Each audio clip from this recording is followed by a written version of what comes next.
Olúwa kò sẹ́ni tó yé. Iṣẹ́ Olúwa kò sẹ́ni tó yé. Kò sẹ́ni tó yé rárá. Iṣẹ́ Olúwa kò sẹ́ni tó yé. Tears might fall from my eyes only this time.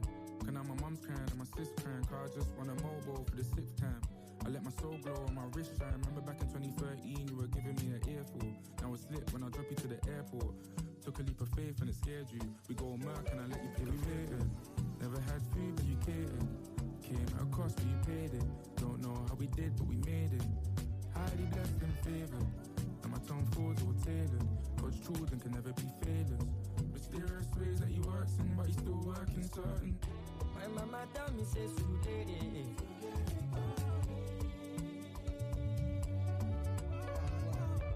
Tó bá focus ó máa gbọ́ pẹ́.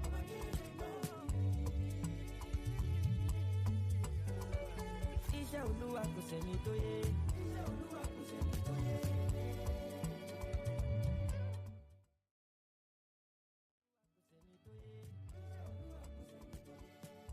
Kò sẹ́ni tó yé rárá. Iṣẹ́ Olúwa kò sẹ́ni tó yé. Mo gbàdúrà lójoojúmọ́ mo fi ń pe yàrá. Owó yẹn wọlé ìsàlá. Ọkàn mi balẹ̀ èmi ò fọ́ o, èmi ò fọ́ o. Yá bàbá, ìwọ ló lè gbà mí bàbá. Mo fẹ́ tàbáyé wọ kábà. Ẹlẹ́dá má jẹ́ kí n kàlás, kí n kàlás. Forget it, ọmọ gbàgbé yẹn. More blessings incoming, I can tell. Ìwọ tó ń rọ kan ṣọpẹ́ tiẹ̀. More music on trendybeats.com. A máa ṣe má lọ má gàdá jù. Gbẹ̀kúgbẹ̀ má lọ má ṣe àṣejù. Láti incest mo ti ń kọ́ni mi ò dẹ̀ sùn. Olúwa ń ṣọ́ mi ò dẹ̀ ṣí lẹ́kùn, ẹ̀ fi lẹ́kùn. My mama tell me say today.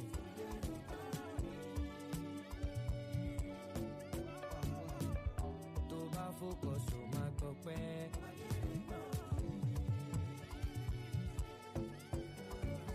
Iṣẹ́ Olúwa kò sẹ́ni tó yé. Iṣẹ́ Olúwa kò sẹ́ni tó yé. Iṣẹ́ Olúwa kò sẹ́ni tó yé. Iṣẹ́ Olúwa kò sẹ́ni tó yé. Iṣẹ́ Olúwa kò sẹ́ni tó yé.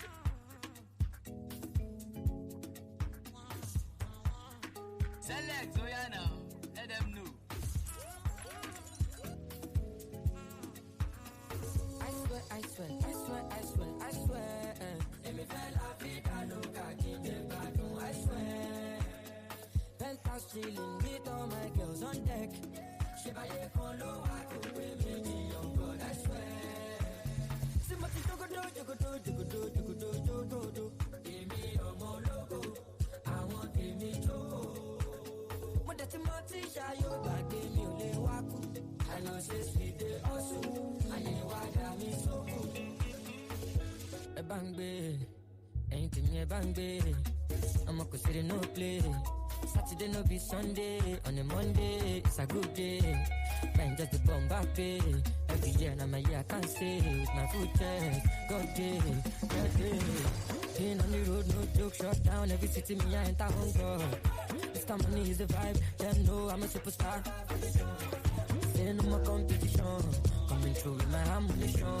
Lifestyle is going, everything is going, no matter the damn condition. I swear, I swear, I swear, I swear, I swear. And if I vida loca, I swear.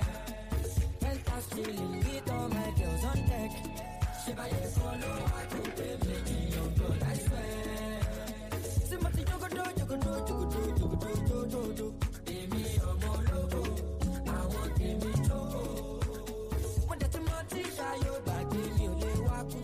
I know say she dey hustle, ayé wa dá mi sóko. Popori popori popo, smell so nice mo ta sánsán.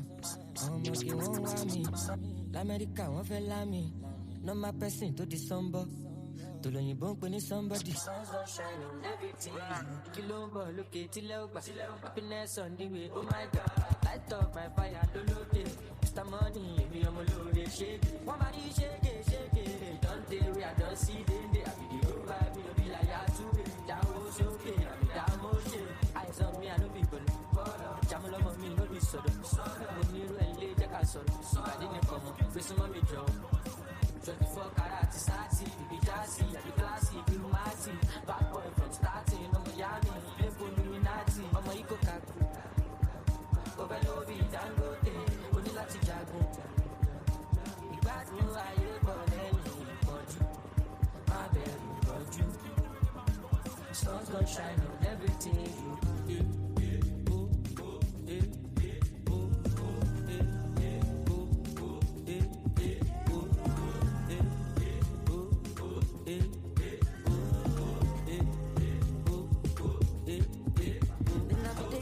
Joy, I did make them dance, oh yeah. To bad the bus stop, designer la to keep delay. Look, kumani wale, biggie bababoom. Man just flow like I be balloon. Yeah, see it's a gazoo. Actually, for nothing I can do. Yeah, mutistaka, mutin jogo. Keep a rocky, come and keep up. Everlasting, we go live long. Shabaraki, tell me which one. She like this one, I been at that one. Motoshon, muma palo, emi le salo, omo ya kalo. Shumo kola oluwa le mi filo. Man no get it. Why, baby, why you get it? You the pepper for eyes like aboniki. I be your guy, your aboki. You me jeje, malo shagidi. Oh, Becky, no binti. I be like Richard Mille. Anything you want, I did for.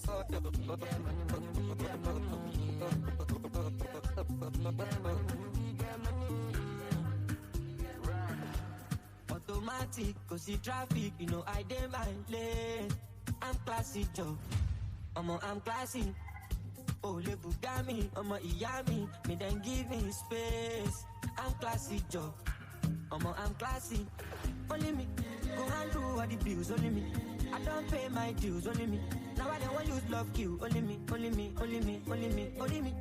let my son, only me. I like it all, Lord, only me. You for the all day, only me. I'm losing sleep over nobody.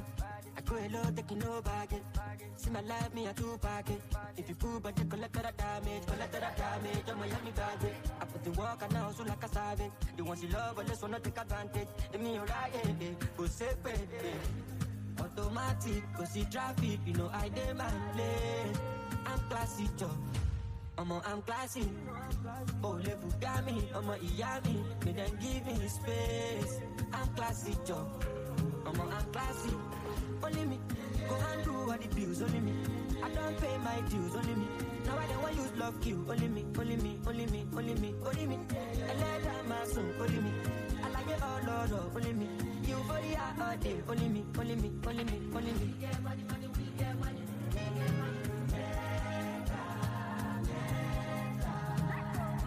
But the war for more local job.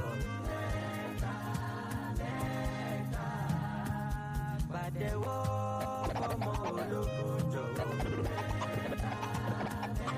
Them chapel, abuse our veggie commander. Kappa the two things. I'm on one, what did you ginger? I'm guilty, that's my swag, get a Q. I don't go up you, need hard to swallow the pew. Then I gym that I him, me go a kill. Shout out to my space, my mama, she be my queen. Oh, go, Kaluba, Mogo, Kanugo, Bungo. I'm a call for the Boko, Buluko, Omoko, Oniroko, and Milamoton, Yoko, yeah. All I saw me, 52 party, I too bad. You feel like a sugar. I know the Buka, never lose ya, then catch you with the Dura. Studying means I don't know, Jonah. Get many pages like some all I know people, I'm not, you are there, I like to read. 23, 24, you are there, I like to read. You are there, I like to read. You are there, I like to read. You are there.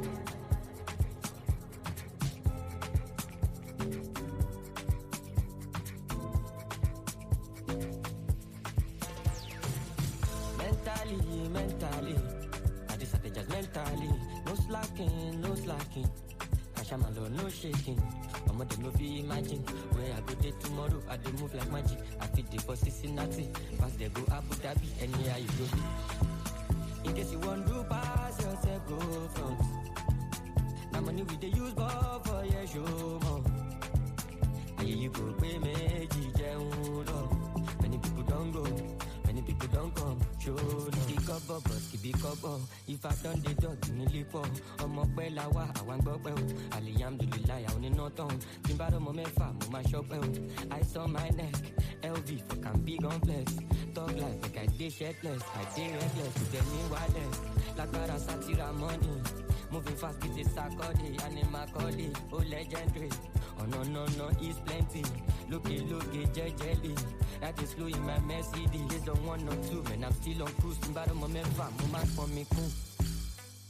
Timberland is my favorite shoe. Moving like a Scooby-Doo. My brother tell me what it do. I'll shall it cool. OGs know me for my hood. One man so come on garage. Alone me lolly humble me. All on the company. Come on body mentally. I just had to just mentally. No slacking. Kashamalo, no shaking. Mama they no fi imagine where I go there tomorrow. I dey move like magic. I fit the for Cincinnati. Pass they go Abu Dhabi. Anyhow you go. In case you want to pass yourself, go front. Now money we dey use ball for your show, mom. Here you go, we make it down. Many people don't go, many people don't come. Show love. Legova. Muhammadi Salah. Cashing out. Every day na Salah. Me, I got you for mine. I just dey think about nights. On my lily got no time. Mr. Money we divide. Okara ya light. Back go sign. Pepe them no time. Cause I'm feeling your being. You dey do me one kind, shame me I no go die. This your body like coke, too bad, my cow eye. That can bring me day, babe. Me, I know they fear one chance. But love me, go back. You are my mind. Show you the things you like. I always get it right. And if you treat me right, I'll never make you cry. Show you the things you like. More music on trendybeats.com. I always get it right. I always get it right. I know you get it. I know you get it.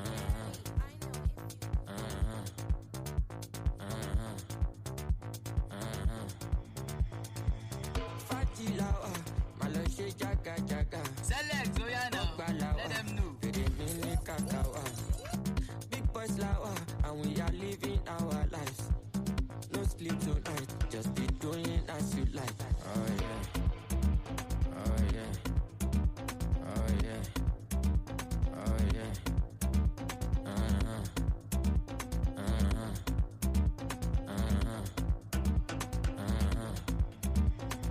Don't be serpent.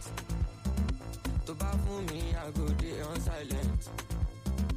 If you bust my head, you never regret. I know say na turn by turn, I miss the next. You be serpent. To buy for me, I go day on silent. If you bust my head, you never regret. I know say na turn by turn, I miss the next. Yeah. Fajilawa, Malashe jaga. Ogbalawa, pere mini kakawa. Big boys lawa, and we are living our lives. No sleep tonight, just be doing as you like. Fajilawa, Malashe jaga. Ogbalawa, pere mini kakawa. Big boys lawa, and we are living our lives. No sleep tonight, just be doing as you like. Oh yeah.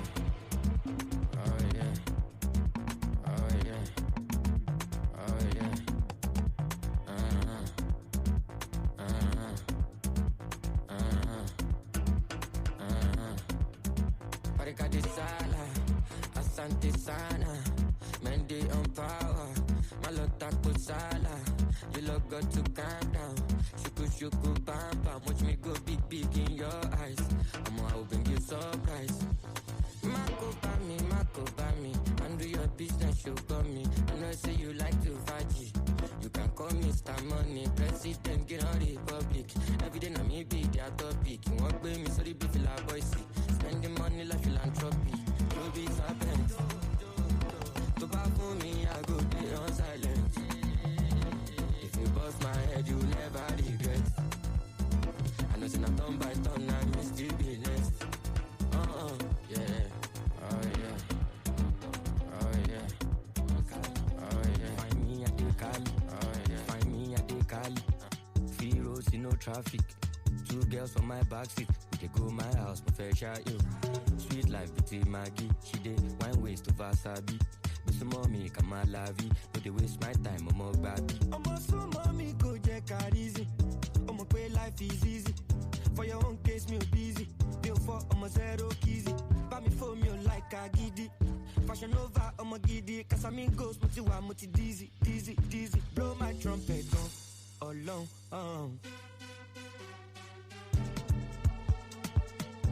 ó dẹ̀ ń gbé mi débẹ̀ gan ọlọ́run. Blow my trumpet gan ọlọ́run. Ó dẹ̀ gbé mi débẹ̀ gan ọlọ́run.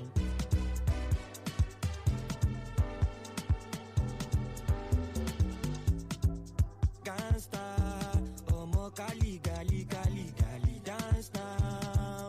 All the big your body calm down. Ọmọ Kali gali gali gali dance now.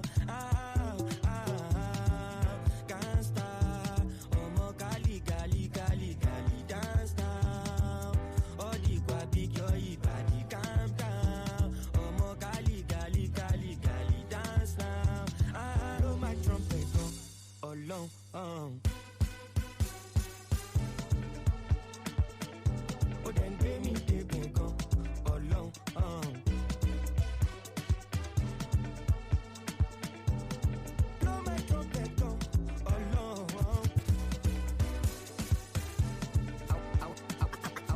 Ó dẹ̀ gbé mi débẹ̀ gan ọlọ́run. Àwa dé àwa lọmọ tó ń sọ tí ó ṣèké yé onímọ̀ládé gbé mi dé bẹ́ẹ̀ jìgànjìgàn ẹsẹ̀ mi ò délẹ̀ àlàyé mi stop ṣe bẹ́ẹ̀ ó fẹ́ jẹ́ bí mo tún fẹ́ jẹ́ bẹ́ẹ̀ ó pọ̀ sẹ́ àgbáwo fẹ́ẹ́ fò fẹ́ sún sẹ́yìn àmọ́ra wa ṣòkẹ́ àbínibí yàtọ̀ sábìlìtì ẹ sọ fún wọn tó bá tẹ́rìtì wọ́n máa pa lórí ìtẹnukọ́ ìní promise àwọn tẹ fọ́ fún torí kò sẹ́lù mi mẹ́ni fẹ́ dàbí mi ẹ̀rí bí ẹ̀kọ́ lọ́run tóbi mo dàṣọ ẹbí for my country you can call me Mr. Money.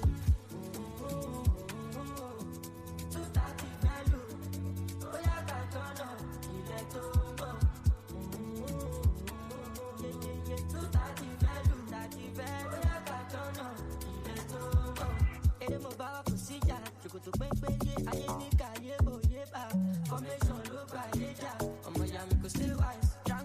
Tranquility, I no get time to the form activity. Kò lè kà láti define stability like a badger, money love me infinity. What's the chances, what's the probability to see a better version of me with agility? No you can't be reality, ogun principalities and calamity. Mo ti lọ, mo ti pààyàn tí, bẹ́ẹ̀ no dey for jíjí, ṣì wá títí. Still get money like PT, dripping like Fiji, I be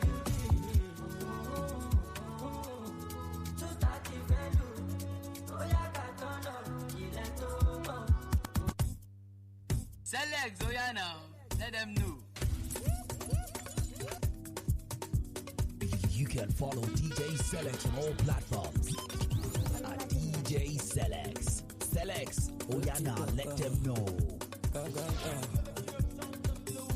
Emma Fagility Wabo, Emma Vini, any palo limo, Abole Shalaye, Bama Beta Tipo, keep your money to Bambo. Lókè la máa lọ ẹ gbé Balenciaga yàtọ̀ bébí wà mi ò ráyè kí èèyàn fẹ́ràn kan jẹun kò jẹ́ ló jẹ́ ọkùnrin ṣé wọ nígbà ẹgbẹ̀rún àgbà Vanessa ẹgbẹ̀rẹ̀ mú kẹ́gbójú yé ìṣe mẹ́ta olówó lọ́lọ́yún aṣọ kéríkéríkè gbọ̀ngbọ̀n mẹ́tẹ̀ máa jókòó ó di dandan super extravagance lọmọ èmi là ṣàkẹ́ mẹ́dọ̀ baby you catch my feelings I'm getting weak shake my head like Ghana. This your booty, are you from Ghana? Ọmọ olómi ká máa nà ọ̀yà má ṣe jẹ́ kọ́mọ. This your booty fit to jà wáyà ó jáde sọ́mọ. Ìbàdí yẹn fẹ́ kí n ṣe wáyà into your àdá. Ọmọ olómi yóò máa dá àṣà. No pressure, wọ́n dábọ̀. Ọ̀gá díẹ̀ nílò ló bọ̀. Wọ Amẹ́ríkà lọ fún tọ̀. Àkátá wọn pọ̀lọ́pọ̀. Plenty ọmọdé. Wọ́n fẹ́ jẹ́ kí sálẹ̀. Orí mi ló yọ mí. Ọ̀tá ìbájọ́ mi, ọmọ pé I dey find my way. Nípa ìpẹ́lẹ́ ló kọ́ stop my rain. Bẹ̀bẹ̀ ń lọ like a moving train. Mi bí big money no chingin chain. Owó ń bọ̀, ọ̀nà ń bọ̀, àlàáfíà àti gbádùn bọ̀. Àánú wọn tọ̀, plenty tọ̀, my record na báàkì tọ̀. Ládòrè mi bá mi ṣọ̀la, Olúwa ní ṣọ̀la. Yáyá. Àbá Vanessa. Ìṣe mẹ́ta olówó lọ́lọ́yún aṣọ kéríkéríkè gbọ̀ngbọ̀n mẹ́tẹ̀ máa jókòó ó di dandan super extravagance lọmọ èmi là ṣàkẹ́ mẹ́dọ̀ baby you catch my feelings getting weaker. You dey shock my head like Ghana. This your booty, are you from Ghana? Ọmọ olómi ká máa na wọ̀yà má ṣe jẹ́ kọ́mọ̀. This your booty feel to jà wáyà ó dàdé sánmọ̀. Ìbàdí yẹn fẹ́ kí n ṣe wáyà into your heart. Ọmọ olómi yé máa dá àṣà.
More music on trendybeats.com.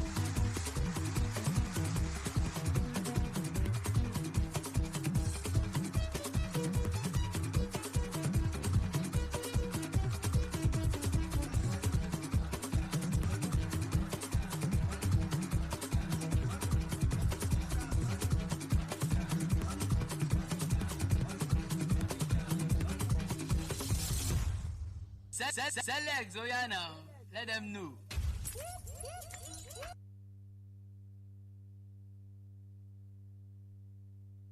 Select Zoyana, let them know.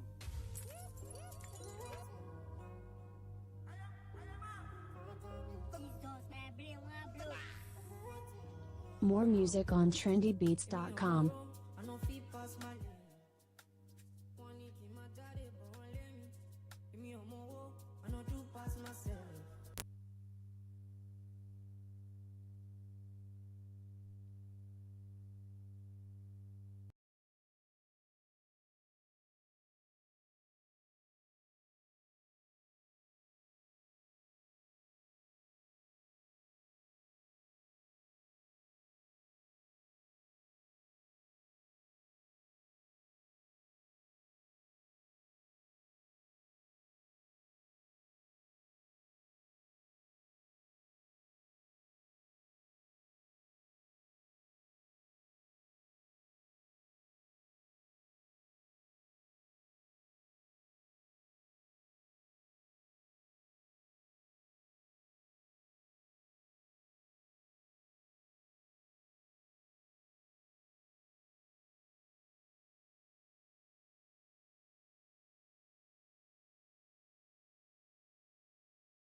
Good morning, everyone.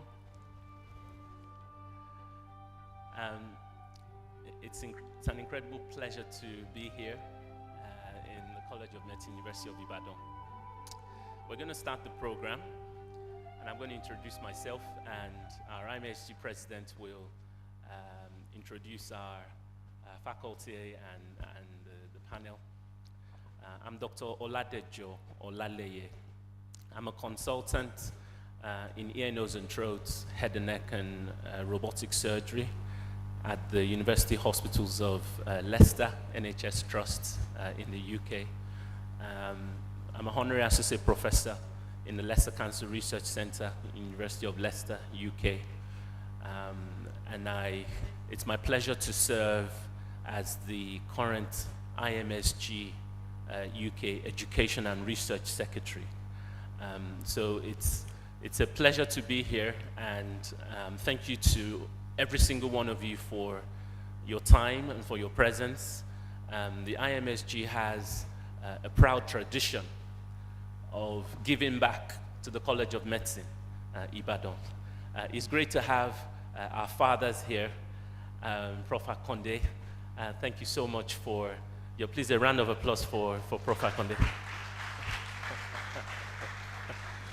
We're going to duly recognize him as we go along, but it's incredible to have, and he's just had a meeting with us, spoken with us, and welcomed us. Thank you so much for all that you've done for the college and continue to do.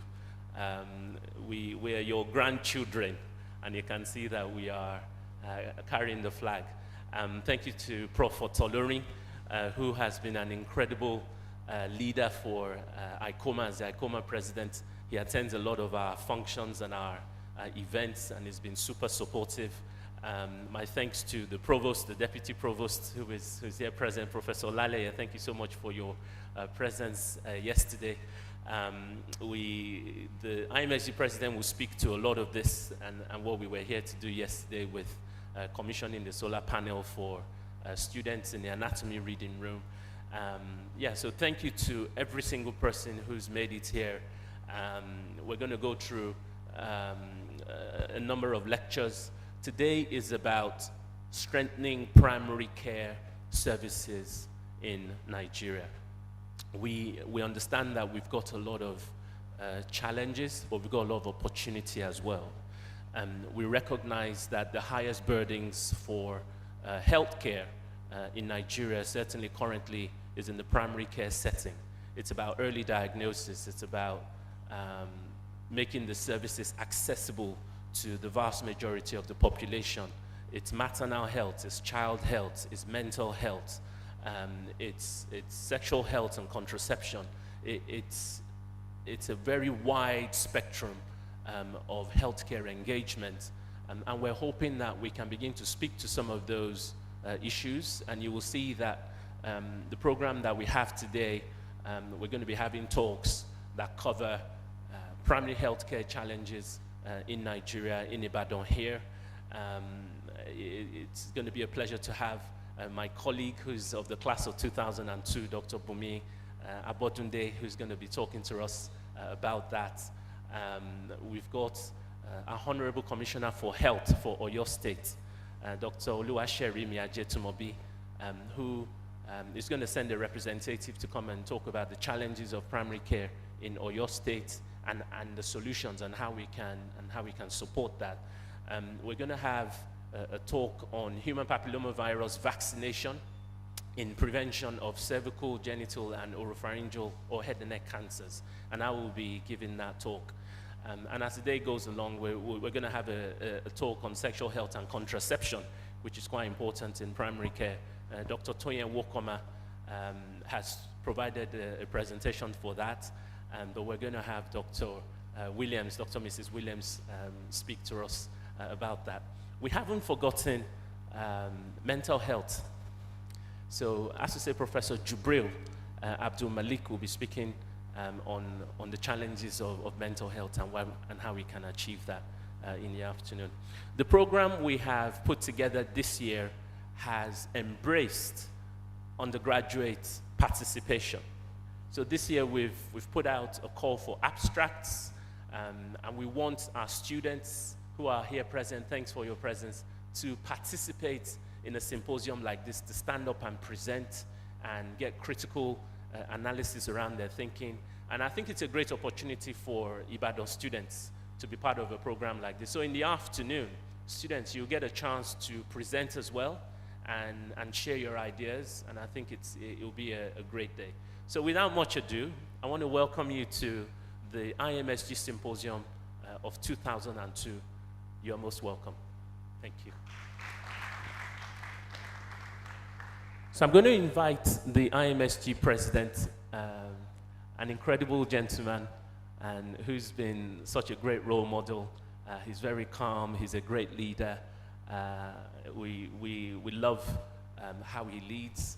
Dr. Bode Williams, he's a consultant obstetrician at the Liverpool Women's Hospital in the UK. I'm sure, give a round of applause for Dr. Williams.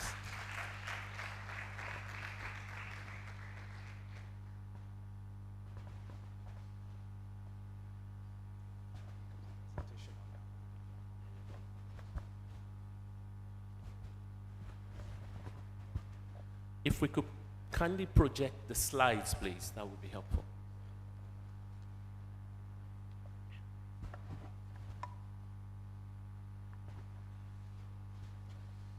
Good morning, everyone, and good afternoon, good evening to all our guests and colleagues joining us from around the world.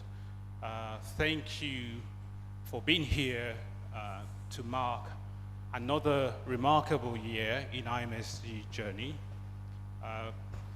Before I start, I would like to recognize and thank our esteemed guests, Professor Oluwole Akonde, the Foundation Provost, the Pioneer CMD, our father, and teachers of teachers, and a great supporter for IMSG. Thank you for Professor Okede. I would also like to recognize the presence of the Provost, ably represented by the Deputy Provost, Professor Olaleye, and thank you for being here.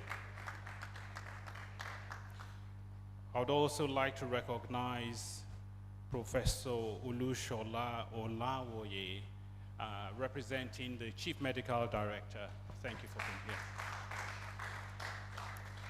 I would also like to recognize the President of ICOMA Worldwide, Professor Emmanuel Otolori. Thank you very much for being here. I would also like to recognize the college officers, Mr. Odedele, Deputy Registrar, and Mrs. Evobabo. Thank you very much for being here. I would also recognize the Honorable Commissioner for Health, who is not presently here, but she's on her way. And I would also like to recognize all our distinguished speakers, our guests, including respected colleagues from IMSG Global Sponsor a Student Program, who are also here today. Thank you very much. This year's topic is strengthening primary care services in Nigeria. As Professor Olalaye has alluded to, this is one of the most critical challenges facing the healthcare system. And I believe it's an urgent and essential dialogue, and I'm very pleased to welcome our leading experts who will be sharing the insights and strategies to these issues. As we celebrate the 30th anniversary of IMSG this year, it is remarkable to reflect on our journey from a small group of visionary alumni to a thriving network dedicated to supporting medical education and research. Our mission, my slide's gone. Our mission is captured by the words of Margaret Reed, never doubt that a small group of thoughtful, committed citizens can change the world. Indeed, has been our principle from the very start.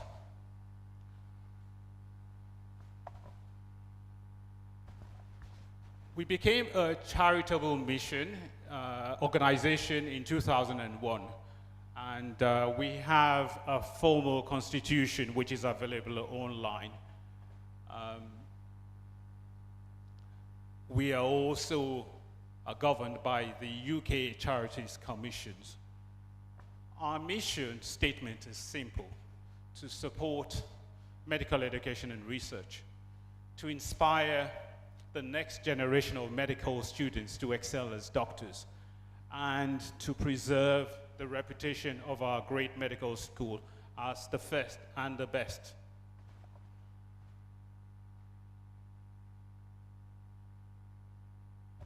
In the next few minutes, I'm going to share highlights of our journey, our mission, our driven projects, and some of the important milestones which have shaped our organization, from building preclinical libraries to funding scholarship programs, from advancing knowledge and practice through our educational books and journals, to publishing cutting-edge research in our journal. These are the pictures of 4 out of 7 visionary alumni who had a desire and were driven to put something back to the medical school, which they graduated. 3 of the pictures are missing, but I'm going to update the slides shortly. So some of you may recognize Professor Olabunmi Olopade Olaopa, urologist, a distinguished urologist and former provost of this college. Dr. Akindude Akinkunmi, forensic psychiatry, writer and retired brigadier general. Dr. Jimmy Jibodu, an obstetrician and gynecologist, and Dr. Adebayo Olujongbe, who is no longer with us, of blessed memory, a consultant hematologist. I would also recognize the other founding members: Dr. Akin Ayodeji, a physician, Dr. Femi Ogunyemi, and Dr. Yemi Olufolabi, an anesthetist, who I don't have the pictures on the slide. Our visionary alumni, as the organization grew, didn't hold back. And what they did was they created a stable environment for growth and continuity. And as the organization grew, they rightly passed on the baton. These are the innovative precedents that we've had over the years. So we have Dr. Jimmy Coker, a colorectal surgeon and former Chief Executive Officer of the Lagon Hospital Groups. We have Dr. Banji Adeyoju, a urologist, Dr. Wale Makonjola, a nephrologist, Dr. Lanre Ogunyemi, occupational health physician and the current president of a society of occupational doctors, and myself.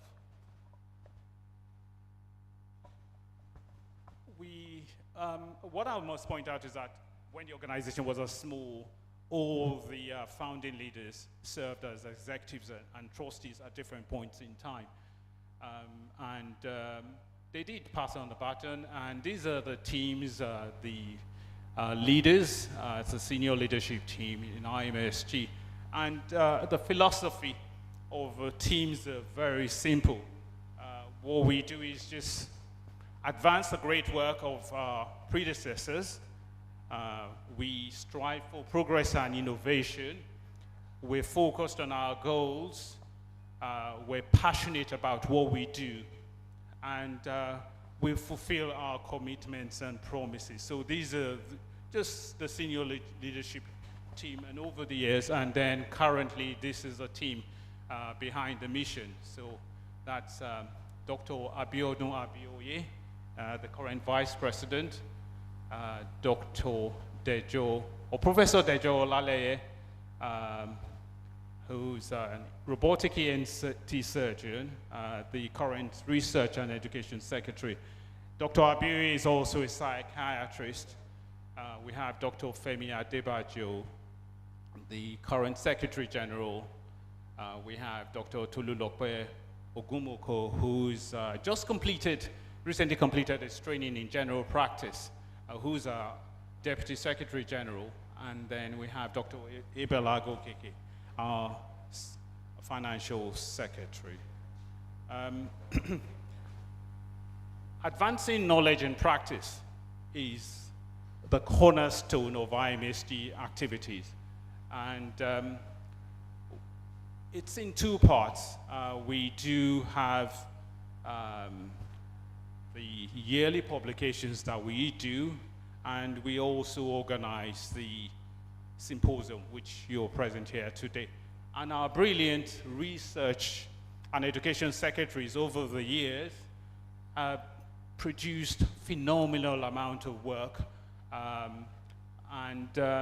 would like to acknowledge them for the great work they've done, because this has been a huge collaboration effort in making best practice updates easily accessible to medical students at this college. So we have Dr. Jimmy Jibodu again, Dr.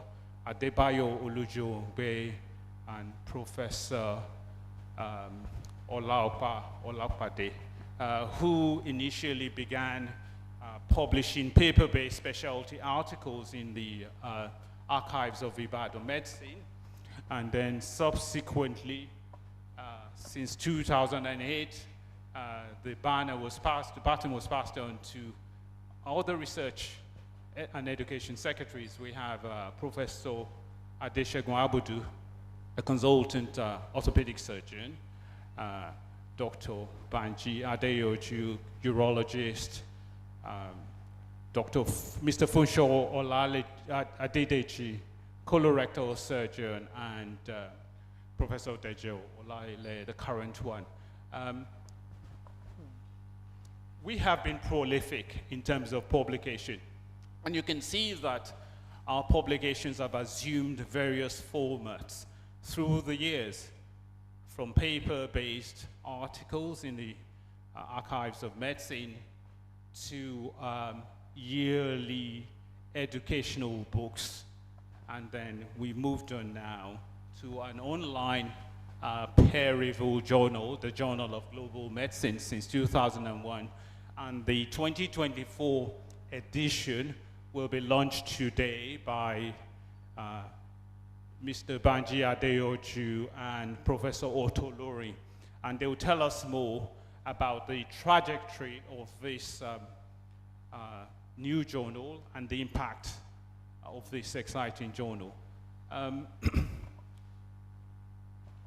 The second part, and which is equally important, of our academic activities is our themed multi-professional annual scientific symposium and book and journal lunch. Our members also interact with colleagues and medical students at departmental ward rounds, grand rounds, tutorials, and our members have also delivered invited special guest alumni lecture. So last year, Mr. Banji Adeyoju delivered the invited guest alumni lecture. We've also been innovative. We recently introduced online surgical residence teaching program, which has been well received, and the feedback has been great. These are various events. These images captures various events with IMSG members at the college. I think that's a picture there with IMSG members, with the provost and IMSG members at the various symposium which have been held in Ibadan. And I must say that at all our symposiums, we have received, we've attracted academias and leading experts from Ibadan and elsewhere. So we're really grateful for the participation. One of the other things we do is supporting our college to ensure that we remain the first and the best. We are very thankful to the provost, all the provosts, and college officers for making this possible. Like I said, the communication has been seamless, and the relationship has been cordial through the years. And our proudest and biggest project so far is the preclinical library. As you can see, the opening ceremony of the preclinical library attracted the strongest delegation of IMSG to Ibadan. And I think we need to build another library to attract all these people back to Ibadan. These are members at various things that we've done over the years. These are members at a projection microscope presentation. And then last year, these images of the grand opening ceremony of a newly refurbished Paul Hendrickse Lecture Theatre with the former provost, the current provost, the college officers, the president of ICOMA worldwide, the Secretary General of ICOMA, and IMSG members. Yesterday, we launched and handed over a solar power system to the Department of Anatomy. We believe that this will enhance the reading facilities at the Faculty of Basic Medical Sciences, and the students are already enjoying a study without disruption, regardless of the university electricity situation.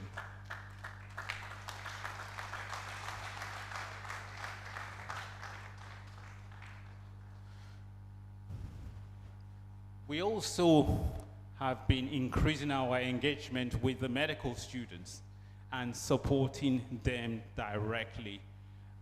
We sponsor the annual inter-quiz competitions. We have also recently sponsored the athletes and competitors at the recently concluded NIMSA Games.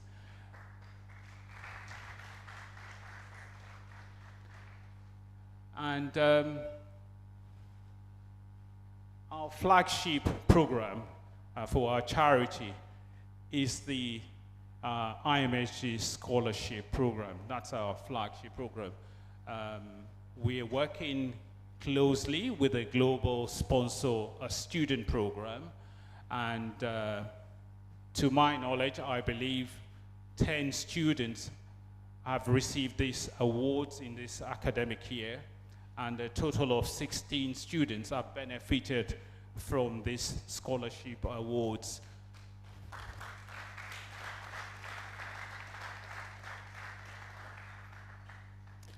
Looking forward, we will be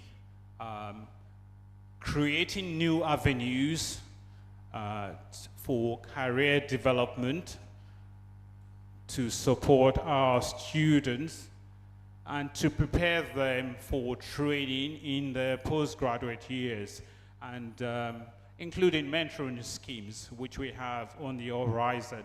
We'll be working very closely with the provost. We'll be working closely with a global sponsor student program. We'll be working closely with ICOMA, and we'll be working closely with our members and beyond to ensure our students continue to excel as doctors. People wonder what we do in IMSG. You can see from the images captured here, our members are committed from board meetings when we're planning our next project to raising funds for charity. These are just pictures of our members meeting. We meet 4 times a year. 3 of these are ordinary meetings, and one of these meetings is an annual general meeting.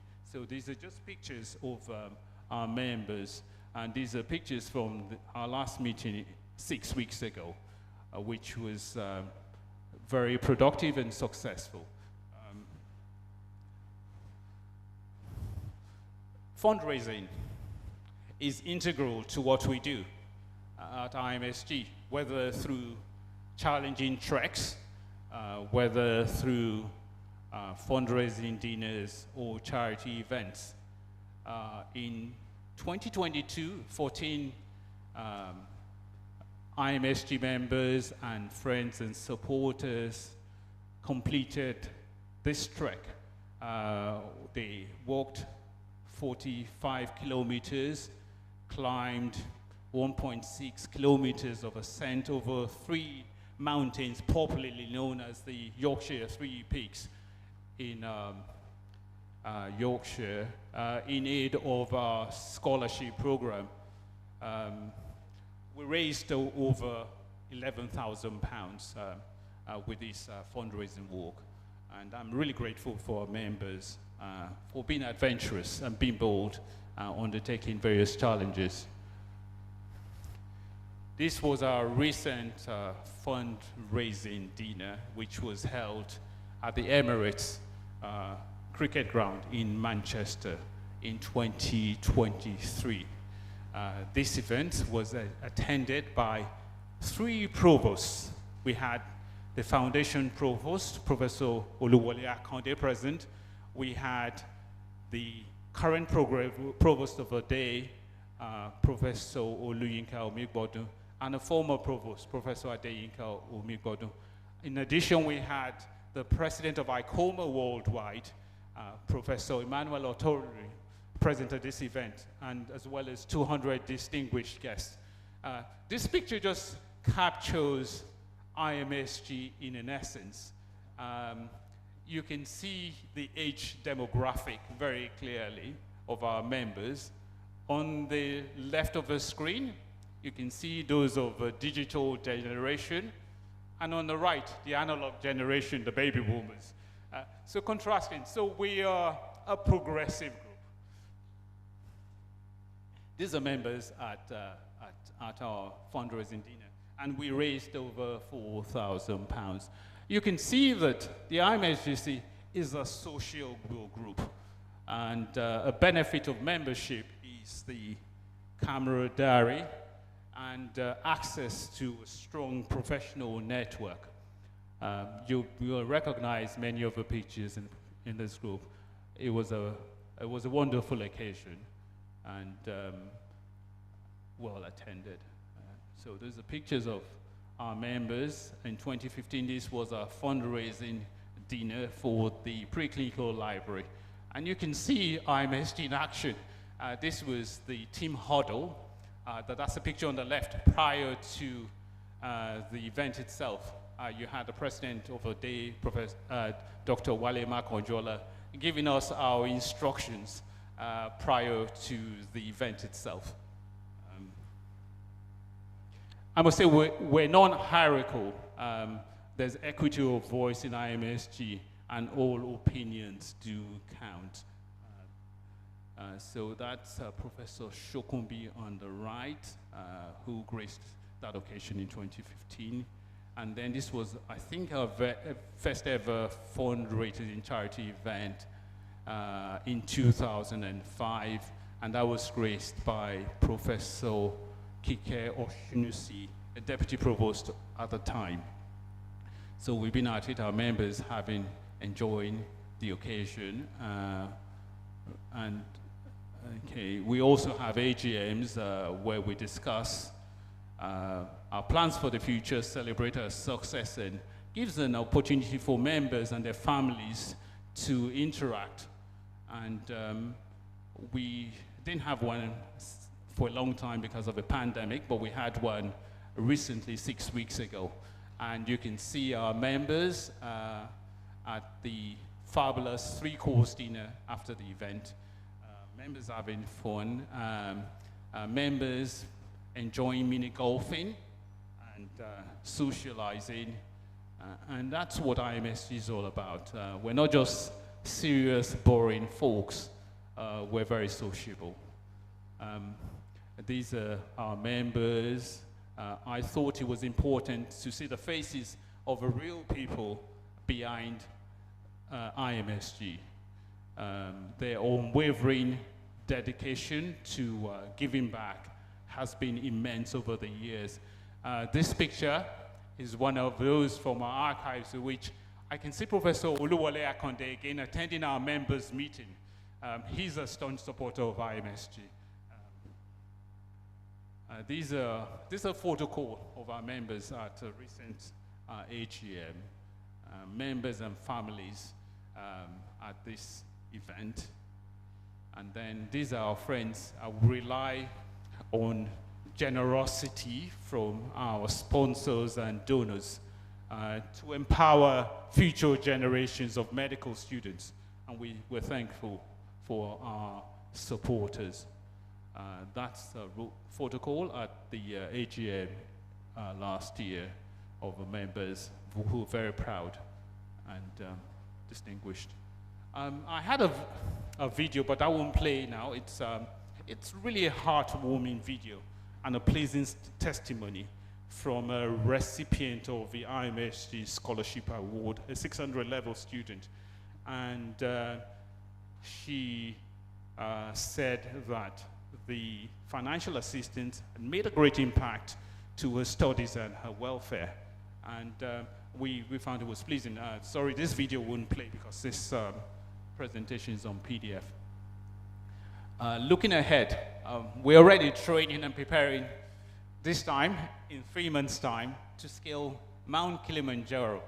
And we'll hopefully be raising funds to surpass our previous efforts. So we have 16 members and friends who are enrolled, and we're training really hard.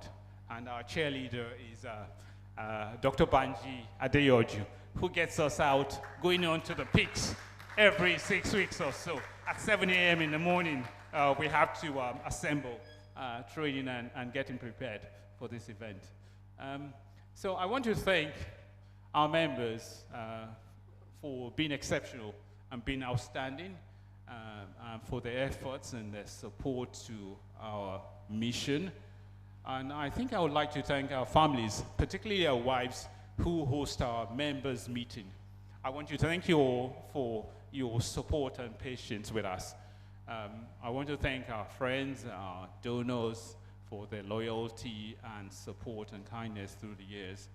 I'd like to thank the provost, the college officers, the deans of the faculties for their unwavering support. Without them, we can't get anything done.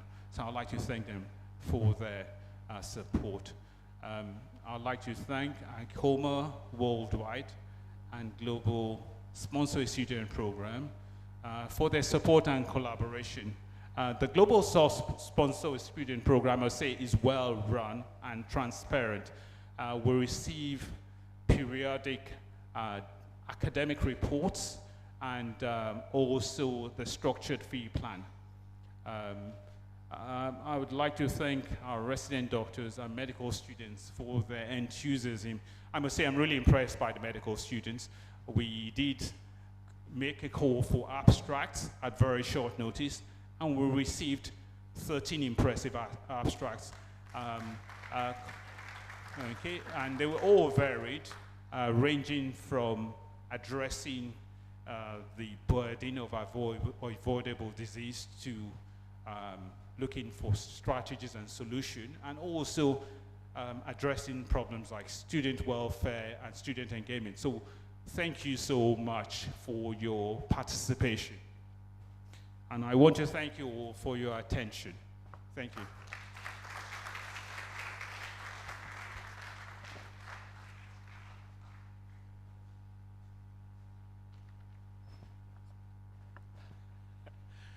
Thank you so much, Dr. Bode Williams, our IMSG president, and an incredible leader. I enjoy working with him. He's a great role model. A few people have come into the hall whilst our IMSG president was speaking, so I'm just going to acknowledge them. There are also people online who are following the event, and I've noted a few names. So welcome to our medical librarian, Dr. Grace Ajuwon. Thank you for your presence. We've got our financial controller, Mrs. Millie Ebuawon. I think we've introduced. And online, a warm welcome to Professor Mokodion, who is presently online. So put our hands together. And I'd also like to recognize and welcome online Professor Yinka Omigbodun, who's the immediate former provost, and who was exemplary in her support for IMSG, which we know we will carry on with Prof. Oguntiro. But yeah, so welcome to everybody. I have a whole host of people online who are of the class of 2002. That's my class, yes? So we call ourselves the people of UCH 98, Pouch 98. We're a formidable force, and we are committed to medical education. And you will see some of my colleagues come and speak today. We're the next generation. I don't know about these Gen Z guys, but you know, the class of 2002, we're a force to reckon with. Our class also contributes scholarships for indigent students. We currently support 9 students, and we hope to increase our contribution. So please, big round of applause for us. Thank you. So welcome to all of my colleagues who are following all across the world. A lot of them are online. And before we carry on, I'm going to say one special welcome to my chief supporter, my chief cheerleader, the love of my life, Dr. Jaye Olaleye. She's online and she's watching. And it's great to I couldn't do any of this without her support. Students, I'll tell you a story. Jaye and I met in Ibadan here. Yeah. So it's an incredible journey, incredible love story. And we met as students. I was facing my books. Jeje, I always joke, she knows that I always joke about the fact that she was studying me. I think it probably was the other way around. But yeah, but the important thing is that, you know, there's academia, but there's life, and there are lots of other things happening. And some of you might find someone who you work the rest of life with. And for me, I found Jaye, and she continues to be a solid support for me. So yeah. So we're gonna continue on now. We're going to get a welcome address from our one and only Professor Emmanuel Otolorin, who's the President ICOMA Worldwide. Please, a round of applause for Baba. Agent Dovaleo. Okay.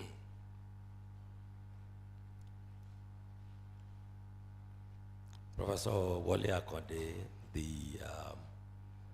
first provost of this College of Medicine.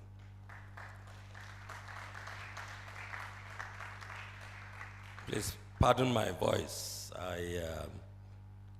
I've had some hoarseness in the last few days.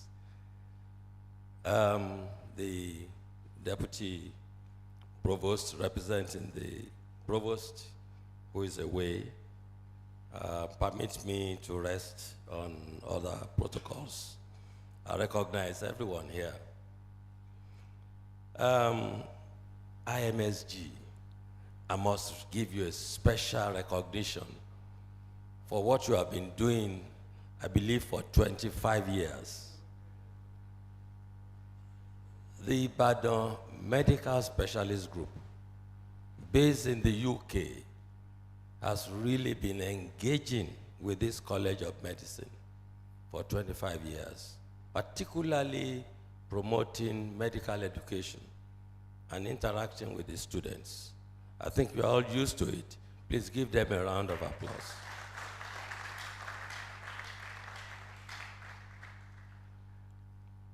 Apart from supporting medical education, as he said, they've also been sponsoring students and also been doing renovations and making donations. These are examples that I would like the students to imbibe. It's one thing to pass through here. When you leave, please don't forget your roots. They have not forgotten their roots, and they are making life better for those who are passing through the college. I thank you for the topic you have chosen for this year, primary health care. It's a very interesting topic for me because I used to belong to this ivory tower, pursuing frontline tertiary medical care until sometime in 2000, I decided to join a non-governmental organization, the Johns Hopkins Program of International Education in Gynecology and Obstetrics.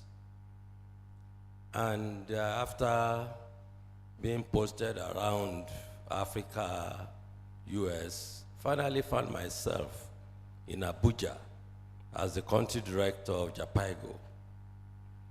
That was when my eyes opened to the challenges of healthcare delivery in this country. Primary healthcare. Going around many of our states in the north, particularly in the north, seeing the state of those primary healthcare facilities, seeing the challenges, lack of funding, shortages of human resources for health. And here you see doctors, you see nurses in some PACs, but there is all about community health extension workers, nicely dressed, looking like nurses or doctors. In fact, in some PACs, you don't even find community health extension workers. So it's a very timely topic because if we are going to get our healthcare delivery right, we have to get our primary healthcare delivery right. Fortunately, I know that the current Minister of Health, Professor Ali Pate, is somebody very passionate about primary healthcare. So you can see, since he came on board, there have been more interest and passion in that direction. For 10 years in Abuja, when I stayed in Abuja for 11 years, we campaigned until we got the National Health Bill passed into law, and that became the National Health Act. It was to strengthen primary health care. Even though it was signed, I believe in 2014, it was signed into law, but funds were not immediately released to implement it.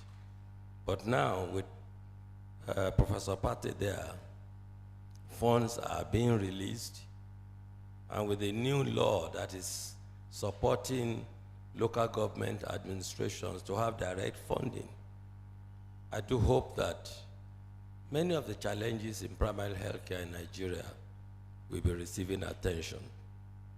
Buildings will be renovated, water will be provided, electricity will be provided, and the right kind of health manpower will be provided.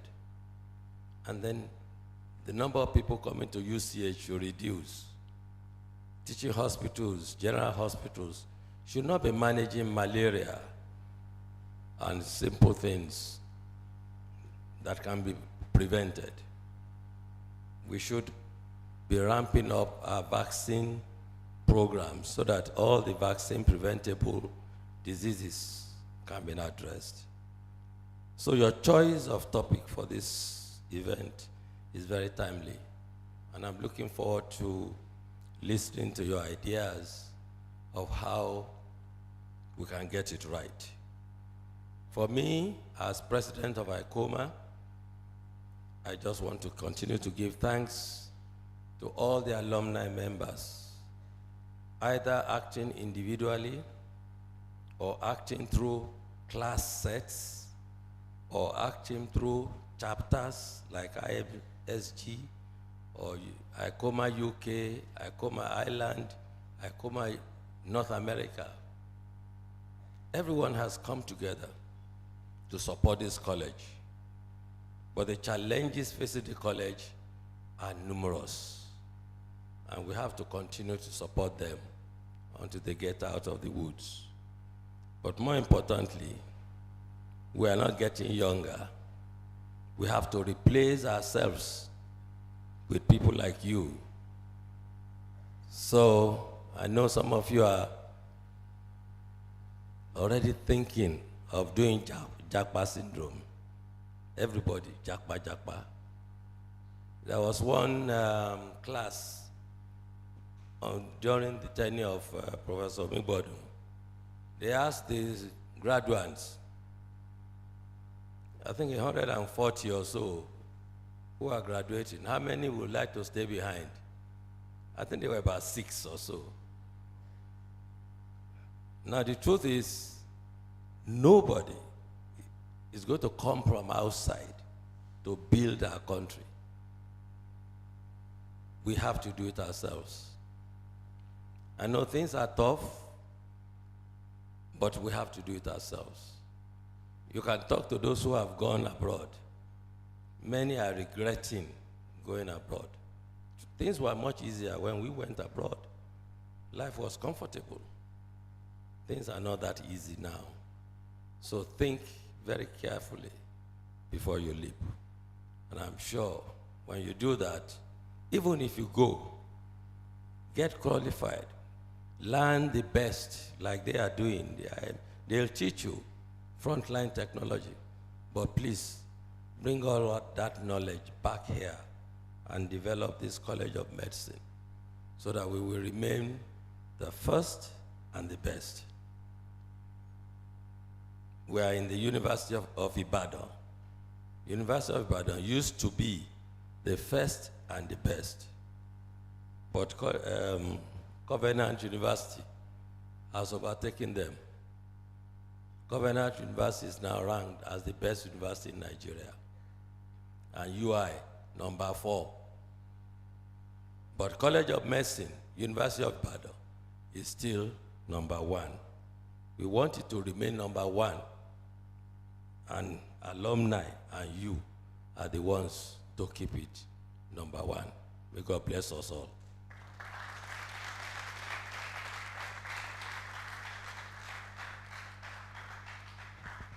Thank you so much, Professor Emmanuel Otolorin, for those wise words and the counsel that you have given all of us. There's a lot to think about. But I think it's important that we all recognize that wherever you are in the world, in Ibadan, in the UK, in the US, Canada, Australia, wherever we are in the world, Ibadan remains a force to reckon with. And Ibadan products are the best that you can get around. And I mean that when I say that. The foundations that you have here will stand you in great stead wherever you find yourself. But it's important to always give back, and it's important to contribute to our commonwealth here. That's absolutely very important. So the same way IMSG and ICOMA continue to support medical education, you guys need to, we're giving it forwards. Your generation needs to think about how we continue to improve the standards and how we continue to support medical education here. So it's a global community now. Whatever skills you have, always remember home. Okay, thank you. Go ahead and clap now. It's a great pleasure to invite Professor Temidayo Ogundiran, who is a current provost of the College of Medicine, University of Ibadan. He is a great supporter of IMSG, and he is an incredible role model for me and for a lot of my colleagues as well. I still remember back in those days in surgery, we would turn up for the ward round, and Mr. Kute will have his bow tie, stand by the bedside, and you say, "Whose patient is this?" I was like, "Olon Shanumio," and those were the days. You had to know what was going on. Prof. Ogundiran is calm, he's kind, he's gentle. He would say, "Examine this lump." I was like, yeah. So he's always been an incredible role model. And it's a pleasure to see him as the current provost of the College of Medicine. I know that he supports IMSG. He attended our IMSG AGM a couple weeks ago, and we know that we share a lot of interests about how we go ahead with supporting Ibadan medical education, supporting scholarships, supporting skills acquisition, supporting mentoring. So there's a lot of overlap between what we trust that we will be doing with Prof. Ogundiro. Professor Olaleye is our deputy provost, and he's standing in his stead today. I must tell you that I'm also Olaleye. Just so you, yeah. So Professor Olaleye, please. Thank you very much. On behalf of the provost, I want to welcome the members of the Ibadan Medical Specialist Group back to their alma mater. And I know that a day like this, IMSG Symposium Day, is not usually for speech making. I know we have a lot of things that we're going to do, but let me recognize, in addition to all the protocols that have been observed, recognize the presence of the deans of the faculties in the College of Medicine. The Dean of the Faculty of Clinical Sciences, Professor Taiwo Lawal. The Dean of the Faculty of Dentistry, Professor Kolude. And the Dean of the Faculty of Basic Clinical Sciences, Professor Fatai Feintola. Yes. I know that the Dean of Basic Medical Sciences had to step up because she had to attend to another function in the main campus. So, I welcome you all on behalf of the Provost to another IMSG symposium. I know that they have said a lot of things about the purpose of the formation of IMSG, but let me say that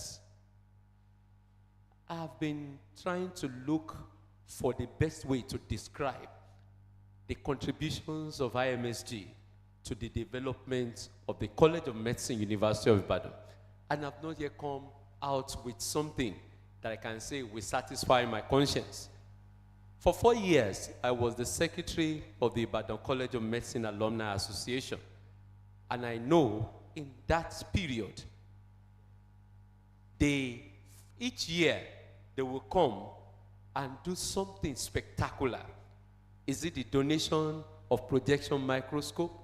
Is it the building of IMSG library?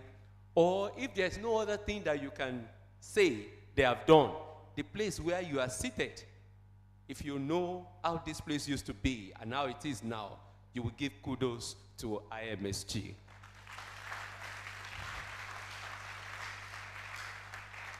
So on behalf of the University of Ibadan and the entire College of Medicine, we continue to appreciate you for the good things you have been doing and giving back to your alma mater. And we pray that God will continue to strengthen you and make you even continue to do good in all the things that you embark upon.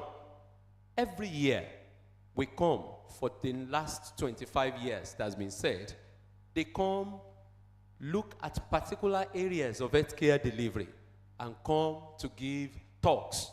And at the end of the day, I know that students will end up going back with books, and that has always enhanced their studies. I believe that is one key area that IMSG has been contributing even to the development of the growth of the students of the College of Medicine.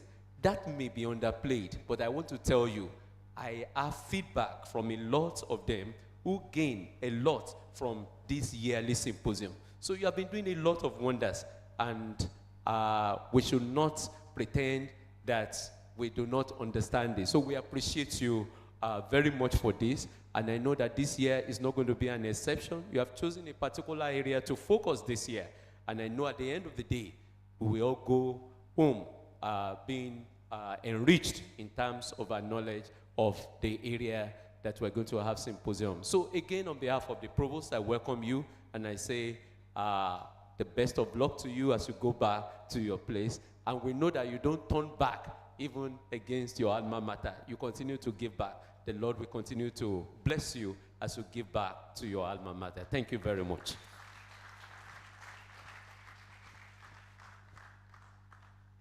Thank you so much, Professor Olaleye,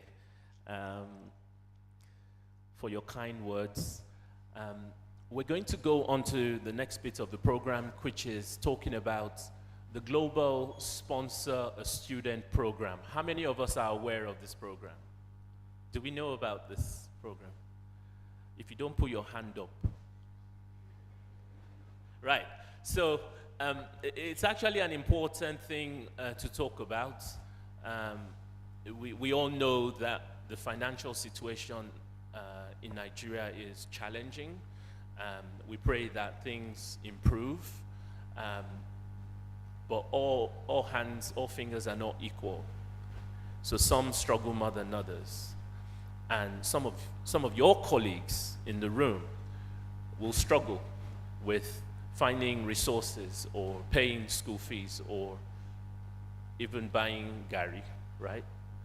So it's important that we support every student to get through what is a rigorous medical education.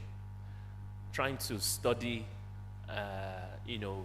pathology when you haven't eaten, it's not easy, right? So I think it's important that we recognize that some of our students will struggle. So we have a global sponsor a student program. Prof. Yinka Omigbondu set up the program. We've got 2 co-chairs, Dr. Olabisi Oshikanlu, she's actually online. So let's put our hands together for Dr. Oshikanlu. I can't see the online group.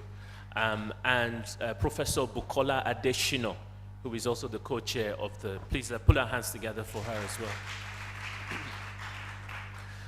So we will get a quick update on the program, what it's doing, what the impact is. And certainly for IMSG, we are fully committed to the sponsoring indigent students.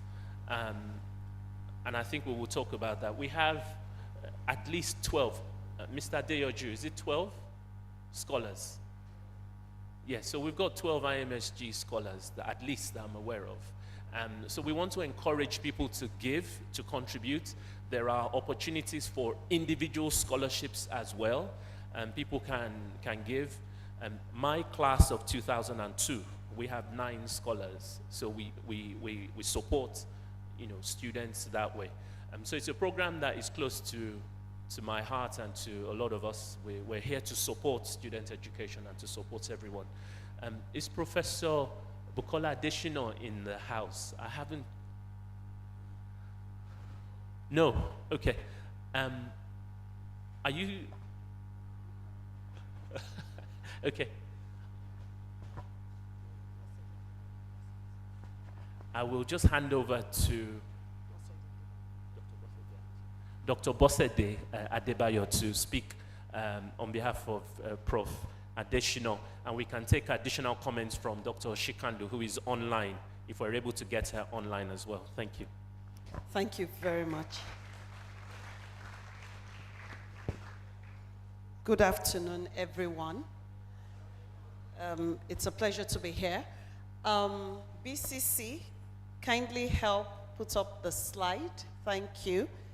I say good afternoon, sir, to my granddaddy, Emeritus Professor Oluwole Akande.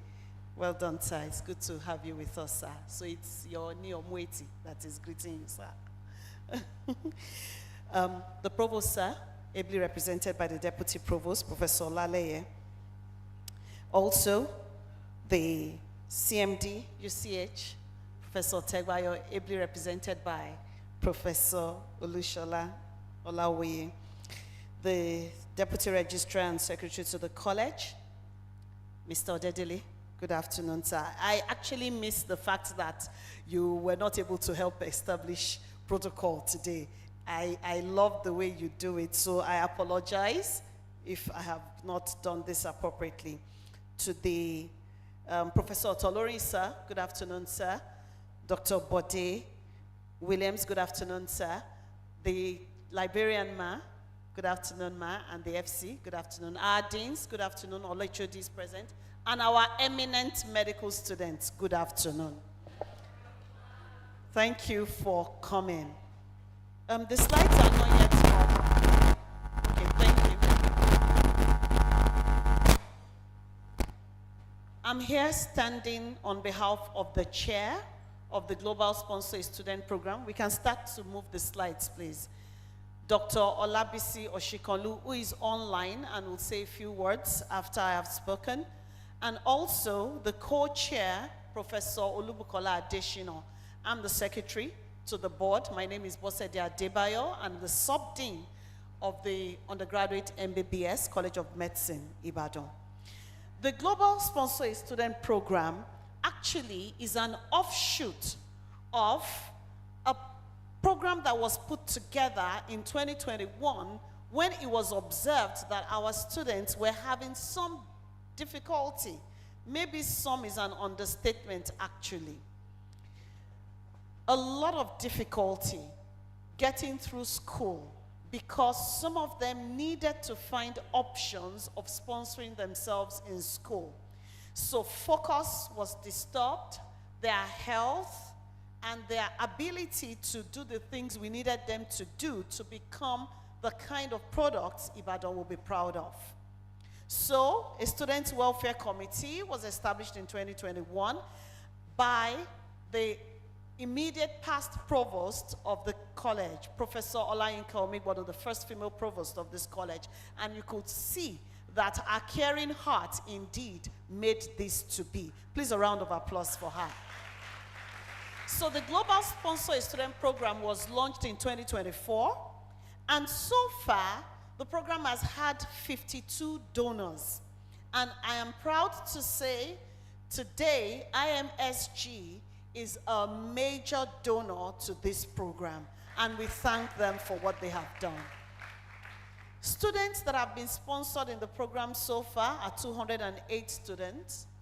And IMSG has sponsored about 10% of this because they have sponsored 19 students, and we'll get to that. But I have to say that that is just a tip of the iceberg. Indeed, the problems we have, we do not have enough donors yet to meet up with this. So I agree with Dr. Olaleye that we need more donors. It's not just IMSG, it's not just those of us that are present here. Somebody who is here today telling somebody else who can help, who may not even be in the medical field, is what we are looking for all the time. So what is the criteria? Financially challenged students, that's basic.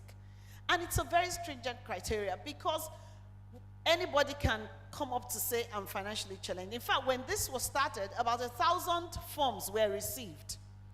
And the committee had to sit down and look at all these forms, conduct interviews to be sure that people were indeed indigent. And then there is an application, a verification is made, interviews are conducted, and this program is covering the whole of the college. So it's not just MBBS or BDS, it's covering nursing, physiotherapy, and all the other specialties that we have. The next slide, please, because it's supposed to be a video. So there's supposed to be a video playing now, and I'll just allow us to hear. It's just a few seconds.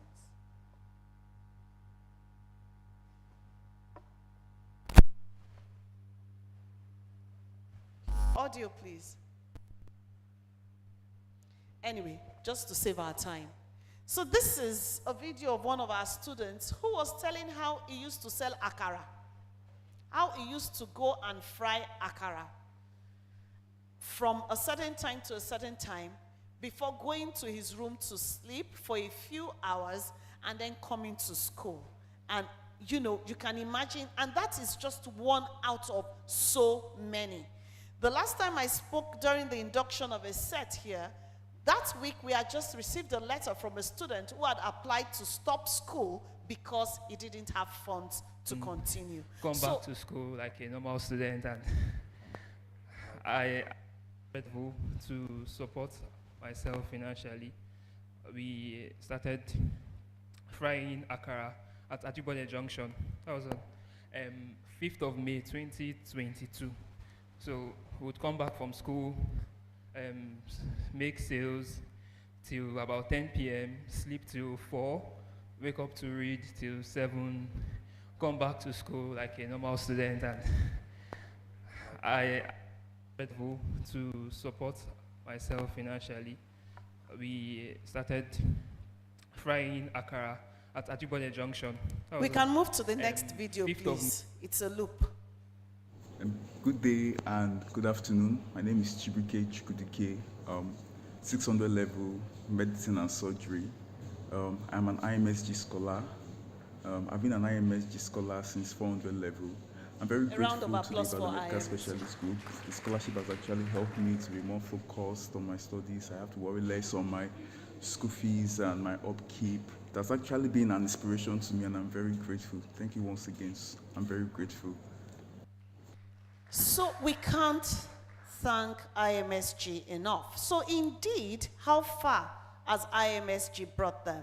The next slide is showing 19 students that have been sponsored so far by IMSG, and all those in green are medical doctors and dentists today. So we still have with us 10 of their scholars, and in case any of them is in the hall, if I call your name, just give a wave so that everybody can appreciate you and appreciate IMSG on your behalf. Chibuke Chukudike. He was the one that actually spoke in the video. Blessing Ajetomobi. Eniola Awe. Osinachi Jediohama. Betty Daudu. Fikayomi Owosheni. Victoria Elegbede, Tolulope David, Susanna Marachi Vincent, Israel Oluwaseyi Adegbite. Thank you very much, and we thank IMSG. I'll just move quickly to the framework of the Global Sponsor a Student Program. It aims to work by an ACIT framework. One, to raise awareness, and we thank IMSG again for giving this opportunity today. Challenges continue, and they continue to mount. We all know that in Nigeria today, things are not in the best of states. And even people that were comfortable or were at the average level 2 years ago, we can't say the same for them today. We want to continue to find new sponsors to help our students so that we don't have students that were sponsored in 300 level can't be sponsored in 400 level. We want them to have a continuum, and we want to continue to get sponsors. We want to empower our students. We want to continue to inspire trust, and we want to maintain transparency. So what we see, what we know is just a tip of the iceberg, just like every problem in medicine is. We are in challenging times as a nation, as a college, as an institution. Our students are in very challenging times. We need you more. We need more from IMSG. We need more donors to help keep our students in school. It's been a pleasure standing here on behalf of the board. Professor Adeshino sends our regards, and the chair, Dr. Oshikanlu, will say a few words once I step down now. We thank you very much for giving and for giving more. Good afternoon.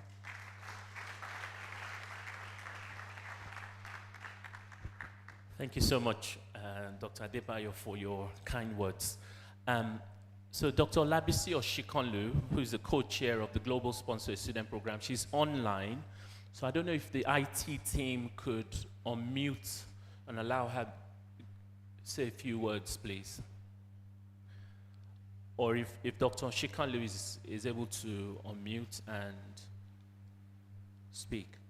Whilst we're sorting out the IT things, I'm just going to make a couple more acknowledgements. So our Honorable Commissioner for Health for Oyo State, Dr. Oluwaserimi Ajetumobi, who's also of the class of 2002, I must say. She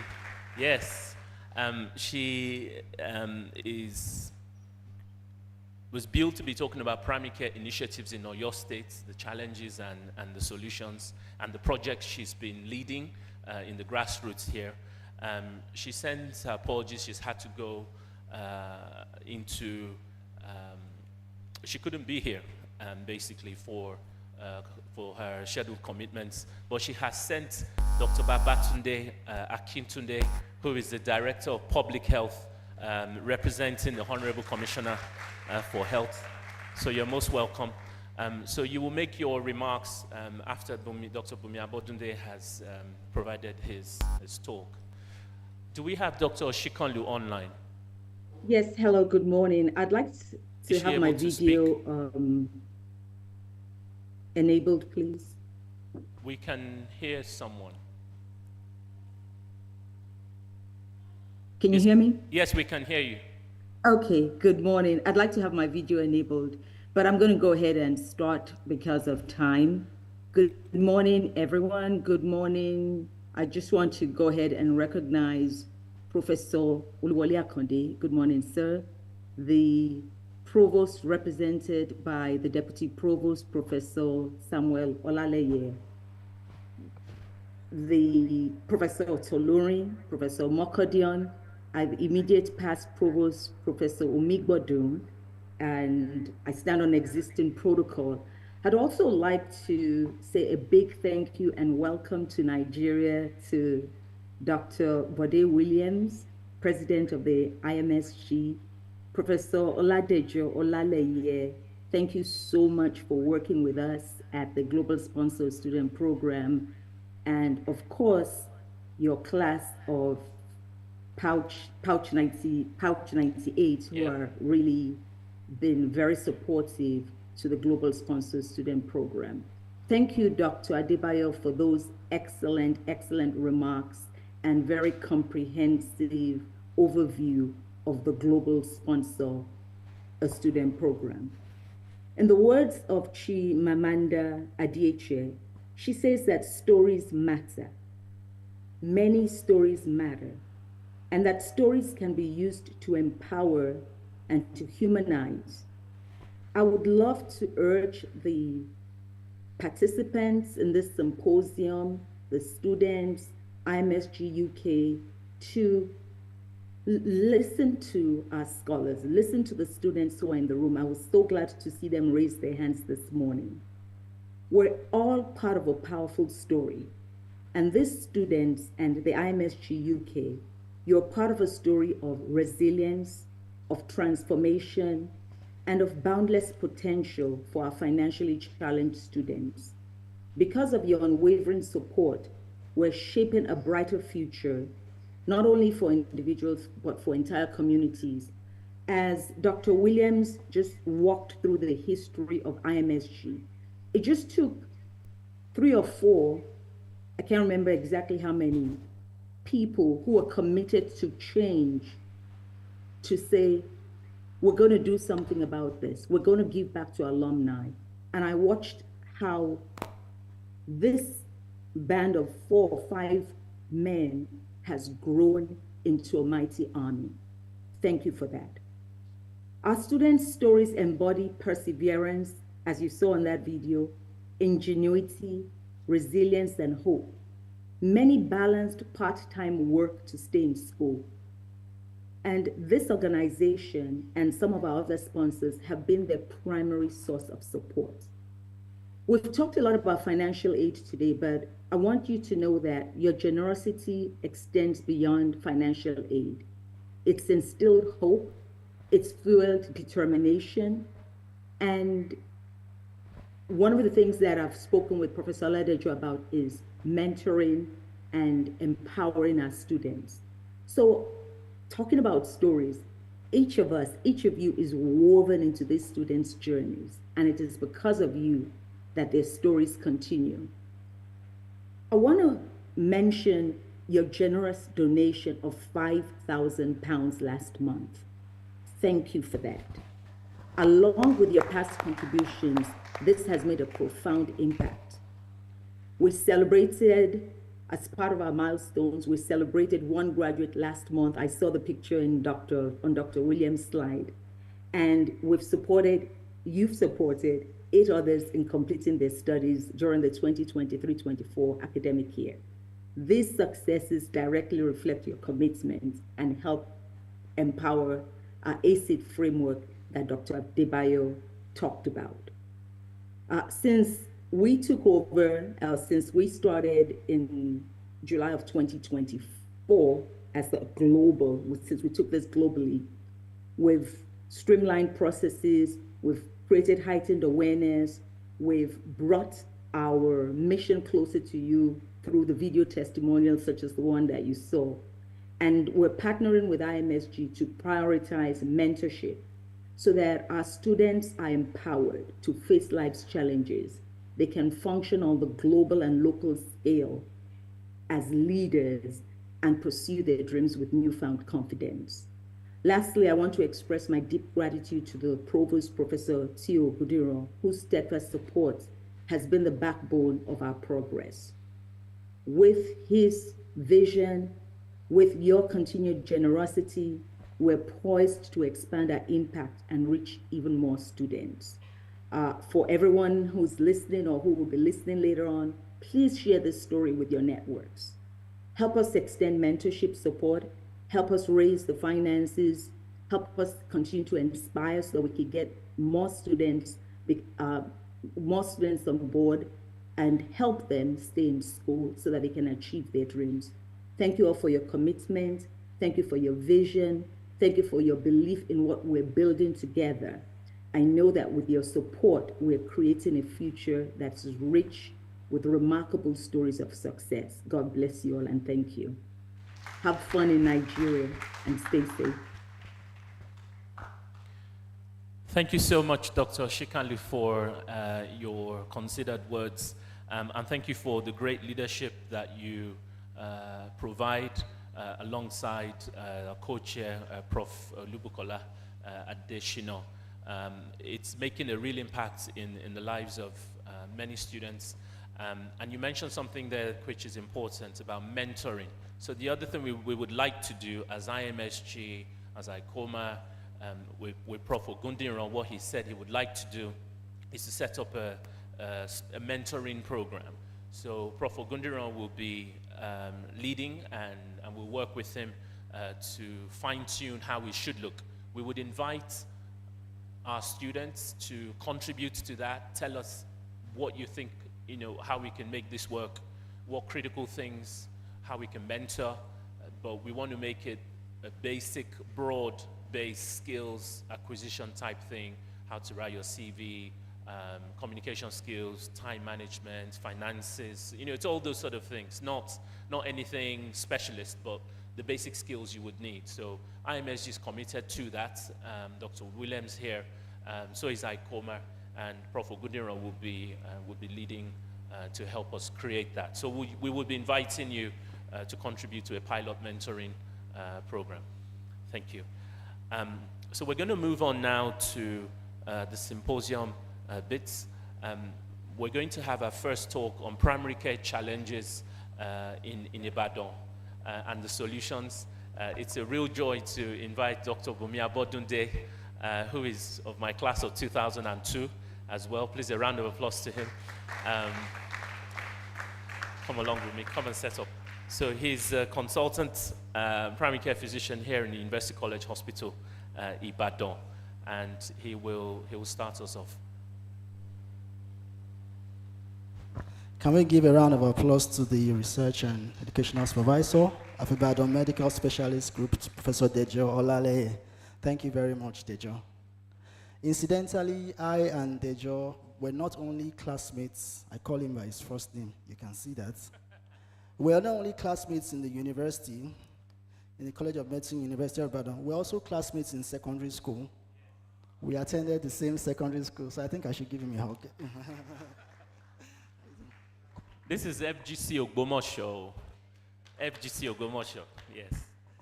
Yeah, it's a pleasure to be here. I want to start by recognizing the Foundation Provost, College of Medicine, University of Ibadan, Emeritus Professor Oluwole Akonde. You're welcome, sir. It's always a delight to see you, sir. It's always a delight to see you. And I think there are one or two things that I may have to clarify with you on my lecture.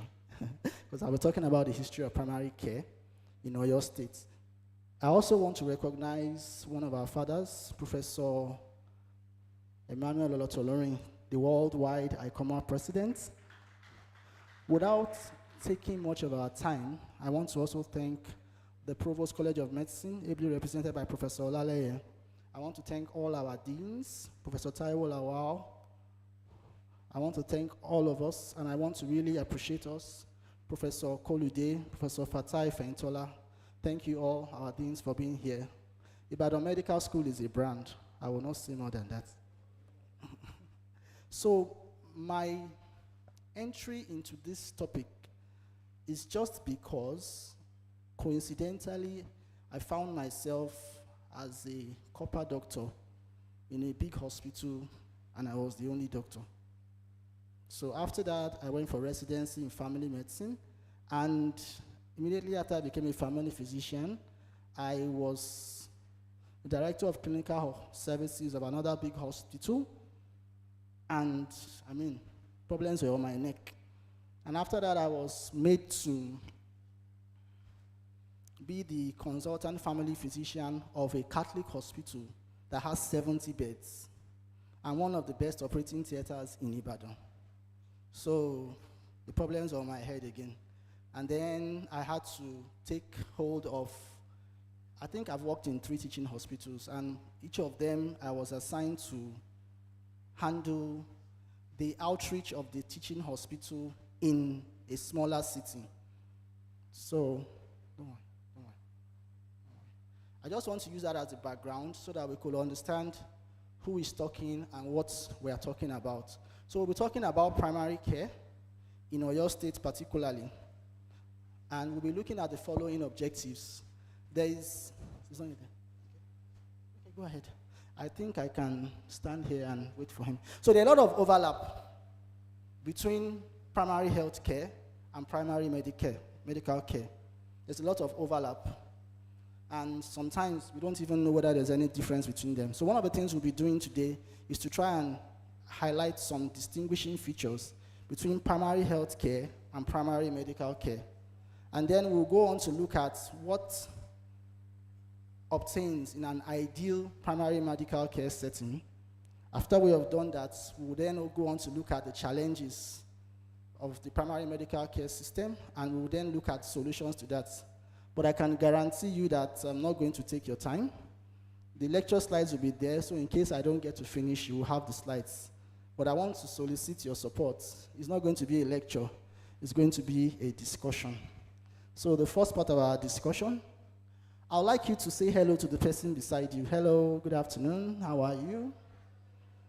How are you doing? So I have a small work. So you have a partner, don't you? So can you just, within 1 or 2 minutes, discuss first? The person listens, and then the person talks, and then you listen. So you discuss some main differences between primary health care and primary medical care. Thank God I have medical students, resident doctors in the house, so I know that you will not fall my hand. So can you just take about a few minutes to discuss that? Oh yeah. Can you take a few minutes to discuss that? And then let the person talk, you listen. When it's time, I'll ask you to change over and let the person, you will now be listening. And then, okay, we are there. And then we'll talk. So can you share your thoughts on two differences between primary health care on one side and primary medical care on another side? So I'll keep quiet.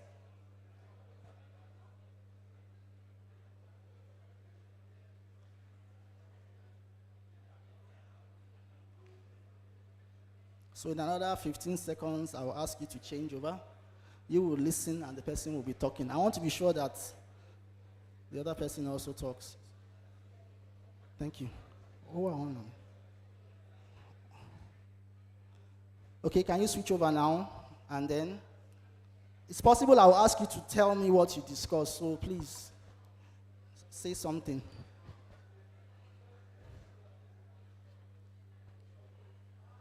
You know you have my slides with you. You can present them.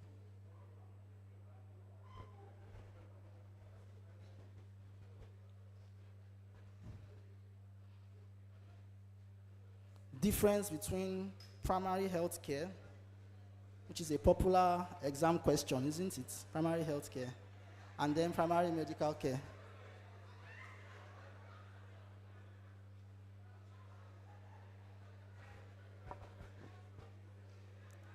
Okay, so are we together? So the slides have the information, but essentially, if you look at it from what both of you discussed, you realize that there's a lot of overlap. We won't deny that, but there are some differences. While primary health care needs no introduction, it encompasses a wide range of health promotion, diseases, prevention, diagnosis, treatment, and rehabilitation. Please, that's big grammar. Primary health care just talks about a holistic approach towards health for all. Health for all. So that will be the keyword, health for all. Okay? So it has the Alma Ata Declaration at 1978, which we have there, essential health care. When I was in medical school, I learned about keywords. Essential health care, right, based on practical, scientific, sound, associable, socially acceptable methods, right, and it's universally accessible. So that's primary health care. And if we look at our exam materials that we use to prepare for exams, you know it has 8 elements, it has 4 principles, 10 activities, 4 outcomes. Then there's the 8 A's and the 3 C's. But the principle of primary health care is talking about how can we get health to as many people as possible in their community in a way that is acceptable. I'll move on. So the principles, community participation is there, sectoral coordination, appropriate technology, and equitable distribution of healthcare resources. So I talked about the 8. These are the 8 elements: food and nutrition, water supply, sanitation, traditional medicine, disease. I assume these are some of the things that you discussed, Abby? Okay, let's go on. So let's move on.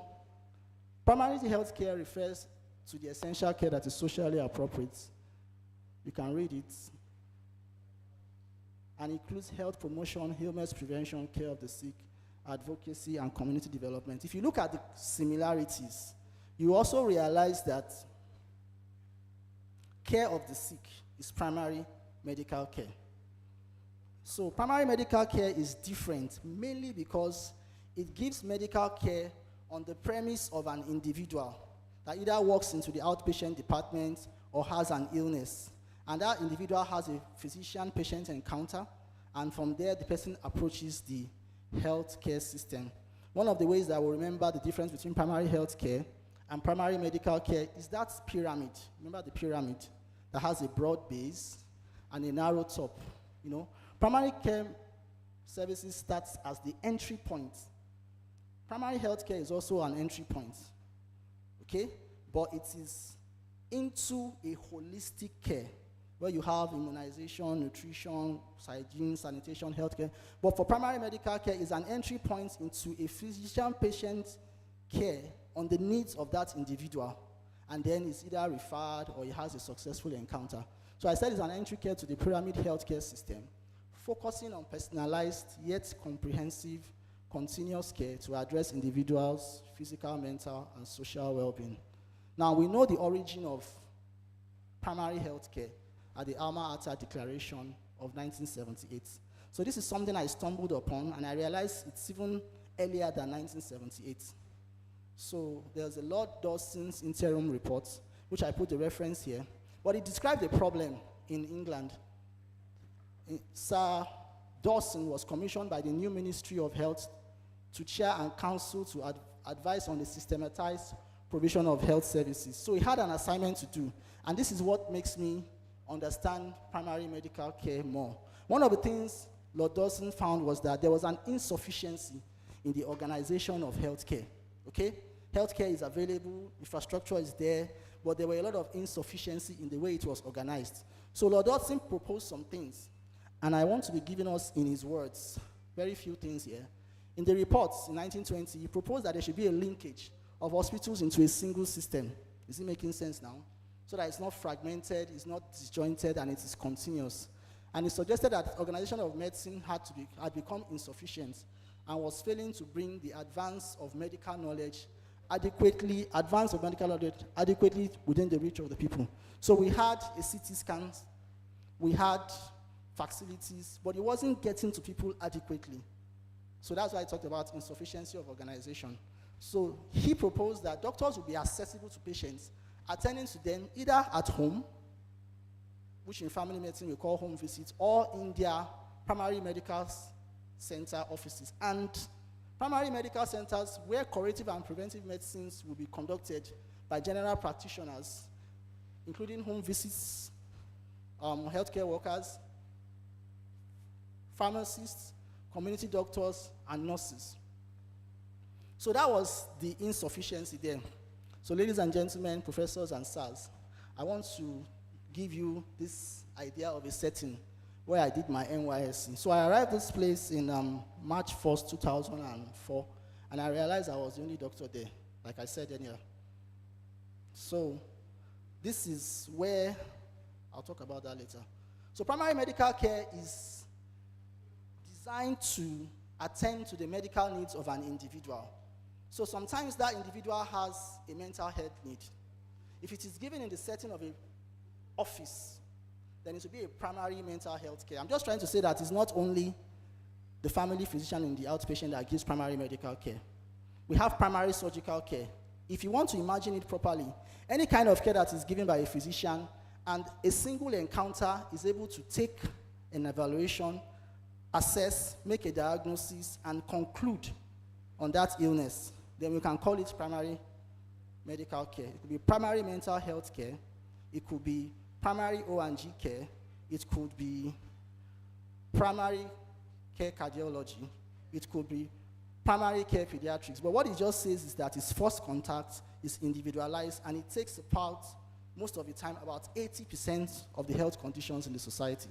Are we together? Okay, so there's the pyramid I was talking about. And we talked about this insufficiency of care. Primary care medical centers will refer to secondary care medical centers staffed by consultants. So it goes up from the primary care centers to the secondary care centers, which is district hospital, and also to the tertiary care centers. Now that pyramid has been shifted a bit. There's a lot of paradigm shift in that pyramid. Nowadays, people talk about, not nowadays, it has been written, people talk about the bottom of that pyramid being self-care. That is, there are a lot of care that you give in the home. If my 5-year-old son has diarrhea, for instance, I would have done some things at home before I take. Okay? Now, that is also an overlap between primary health care and primary medical care. But there's self-care there. Can we see that at the bottom? Self-care, community care, primary care, pharmacy care, specialty care, and hospital care. So I think I will just move on to the second objective that I have down. We know that the pyramid is like that, and there's a lot of interaction along the pyramid. Primary medical care therefore requires a lot of interaction. The care is not disjointed. And like Lord Dawson said in his report, there has to be organization of that care. So that's one of the problems we are looking at and the solutions we'll be talking about later. So I'm back to General Hospital Erua, where I did my NYSC. So I realized the hospital was commissioned 1970. 1970. And when I got there, as the only doctor that was there, one of the things that surprised me was that I went to the theater. It was very dusty. It was a long time it had not been used. And I switched on the air conditioning machine and it worked. AC was working. And then I looked at the surgical instruments. The autoclave, it was working. A lot of dust and cobwebs everywhere. And I looked at the central supply units. Their surgical instruments were intact, full of dust. So I was like, what? Let's go back to the history. So that was a few years after the Civil War, I think, 1970. And the great emeritus Professor Theophilus Ogunlesi had taken the initiative to establish a comprehensive care system outside Ibadan from the University College Hospital. I met a man who's about 80 years old who told me that that hospital was once called University College Rural Hospital around that time. And according to this message here, this is Brigadier Robert Adeyinka Adebayo. In 1970, it was called the District Hospital. Now it's called General Hospital Erua. But you can see that structure, that infrastructure has been lying there all along. It doesn't need IMSG to go and build another one to strengthen the health primary care problems in that environment. It's just to strengthen it. Are we together? So these are things that we would need to reflect on and think on. So my first day there, I saw 2 patients. My matron saw about 20 patients because they had known her and she was available. That's another word from primary health care. She was available. But there was a particular day I counted 80 patients. I saw 80 patients in one day. And I was like, so what do I do now? Because I got to work that day around 6:30, thinking that I would just freshen up and just take my time, and patients were already waiting. I said, okay, you can come in. The next patient, I was surprised. They had already gathered. So what I'm saying is that there's a need. So we are looking at the challenges, and I have another question for us. So you have your part now. This will be very quick. You are the most senior nurse, because primary medical care can be given by nurses, can be given by pharmacists in the real context of it. You are the most senior nurse, you are the most senior medical director, you are the most senior laboratory scientist employed in your primary medical care facility. Okay? So you are the man, you are the woman, you are in charge. There's no question about who's going to make the decision. You can't call for help. So you notice that there's an abrupt 200% increase in the number of patients arriving first thing in the morning in your facility for 3 consecutive days. It doesn't have to be in Erua, it could be a primary medical care facility, and you are in charge. So day 1, maybe you usually see 40 patients, you saw 80 patients. Day 2, first thing in the morning, 8 o'clock in the morning, more than 80 or 100 patients. And you notice that for 3 consecutive days. And you are the one in charge. So, what do you want to do? Sincerely speaking, you can do it. Okay? So here's my question. Mention 3 action points or steps you execute as the team lead. Don't look at me. The day after I did my induction, my uncle took me to his hospital and put me there. You have been inducted, Omodada. Start seeing patients. That was group medical right here at Mokola. So you are in charge. He was supervising me, but he said that is the meaning of induction. So can you talk to your partner and tell us 3 things you would do as the team lead when you have a double-fold increase in the number of patients that you are seeing in a primary medical care facility? Okay. So here are the solutions that we'll be looking at. Some of the things that we'll be talking about. I will not talk much about this. I will just go to the solutions. Okay? Now, there's something called healthcare financing. We need to understand this if we are to understand primary medical care. Healthcare financing just says that a young man is going from UI to Dugbe, and he falls down on a motorcycle. He gets to the hospital, and the doctor says, well, I've treated you, you have a fracture. Your fee is 15,000 naira. And the man has to dip his hand into his pocket and bring out 15,000 naira. Now, he now tells the doctor that he doesn't have it, probably going to pay over the next 4 weeks. You know, it's a situation there, and it really sounds weird. So we have different healthcare financing systems, and we have to think about the one that we are using in our environment. There's a universal coverage where the government pays, called the single payer system. There's a multi-payer system where there's no universal coverage, but every individual has someone paying for them, for their healthcare. Now, there are also systems where there is no healthcare system for paying now, for healthcare financing rather. So everybody pays out of their pockets.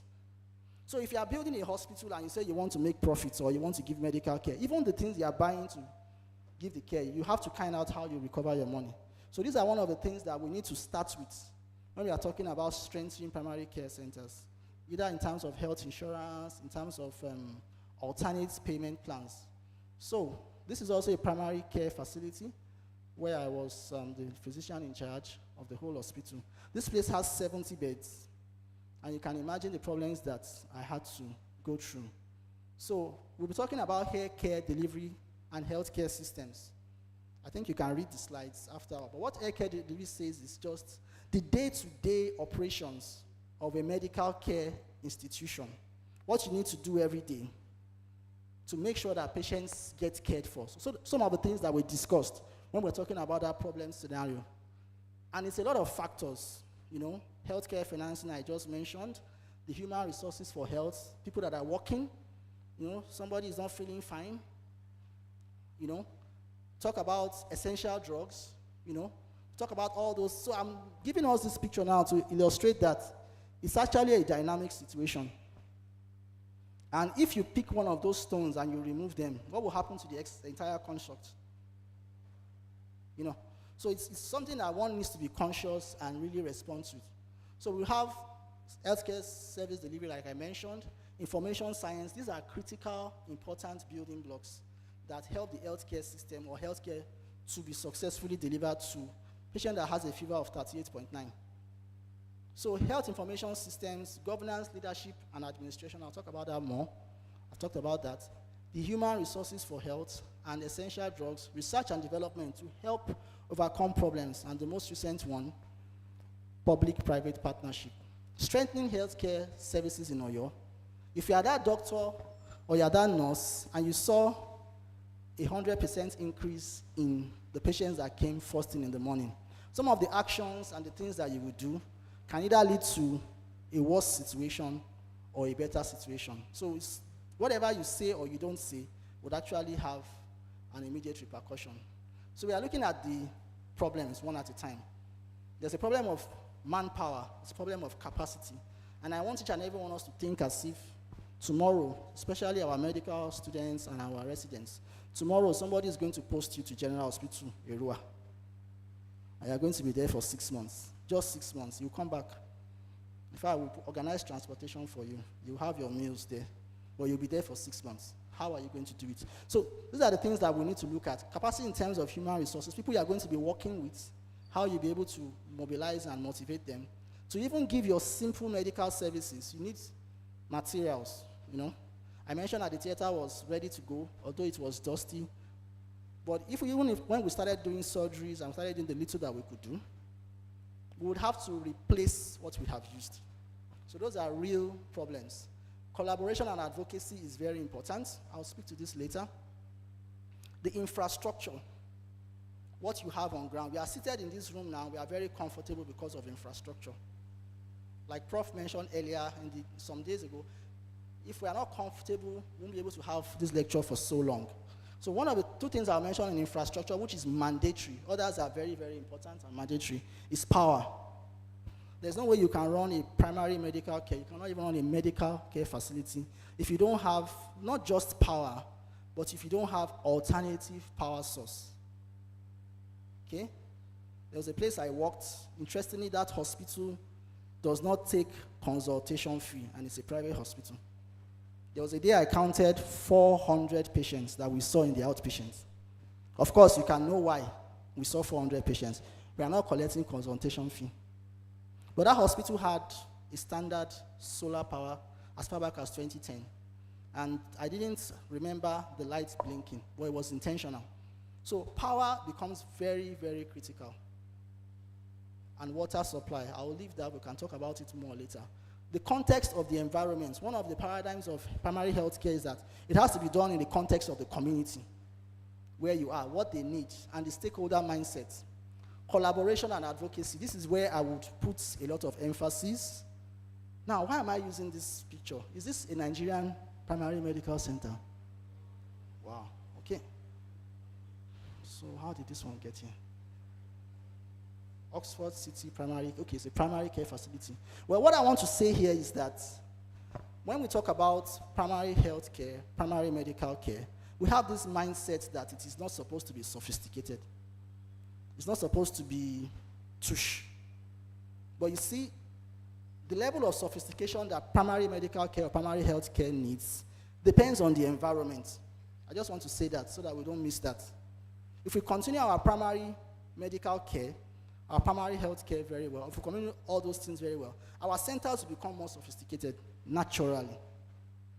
Naturally. When I was in General Hospital Erua, we didn't have an ambulance. When I went there this November to take those pictures, they had 2 ambulances. We had a KVA, 50 KVA generator. It's still working. We had 3 sources of water. We had a borehole overhead donated by Rotaract Club. We had a standard well, and we had a hand pumping machine, like the type that we have in Igbora. It was there. So what I'm saying is that there is hope, okay? But we need to recognize these core people, whom I call here primary medical care champions. Now, the reason why I was able to see 80 patients after a few months was because I was there. And the society had a need, and they realized that this doctor is always available, and they saw him. And I'm not the only one. There are a lot of people that are doing that around, even in government hospitals, even in primary health centers. It's just that it's very few and far in between. Now, when I finished my NYSC, I had to go for residency. My pastor's wife was crying. My matron was crying. But me, I have to go. So if you have a champion, someone that is compassionate, that is caring, that is selfless, as an administrator, as a policymaker, you need to recognize that person and encourage that person.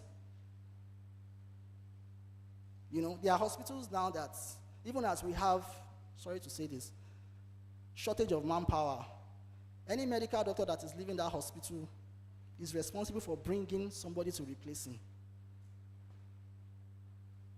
And it's because when he tells that other person that you're coming to this hospital, that person will ask the $1 million question. How much are they paying? Do they have accommodation? Tell me the truth. Is that place okay? And the answers are fair. And then he can come down. So I'm still clamoring and I'm emphasizing on this, that we need to have an arrangement where people that give healthcare services in primary care and primary healthcare settings, primary medical care and primary healthcare settings are recognized and they are encouraged. What do we need to encourage them? It's not always money.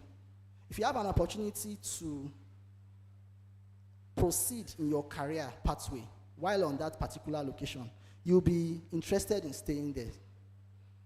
Okay? I will not talk much about that. I want to move on. The issue is work-life balance. So we'll come to the conclusion. Without boring you and without taking too much of your time, we have been able to state difference between primary health care and primary medical care. Even though there are overlaps, we know that primary health care is a holistic management approach towards health for all. Primary medical care, essentially, even though it has primary mental health care, primary gynae care, essentially comes into play when we have an individual patient in a patient-physician interaction. We describe the components of an optimized primary medical care setting, and I gave examples from history and all the stories about that single hospital that has existed for about 44 years now. Using a problem scenario, remember that problem, we have reflected and examined the challenges facing the day-to-day delivery of primary medical care from examples in Oyo State. And we can explain these challenges better. So those challenges, it is for you or me or whoever is there to have a peculiarly tailored response. I mentioned a hospital, even though it's a private hospital, where they don't take consultation fee. It's a strategy. There's another hospital I know, primary medical care. Also, they don't take fees for bed. If you stay for 24 days, your fee is the same as someone that stays for 7 days. Don't be deceived. They are making profits. Don't be deceived. They are making profits. But what I'm just saying is that it has to be adaptable, it has to be structured, and many times we need to review according to those building blocks that I mentioned, human resources, workforce, healthcare financing, essential drugs, and ensuring the supply of drugs. Finally, we have arrayed solutions to the challenges facing the day-to-day delivery of primary medical care from examples in Oyo State. And we looked at those examples in terms of the priority. And one of the things I said about priority is that you don't joke with power, you don't joke with water, and as much as possible, you try to identify champions that will be there, maybe a nurse, maybe a laboratory care specialist, but they will be there and they will be fully engaged, passionate about what they are doing. So these are my references. Thank you very much for listening.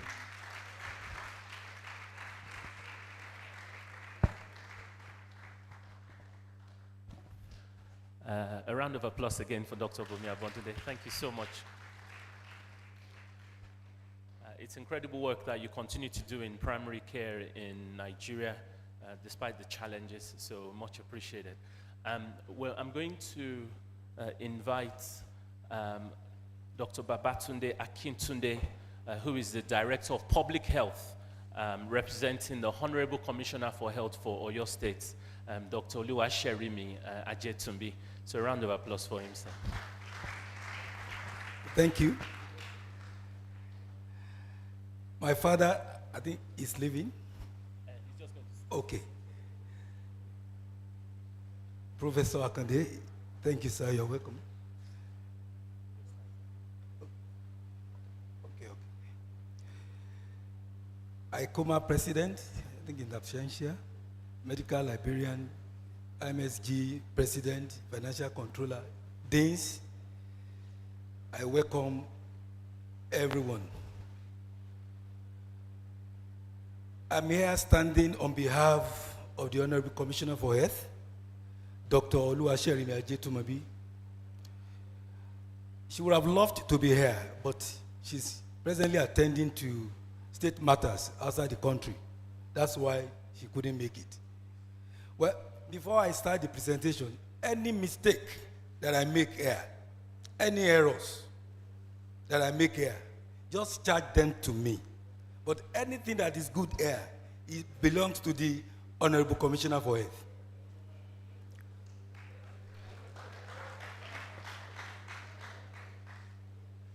Yeah, I think before I start, let me say this. I think the previous presenter talked about primary health care and primary care. Yes, before I became Director of Public Health, I've spent roughly 20 years as a medical officer of health in the local government. So the issue of primary health care and primary care, they are quite different entirely. And I agree with him in its entirety. Yes, let me just put this across very expressly. When we talk about primary care, well, I might not be able to present the way he presented. You know, it's from the academic environment. I have left our academic environment for a very long period of time. We are on the feet. So I'm only standing in the gap between the TAN and the GAN. So please pardon me if probably I'm not able to go into detail, but I'm going to bring to us the initiatives from a Oyo State perspective. Now, let me give this instance before I further the presentation. When I was a medical officer of health in Oriri local government in Oyo State, I just want to put that scenario so that we get a clearer picture, better understanding between primary care and primary care. A patient came to me complaining about fever, and I did all that was needed at that point in time. The test that was done came out positive of malaria. We treated. 2 weeks later, the same woman came we treated malaria. Then subsequently, I was not, on seat. My subordinate treated malaria again. So there was a time I came. The same woman, I said, no, we have to think very deeply. Now, primary care, where it came that time is that the woman came to me, I consulted, individualized, patient-provider relationship. That is primary care. Now, what I did to solve that problem is that, and I asked the health promotion officer in the local government, go to where that woman is staying and see the environmental conditions. When they went there and they got there, they discovered that the environment was very bushy. She had a lot of, open container. So, and we saw a lot of mosquito, breathing there. That is where the problem came from. So we advised, we educated the woman. Thereafter, she didn't come again.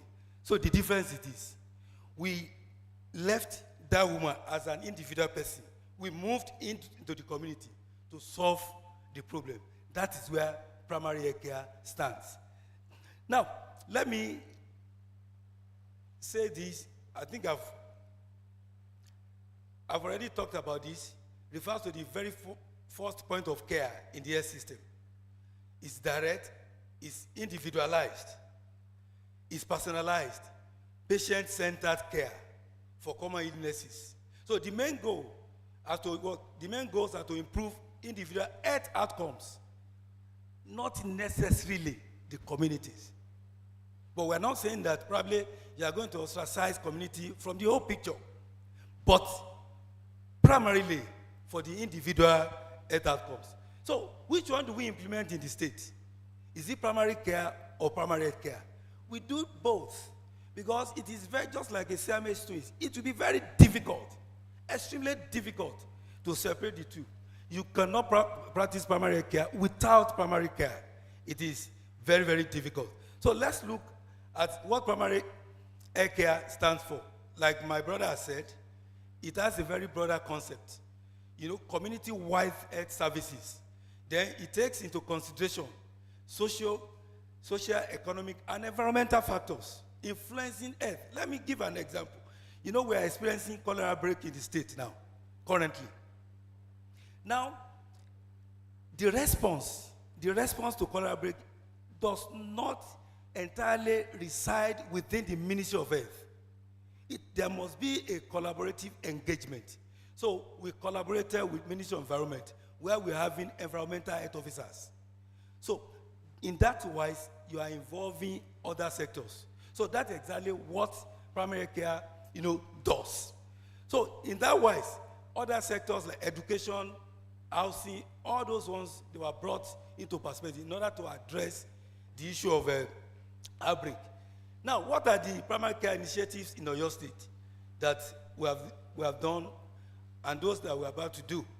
Yes, you cannot talk, when you're talking about primary care, you have to increase access so that patients will have access to qualitative healthcare service.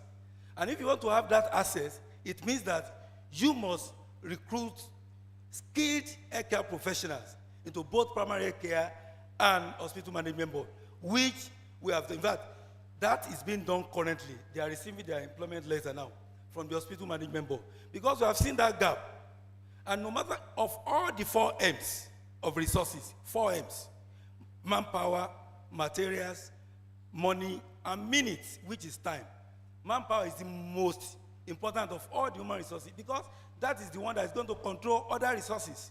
That's why the present administration in the state, led by His Excellency, Engineer Seyi Makinde, took it upon himself to engage and recruit skilled hands into the civil service. So that's exactly what we have done. And what is the impact? We've done that, we are still doing it again. So we have increased staffing, patient experience reduced. One of the problems that we do normally have is waiting time. You see a patient waiting for a very long period of time. At the end of the day, we have what we call missed opportunities. They won't come again because they have market to attend to and some other economic activities. So we cannot, because of that, then interrupt their own source of livelihood. Then guideline for medical management of victims of Oyo State. That was what my Honorable Commissioner did.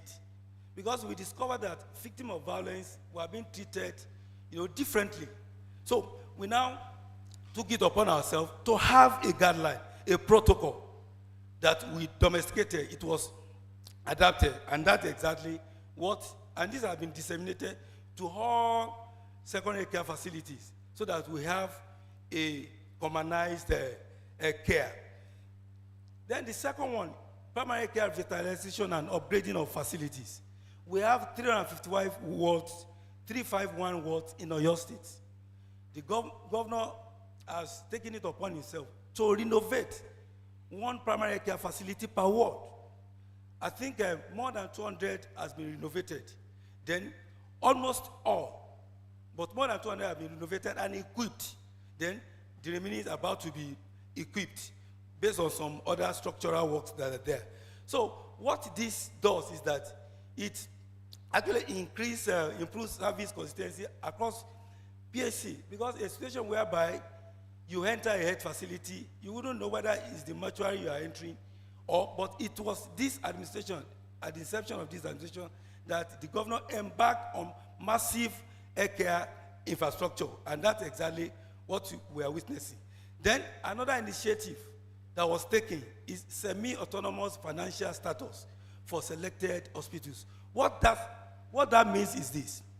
We discovered that initially, before the present administration came on board, all the IGR of most of the hospitals were being remitted to the central, where if needs be, probably you have something to do at that level of a facility, you have to write all this bureaucracy, and we believe that it's wasting much time.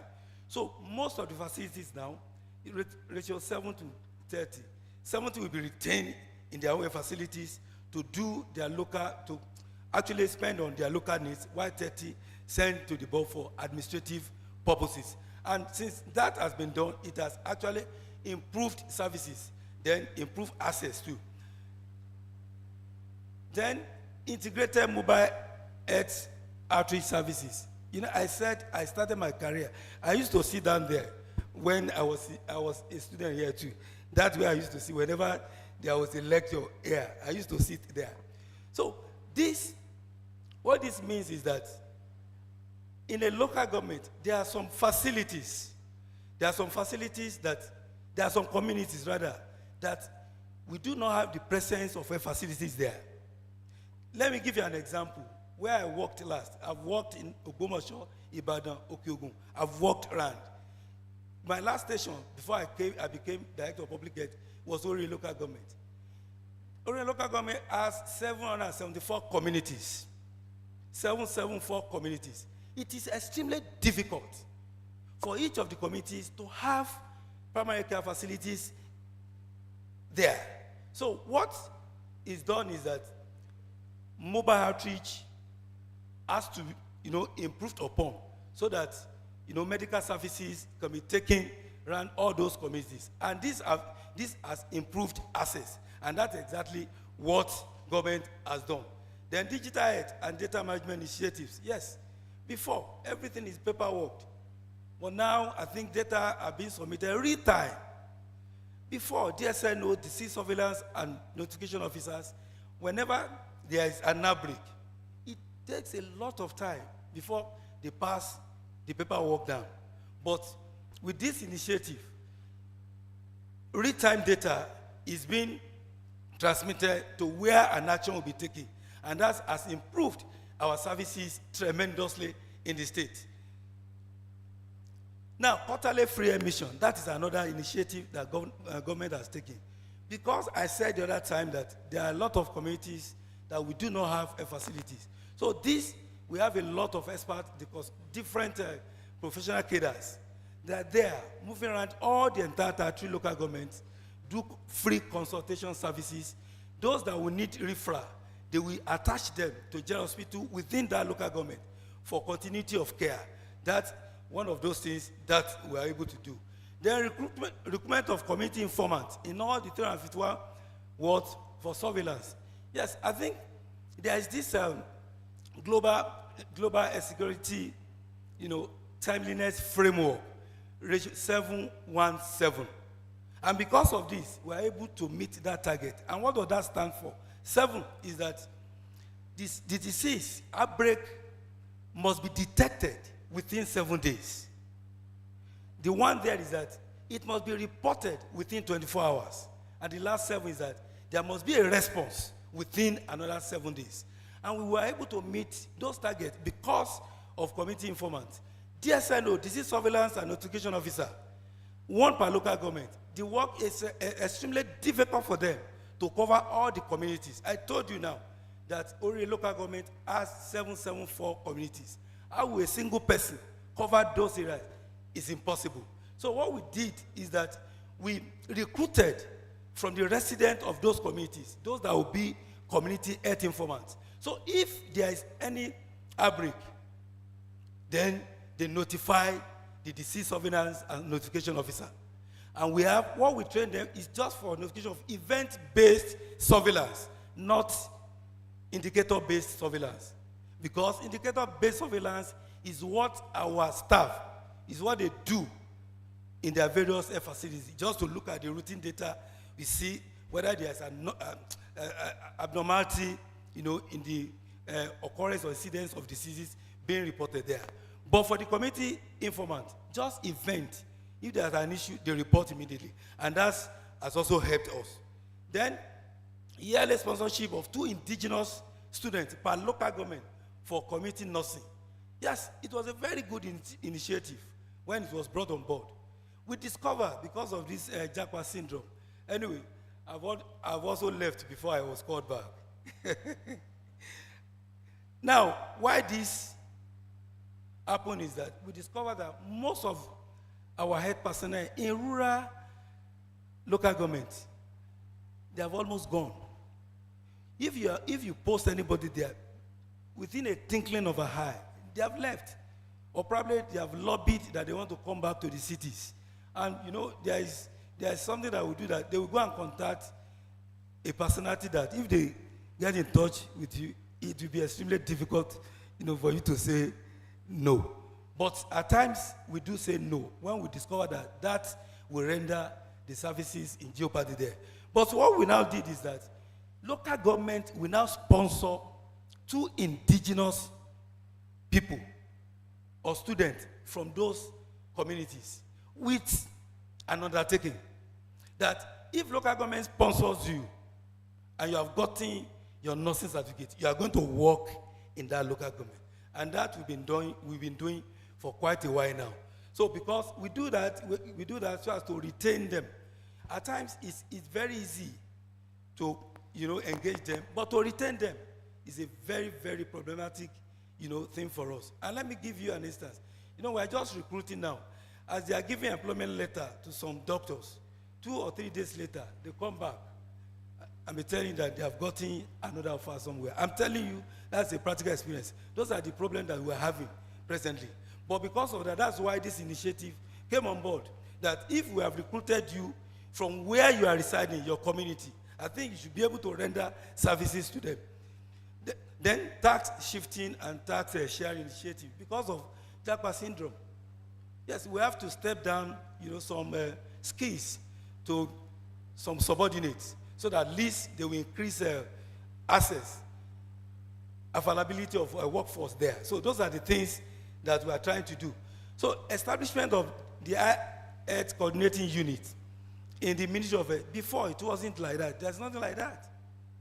But this is done in order to coordinate our health unit in all the local government. This unit has been established in all the primary health care, in the territory local government. A coordinating body was just, being established at the Ministry of Health. The same thing, mental health too. So all these things are just to expand access, primary care to people who are in need of them. Unlike what we used to have before, where all those things were not in place. Then, Oyo State Health Insurance Agency. In fact, our health insurance agency is one of the agencies that is doing very well in the country. We can be fact-checked on that. our agency is one of the best agencies in the country in terms of services delivery. Now, why? Because of the out-of-pocket, I think about 60 to 70%, people access care, through out-of-pocket expenses. And that is not sustainable. It exposes them to financial risk. Then we want to protect them. That's why this came into being. And a lot of people are benefiting. And let me just give an instance. People living with HIV/AIDS, government procured about, I think, 500 thereabouts, services for them free of charge. Especially the one that has NCD packages, because they are not dying of the virus again. They are dying of what is also killing the general population. So we have already procured that for them. Then, accelerating nutrition results in Nigeria. That is another thing that we are also doing in the state. What is the objective of this? Just to improve nutrition among vulnerable groups, focusing on women and children. Why did that happen? Because the prevalence of stunting in Oyo State is about 26.5%. And that is unacceptable to the government. And that was the reason why this came on board. And they have done a lot of things, and a lot of resources have gone into this. Then, Oyo State Drug Management Agency. This is about, to be finished. Actually, we are still being, processed. But by the time everything is finalized, so you're going to address the issue of drug availability, because you cannot say that you want to have increased access to primary care without having drugs, and all what have you. In conclusion, why we celebrate this milestone, we also recognize the need for ongoing partnership and support to further strengthen our primary care system. We extend an invitation to IMSG to collaborate with us on initiatives to bring high-quality, accessible care services to every corner of Oyo State. We seek your expertise, assistance, and support in capacity building, medical supply, specialized training, and resource mobilization. Thank you so much.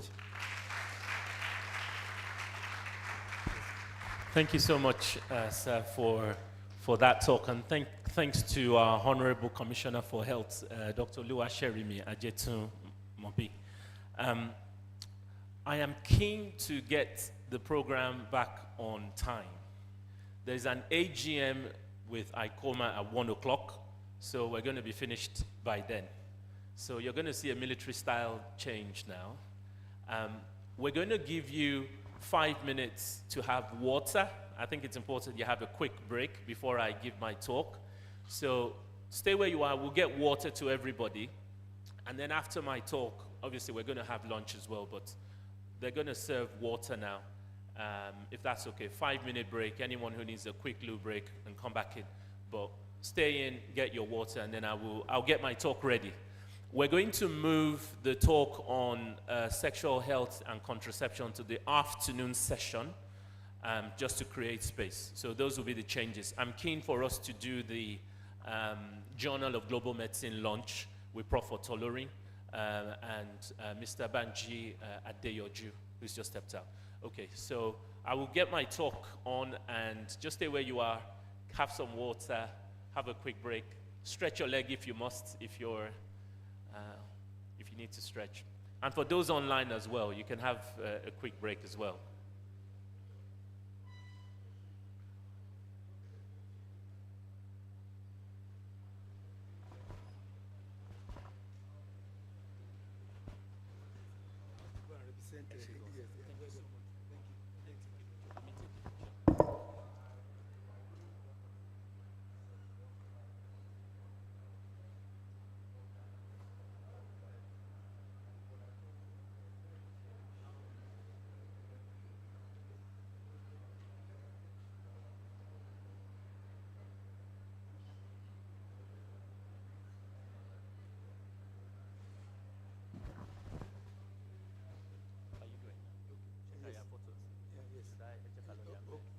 So whilst we're setting up, we'll just take a quick picture with the Honorable Commissioner for Health's representative.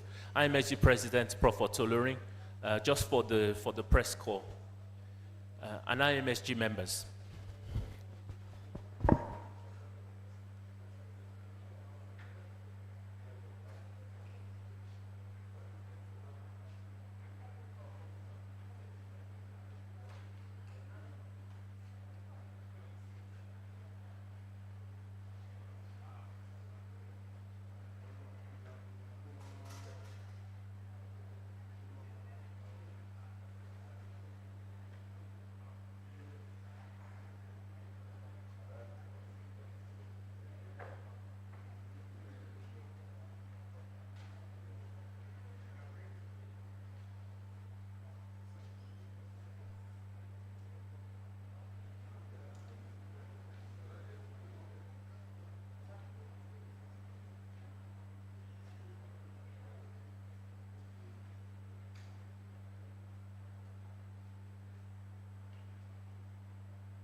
Okay, so we will just go on to the next lecture. Have we got water?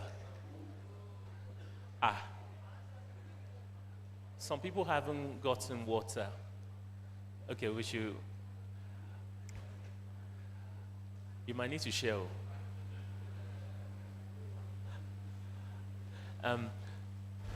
So we're just getting my slides up, because we've got to be finished on time now, so we just get this talk done and then we'll get the presentations done. Great, okay. So I'm going to be talking on human papillomavirus vaccination in the prevention of cervical, genital, and head and neck cancers.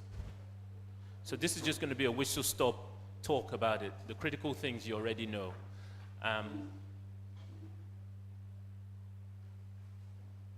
The human papillomavirus is a DNA virus. It's a ubiquitous virus. That is, it's present everywhere. 80% of the population are going to have an infection with the HPV virus at some point in their lives. Nothing about you or what you've done or not done. It's just how it is. There are over 200 different strains of human papillomavirus. Low-risk HPV, high-risk HPV. The low-risk strains will cause warts, HPV-6, HPV-11, and lots more other serotypes. The high-risk HPV, HPV-16, HPV-18, those are the key ones that cause cancers of the cervix and cancers of the oropharynx, in particular the tonsil, back of tongue. It's sexually transmitted, and your body will come in contact with HPV. Your immune system will generally get rid of it over the exposure period. But when you have persistent high-risk human papillomavirus, it progresses onto cancer. We've seen that in the cervix. So the persistent changes in the cervix is what leads onto cancer. HPV 16 and 18 are the key high-risk strains for cervical cancer. HPV 16 causes over 90% of HPV-related head and neck cancers. We started giving the HPV vaccine to girls, and before they become sexually active. So this is the whole point of it, so that the seroreactivity occurs before people become sexually active. So girls aged 12 to 13 were given the vaccine to protect against cervical cancer. But we now know that the men are coming to us with cancers of their throat, in particular of their tonsil and of their tongue base, caused by human papillomavirus. So a lot of the patients that I treat in the UK have tonsil cancer or tongue-based cancer, and it's driven by human papillomavirus, the same high-risk human papillomavirus that causes cervical cancer. So in the UK, since 2008, we've been vaccinating girls, giving them the HPV vaccine in schools. In the last 4 or 5 years, we've started giving boys the vaccine as well to protect against cervical, genital, and oropharyngeal cancers. It is a public health emergency. It's important to understand that that is what we're seeing. There is a rising incidence of HPV-related oropharyngeal cancers in the Western world, in the UK, in the US, all across the place. It is human papillomavirus driven, and it's preventable. The reason why we're talking about the HPV vaccine is precisely because we can prevent cervical cancer. Sub-Saharan Africa has some of the highest rates of cervical cancer, in part because of the challenges with screening, with sociocultural challenges. I'm going to pause. I can see my president.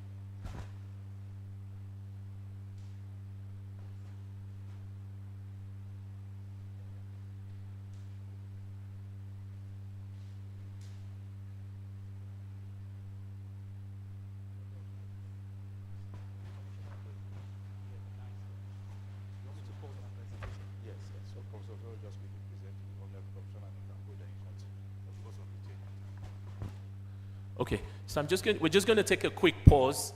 We're going to take a presentation to the Honorable Commissioner for Health before he leaves, the representative of the Honorable Commissioner for Health. So Professor Tolorin will present a plaque to the Commissioner for Health's representative because he's got to go to another appointment. Don't worry, you won't miss anything on the HPV talk. I'm going to come back to it. Thank you.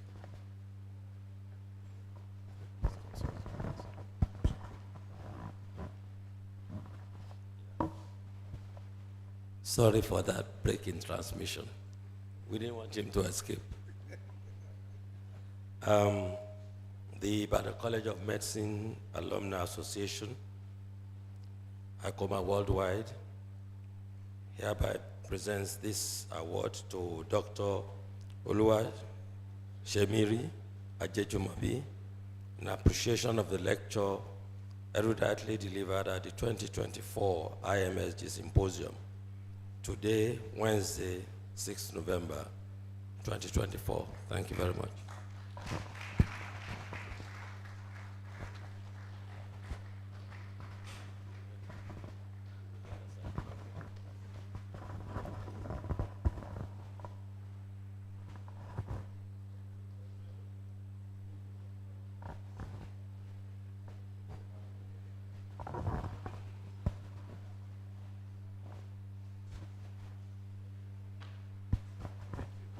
Thank you so much, and thank you to our Honorable Commissioner for Health. Please, a round of applause again for... Okay, I'm just going to check that you guys were following. So what were the strains of HPV that caused cervical cancer? Okay, and what about head and neck cancers? What's the main one? Which HPV cause benign lesions? Ibadan is hot. Fantastic. Okay, so you're following. So I'm going to go back into my talk. So I was trying to say that the reason why the vaccine is important is because it prevents cervical cancer. This is huge. Nigeria, Sub-Saharan Africa, we have very high rates of cervical cancer. It doesn't have to be that way. People just need a jab. In the UK, since 2008, when we've been giving the HPV vaccine to young girls, there have been publications in the last year that have shown a 90% drop in cervical cancer rates. Listen to that again, 90%. So if there are parts of the world where a vaccine is able to almost completely, and we're aiming to eradicate cervical cancer by, is it 2035? That's the government position. So if there is a vaccine that can eliminate cervical cancer, eliminate tonsil cancer, eliminate genital cancers, we really need to be doing a lot more about access and getting it across to our people. So I want you to be aware of that. There is a vaccine, and we should encourage people to take it. Now, I know that there's so much going on whenever we talk about vaccines in this context. There are cultural misgivings, there are religious connotations, there's misinformation, there's all sorts. I've listened to all sorts of things that people have said, but there is a vaccine that can prevent these cancers, and it's our responsibility to make sure we get the message out and to make sure there is access. Human papillomavirus will get into skin or epithelium through abrasions. There are early proteins, E1 to E6. It replicates, it basically hijacks the replication machinery of the host cells. So the human papillomavirus integrates, for example, in the tonsil, in the reticulated epithelium of the tonsil crypts. That's where the DNA integrates. It takes over the immune system, your body's replication. You know the way skin grows from basal membrane all the way to the top. It goes into the basal membrane epithelium. It produces early proteins. It's important to understand this, E1 to E6. When we see those early proteins, RNA for E6 and E7, that is when we know that there is a transcriptionally active HPV infection. So the presence of HPV DNA alone doesn't mean that there's active infection. We've got to see E6 and E7, and those are early proteins. Now, there are late proteins, L1 and L2. Those are capsid proteins, like the outer coating of the virus. L1 is where we produce the vaccine from. So we make a particle, we call it virus-like particle, VLP. It basically looks like the configuration of L1, the outside capsid. That's what the vaccine is. So when we give that to people, the immune system recognizes it as a foreign body. You mount up an immune response, you get rid of it. It goes into your memory cells. The next time your body comes across it, you get rid of it even quicker. So that's how the vaccine was, and it's on the L1. I'll go back to the more basic things. I've done a PhD on HPV, so let's not go into genomics. But I'll talk about the things we need to know. The vaccine is present. It can prevent cancers. It can cause cancers of the tonsil, tongue base, cervix, vulva, anal cancers, and all of these are preventable by a single jab. Many infections will resolve on their own without treatment. We've said that it's a strain responsible for a lot of the cancers. It's sexually transmitted, and we've said that children aged 12 to 13 get given the jabs in schools in the UK at present. I suspect, the Nigerian condition is a bit different, but the aim is to get it out into schools. I'm aware that there's a drive for HPV in Nigeria to get access, and some of our colleagues are working in that sphere. But it's our duty to get out the word and get the education out and reassure people that it's important. In most countries, it goes hand in hand with screening programs as well. So there's a cervical cancer screening program that is based on cytology. So you take cells from the cervix and they look for abnormal cells. That's what we used to do before. The whole screening program has now changed to an HPV-based screening program. So we're not just looking for abnormal cells now, we're looking for the presence of high-risk HPV. That's exactly what we're doing. And women get called to have ablation or whatever treatment based on what we find. The HPV vaccine schedule in most countries previously used to be for women up to the age of 25, primarily because it was for cervical cancer. But in the UK, it's now gone to a single dose. So, women up to 25 can have 2 doses, but it's now gone to a single dose. The new program in the UK is a single HPV dose, which is sufficient for a lifetime. There are some groups that are high risk who are more likely to have, an HPV-driven cancer, immune-compromised people who have HIV in their system, men who have sex with men, sex workers, they're considered high-risk groups, so they get given the vaccine. And you can have the HPV vaccine up till the age of 45, certainly in America. In the UK, we're not funding that. We're only funding it in schools. So this is just what I've talked about. So basically, these are the groups that we offer the HPV vaccine to. And these are sort of different schedules that you have in different places: 1 dose, 2 doses, 3 doses. And it's important to make sure that we encourage everyone to have them. They can be 6 months apart or 12 months apart.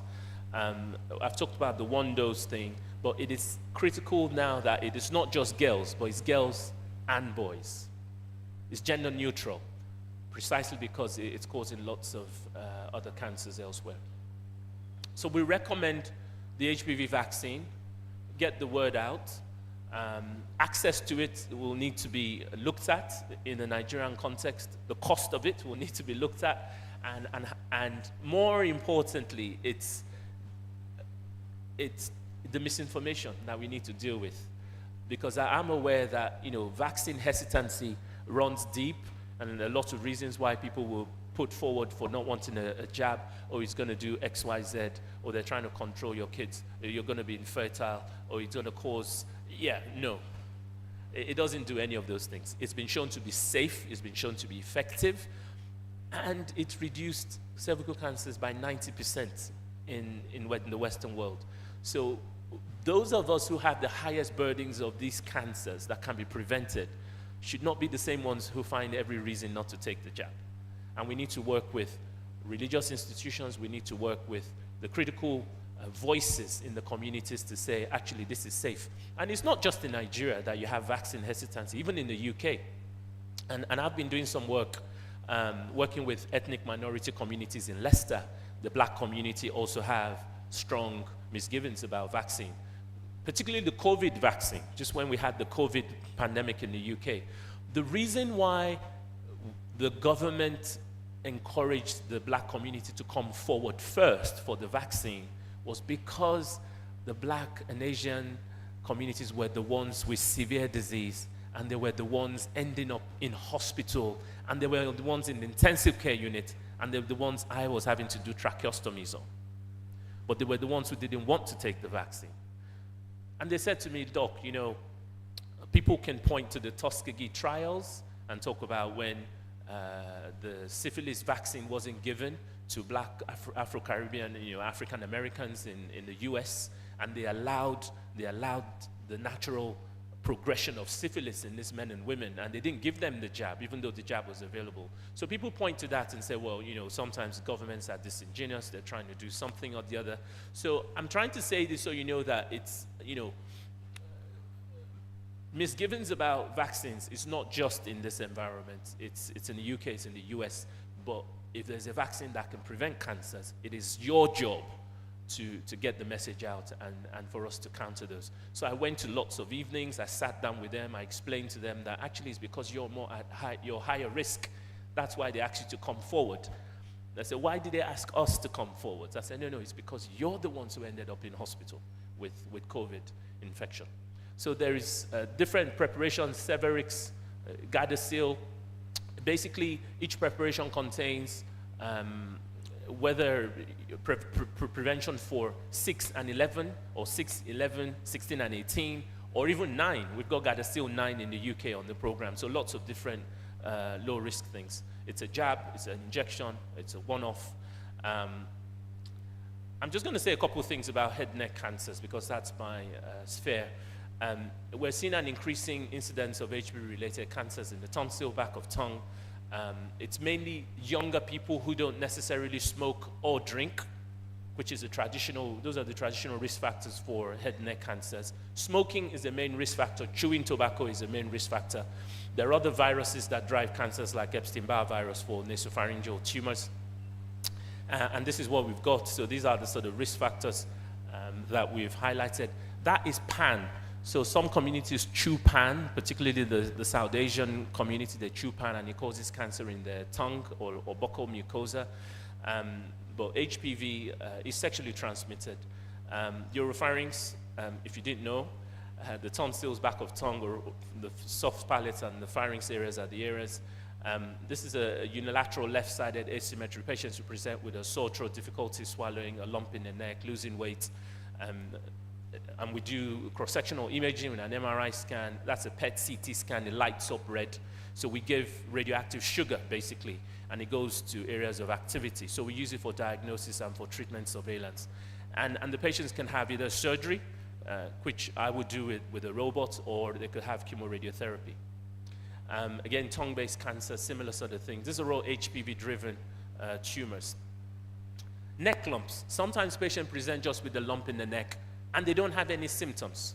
We call it an unknown primary. We can't find where it's come from. The virus tends to hide inside the tonsil or in the back of the tongue. That's where often we find it. So we treat this as an HPV-driven disease. We operate, we give them radiotherapy or chemo, and they do better. So the critical thing with HPV in the head and neck is a strong positive prognostic marker. Patients with HPV-positive disease do better. Survival is better, their outcomes are better when we treat them. In terms of diagnosis, we tend to use a surrogate marker for presence of HPV, which is P16. P16 is a protein the virus produces. So we do P16 immunohistochemistry, and when you get the one in the middle there, the brownish staining one, more than 70% cytonuclear staining, tells you that the virus is present. So that's what we do. If you're looking for the specific HPV strain, then you want to do in situ hybridization, which is the one right at the end there. And then the standard H&E is just for tumors. This is me talking to the Black and Caribbean community in Leicester and just going over all the sort of cultural things we talked about, and we don't want to have this vaccine and the reasons why. So we need to engage with people, not judge them, not label them, just listen to them, understand where they're coming from. And often when we're able to allay those concerns, to say, no, it does not cause infertility, or, you know, this is the benefit, go through the churches, go through the mosques, talk to the critical leaders, the message cuts across. And that's what we found in Leicester as well. So HPV vaccine, the keynote is that it prevents not just cervical cancer, it prevents pre-malignant states as well. So if you look at this, this is an iceberg. So the tip of it, which you can see, is just cervical cancer, but underneath that, all the cervical intraepithelial neoplasia, CIN 1, 2, 3, anal cancers, penile cancers, vulval, all the genital cancers, and it's quite useful for that. I'm going to stop here. So these are further resources that you might want to, you can take a picture of that. I've been part of a campaign in the UK called Sign Away Cancer. That's a video, and we've been encouraging communities to allow their children have the vaccine. So you can watch that video at some point. If for anything, I'm in the video, so watch it. And then the other one talks is just a general summary, a little animated video about everything I've just spoken about. So the vaccine is safe, it's effective, it protects against cervical cancer and oropharyngeal cancers. Children get given it, so let's all get informed, let's get vaccinated, and let's get screened. Thank you for your attention.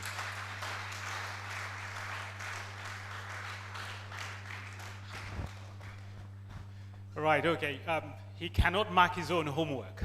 So I just thought I would like to thank Professor Dejo Oladeji, Dejo Olalaye, for his brilliant presentation, which I enjoyed very much, trying to giving us an overview on the mechanism of HPV in the causation of the various squamous carcinomas, and also telling us how the origins of the human papilloma virus vaccination. And the most important thing which I've learned is busting the myth of vaccination, and also the excellent work he's been doing in his health promotion campaign in increasing the uptake of HPV vaccination, which is life-saving, essentially. Thank you so much. I'd also use this opportunity to thank all our guest speakers in the morning session for their brilliant presentations. Can you all give them a round of applause, please? Yeah. I think I've learned a lot. Many of the speakers have shared their insight. I've, for the first time, understood the differences between primary health care and primary medical care, the differences between individual and population-based treatment, and also for the Commissioner for Health for your state sharing the various brilliant initiatives they're undertaking in tackling the burden of avoidable diseases in the community. So I think I've learned a lot. I'm sure you have as well, and I've really enjoyed this session. And I would also like to use this opportunity to thank the organizing committee. A lot of work, a lot of hours have been put into getting this symposium today. So I'll use the opportunity to thank, well, Professor Olaleye again for his leadership skill in leading and coordinating and organizing the symposium. I'd like to thank Dr. Obajimi for his help as well. He's been instrumental. He's been the one facilitating this whole program, getting this auditorium ready, printing our posters, sharing valuable insights on tips and little tricks that we need to be aware of. So I really want to thank him for his help. And he gave his time. At weekends, he will join our meetings, so we really appreciate it. And thank you. And I would also like to thank my colleagues, Dr. Abel Adegoke, the treasurer of IMSG, who's not here today, but has been instrumental to this organizing committee, and Dr. Banji Adeyoju and Dr. Funsho Adejeji for their help, support, and help and contributions. Okay, yeah, and thank you all for attending this morning session, and we're looking forward to seeing. So, okay, yes, we have a journal launch. Are we having it now? All right, okay, yes. So we have a journal launch, which is typical tradition. Yeah, we're bringing it forward. Yeah, we're bringing it forward. The journal launch. Okay. So the IMSG have a journal called the Journal of Global Medicine, which was launched in 2021. It's online, it's peer-reviewed, and currently freely available. We're launching the 2024 edition today. Dr. Banji Adeyoju and Professor Otolori would launch this journal. Thank you, Bode. It's been a wonderful morning already. Thank you, Dejo. Excellent. Thank you, Biodun and Kunle, and of course, Mrs. Williams, who's been outstanding in supporting Bode and the whole group. So, I have no big experience with this, but I know that my senior professor colleague will do, and I had quietly said to him, I'm going to take your lead. So therefore, without much ado, I invite you, sir, Professor Otolori, to please take the lead with the launching of the journal. Okay. I'm tasked to say a few words about the background of the journal. But before I do that, I want to recognize and thank Professor Otolori for the outstanding leadership of the College of Medicine Alumni Association for the past several years. He's been outstanding, energetic, enthusiastic, and brought in a lot of new energy and initiatives. So please appreciate him. Thank you, sir. With regards to the journal, it's you all know, or you may know, that the IMSG has been coming to this college for, I think, close to 20 years. The IMSG itself has been in existence for over 30 years. It was just that in 1994 that we achieved formal charitable status in the UK. So initially, we would have this program, and we would launch and prepare published books, which we would hand out to medical students and residents and faculty staff in attendance. Successive education and research secretaries, with the support of the whole group, has put their own stamp and developed new initiatives. And the immediate past Education and Research Secretary, Funsho Adedeji, changed the idea of producing a hard copy book to a digitally available, online and accessible and published peer-reviewed journal. So that's a big step. It means we are more accessible. We have publications from residents and medical students, from experts throughout the world. And we're very proud for what the IMSG has achieved, and very grateful for the support from ICOMA over the years. It is actually primarily an online and public access journal, but for the purposes of this launch, we published several copies of the current journal to mark this occasion of the formal launching, which will be blessed and facilitated and supported by the whole Alumni Worldwide Association. Thank you, sir. Thank you. Well, thank you very much. I just want to add that what is different is that before IMSG was funding this journal entirely, but recently they've asked ICOMA Worldwide to partner with them, and we have accepted, and our chapters in North America, UK, Canada, we are all in agreement that we will partner with IMSG to keep the publication of this journal going. And this is the first to be published here. It was printed in Nigeria. That's right. Even though it was formatted in UK, but it was printed in Nigeria for this purpose. So it is my pleasure, and to the glory of God, that I formally launch this Journal of Global Medicine in the name of God the Father, God the Son, and God the Holy Spirit. I hope it will continue to contribute to personal development and knowledge globally, emphasizing healthcare in developing countries. Because like many things, we have to tell our own stories. We have to tell our own disease patterns.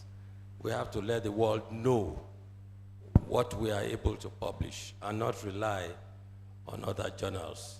So please give this journal all the attention that you can, especially young researchers who are publishing.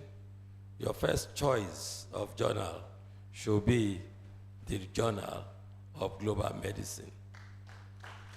So let's invite people on the high table and IMSG. We all hold a copy and we take a picture together.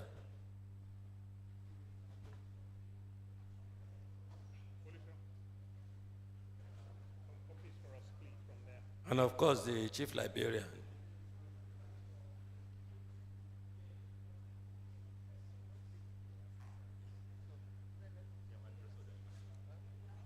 Where are the other copies?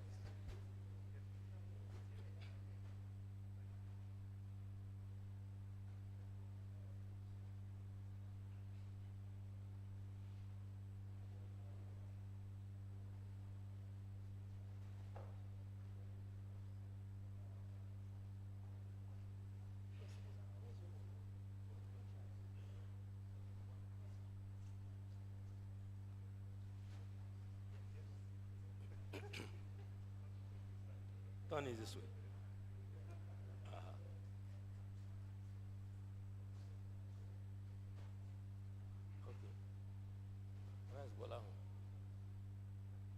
Dr. Bajimi.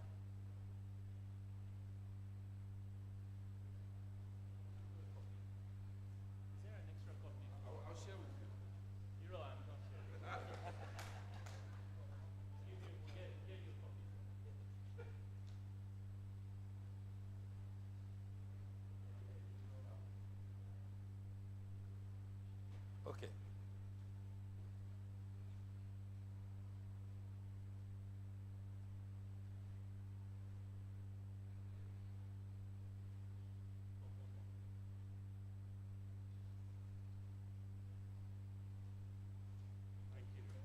Congratulations. Thank you very much.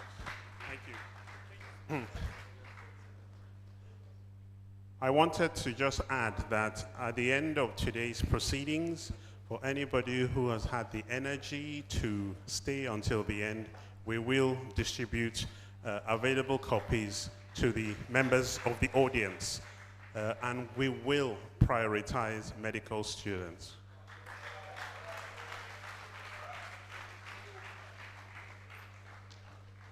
Thank you, sir. Yes, you're going.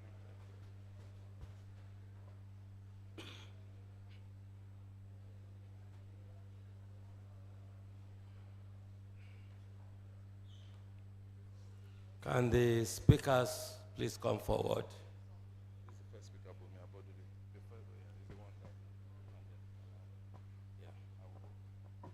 Dr. Abodunde.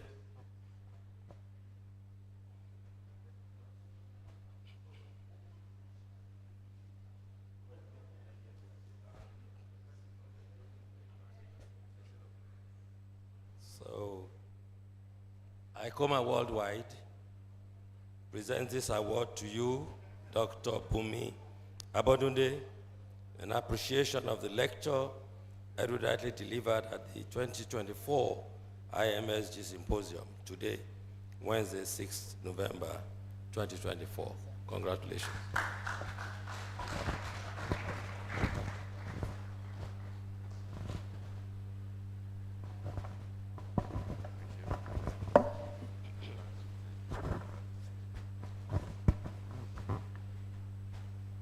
Please come forward, Dr. Oladejo Olade. This gentleman, I thought was an ENT surgeon. I'm a gynecologist. But he seems to know more about cervical cancer than myself. It's the same virus.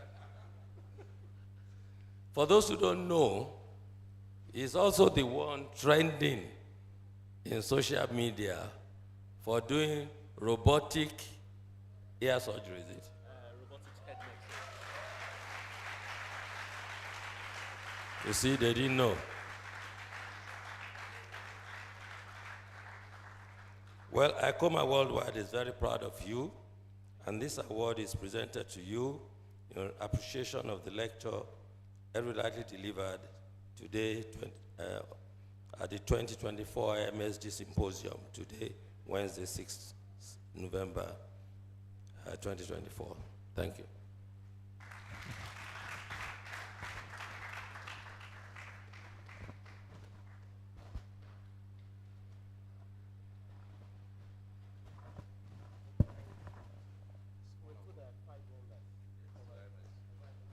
That's all right. Yeah, so just you have an award for you guys, IMSG. So it's giving him a just some souvenirs. For IMSG members. No, good afternoon, ladies and gentlemen. Yeah, I know I'm probably standing between you and your lunch, so I'll make this brief on behalf of the Provost College of Medicine. May I have the president of the IMSG, Dr. Bode Williams? May I have you here? We really are grateful over the years for the role that IMSG has played. We're proud of IMSG because they have continued the tradition of giving back to the roots. Yesterday, they were tremendous at the anatomy reading room that they've made that with alternative power source now, and it's renewable energy. And we're all enjoying the comfort of this place that was renovated by the IMSG. So whatever we give to them can never be enough. But this is just to give a token to appreciate them for all that they do year in, year out. So on behalf of the provost, I present this to the president of IMSG.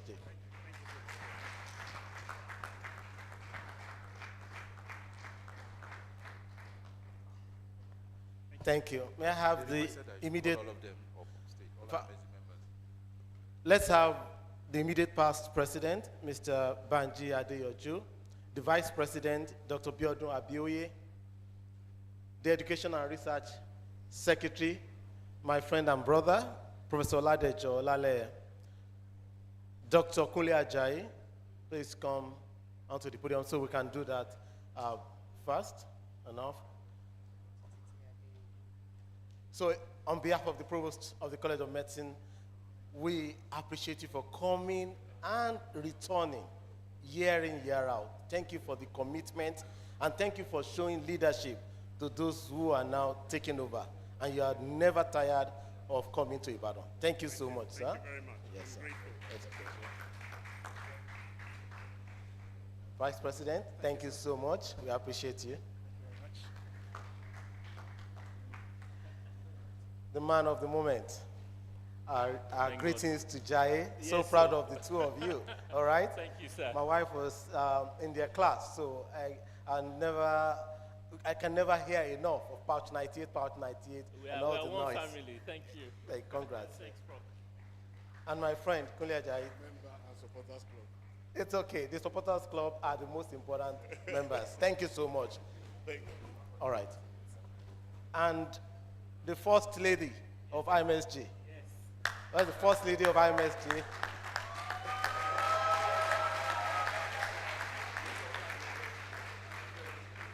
We have had a little chat.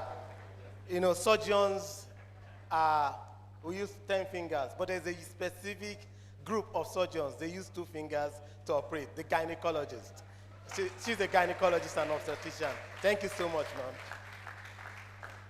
She was my classmate. Oh, and the first lady and the president were classmates. Lovely, lovely. Congratulations. Thank you. Thank you so much.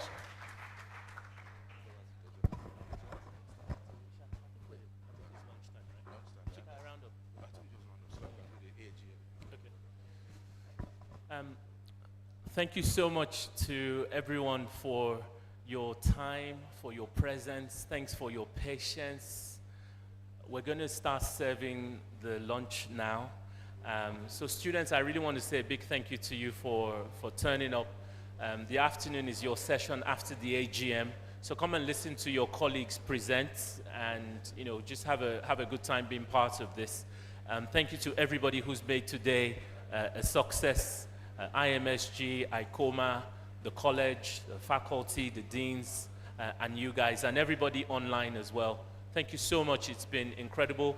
I think it's important that we now think about ways of improving primary care in Nigeria, and that responsibility is yours and mine. So thank you so much for your attention, and I am a proud Ibadan alumnus.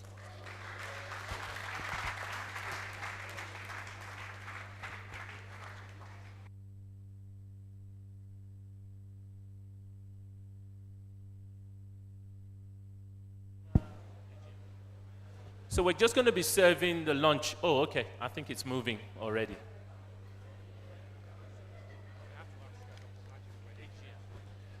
Yeah, it's AGM. So we ask the students to give us 20 minutes. I will start the format in 30 minutes while they're having their lunch. Or what do you do?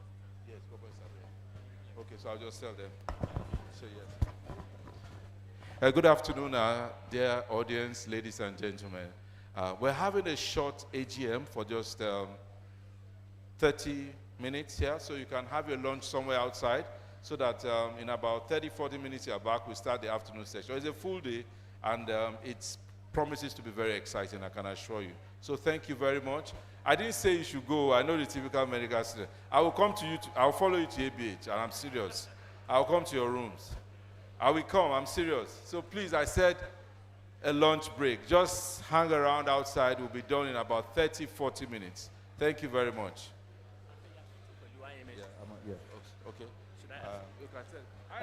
IMSG scholars, please come to the front so we can take a quick picture with you. IMSG scholars.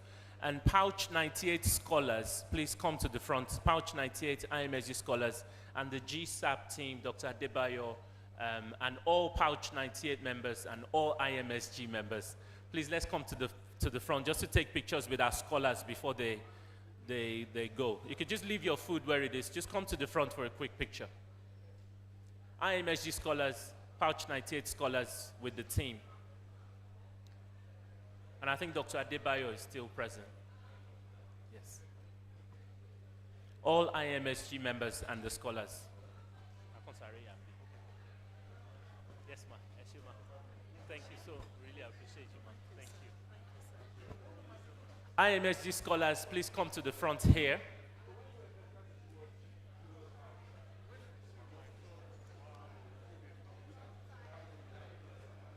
Pouch 98 will take our picture after the IMSG scholars. So Pouch 98, you can just sit here. My people. Well, you're back. Lovely to see you, man. You guys are surprised.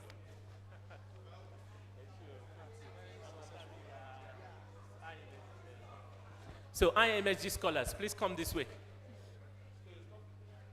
Actually,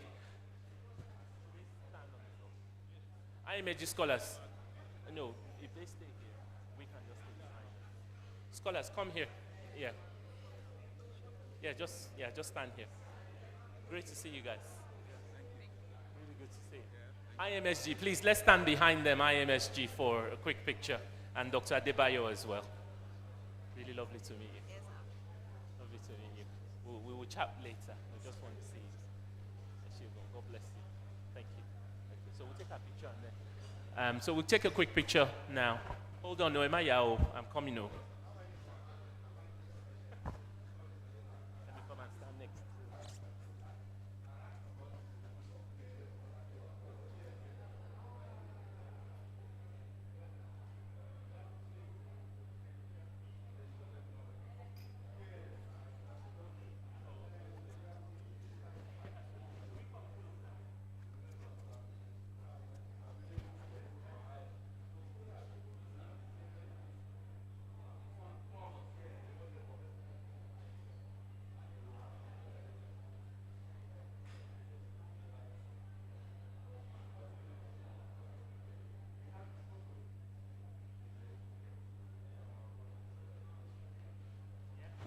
Thank you so much. That's good. So Pouch 98 scholars and Pouch 98, please come on. Pouch 98, come on the stage. Pouch 98 scholars, come to the front here. Pouch 98, come on the stage.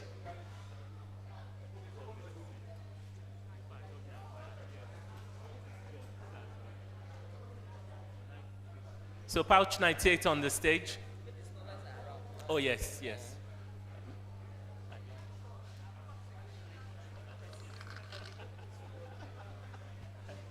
Pouch 98 scholars, are you here? If they're not here.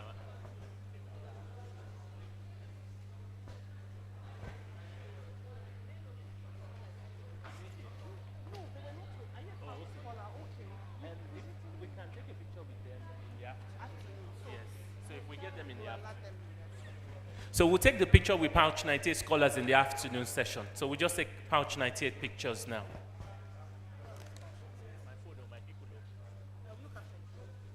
How are you, man?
Close.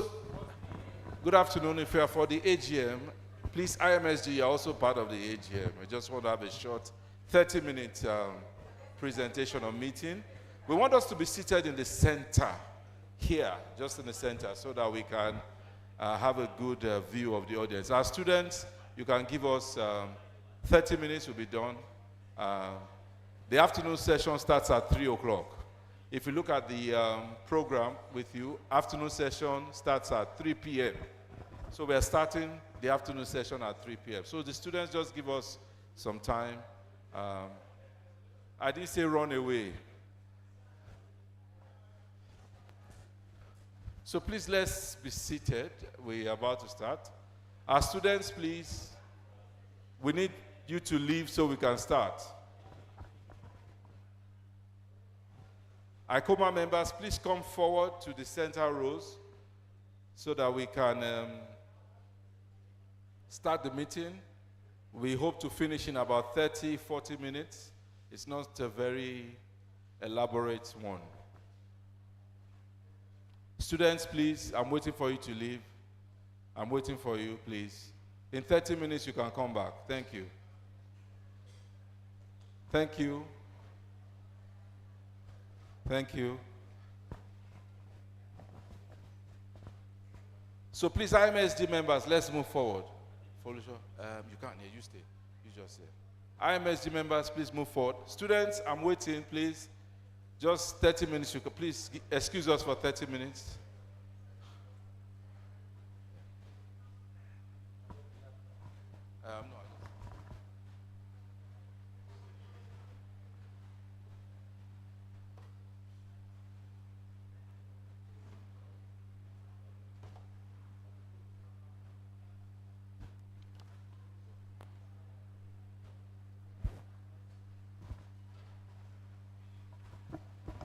Thank you for listening.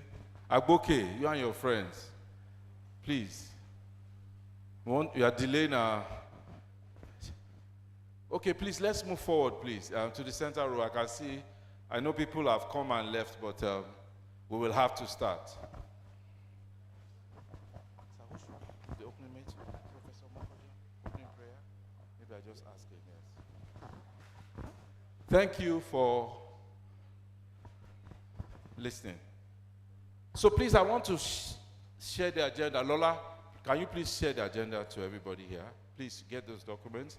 But while we are waiting at that, the first aspect of this meeting is an opening prayer. And I've been requested to ask our dear Reverend and Professor Mokodio, to please give us an opening prayer. Thank you, sir.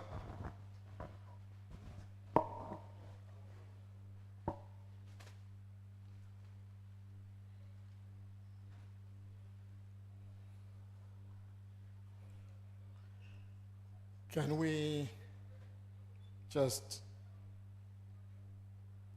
stand for a moment and in the quiet of our personal meditation,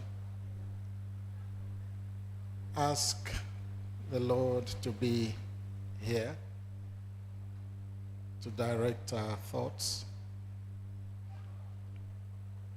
to direct our conduct, and our utterances.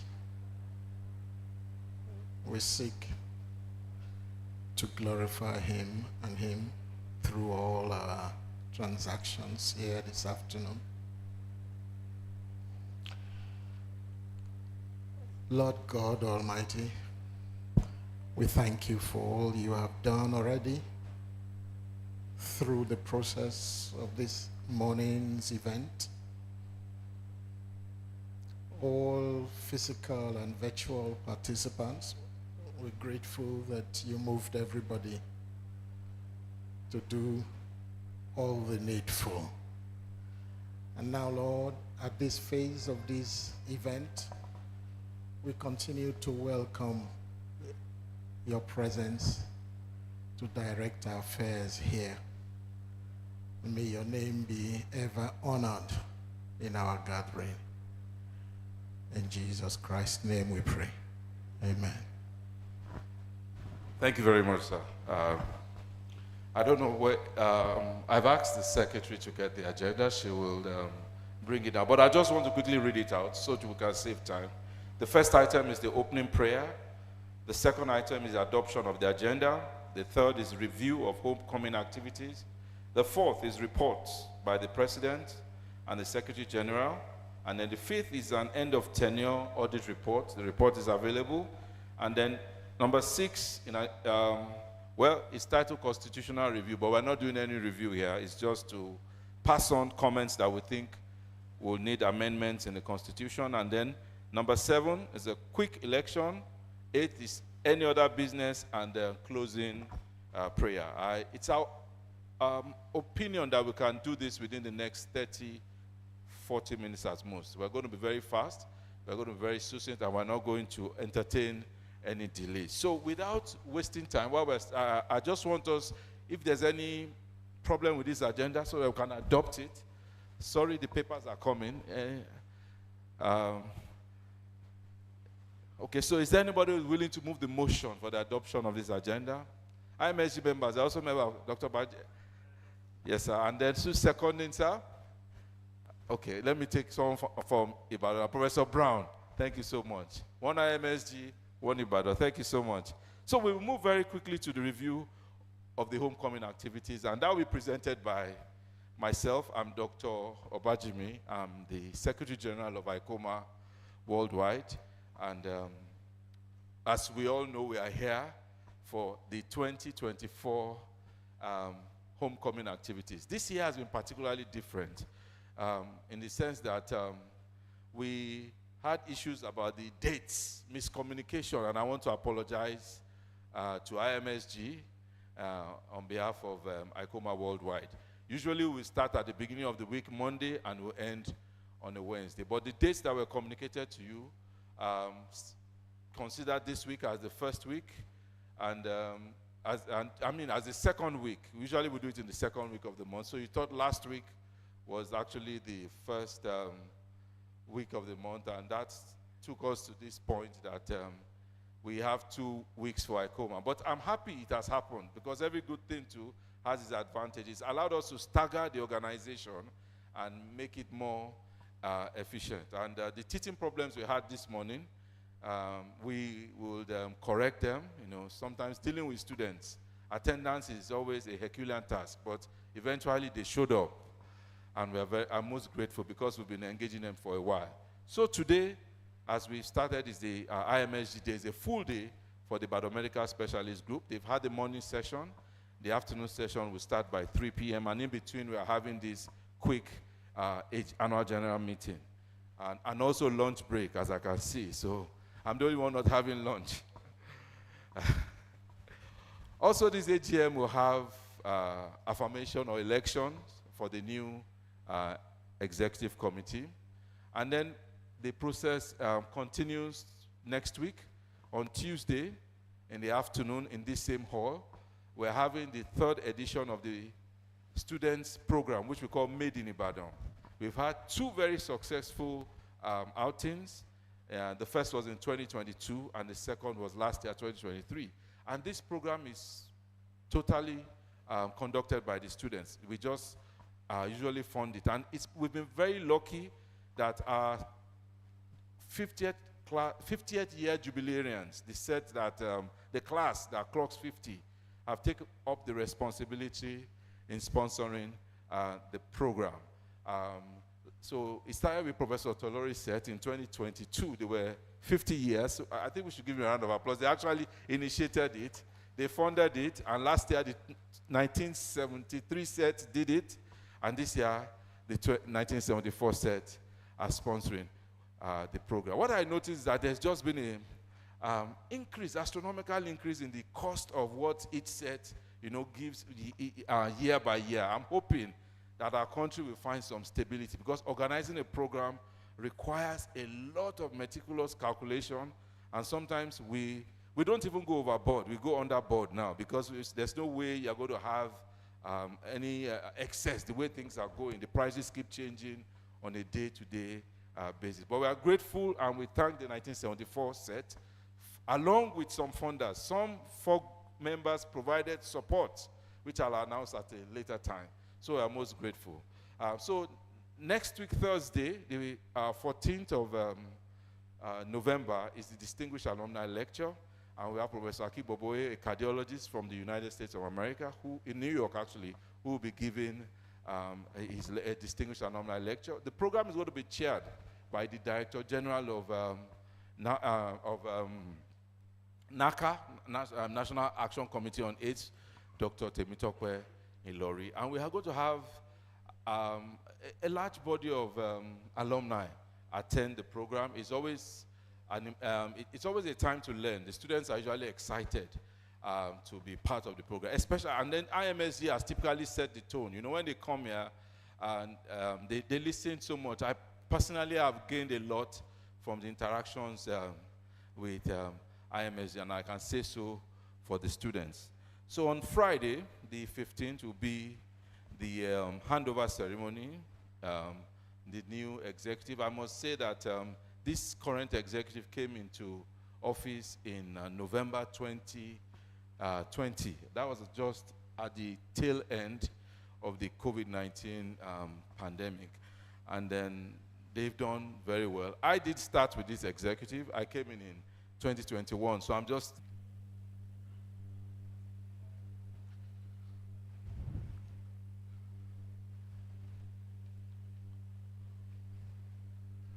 Yeah, thank you so much for your presence in the morning session of the IMSG 2024 Symposium. We had a really fantastic time, lots of incredible topics around primary care services in Nigeria. We're going to continue the afternoon session now with undergraduate, postgraduate presentations. We've also got 2 talks on mental health and sexual health and contraception. So it promises to be a fantastic afternoon. I think in particular for the undergraduates and our residents to take the stage and present and get that experience as well. Taking questions. This is what IMSG is about. It's about your development as well. We welcome Dr. Bode Williams, IMSG President, up onto the stage.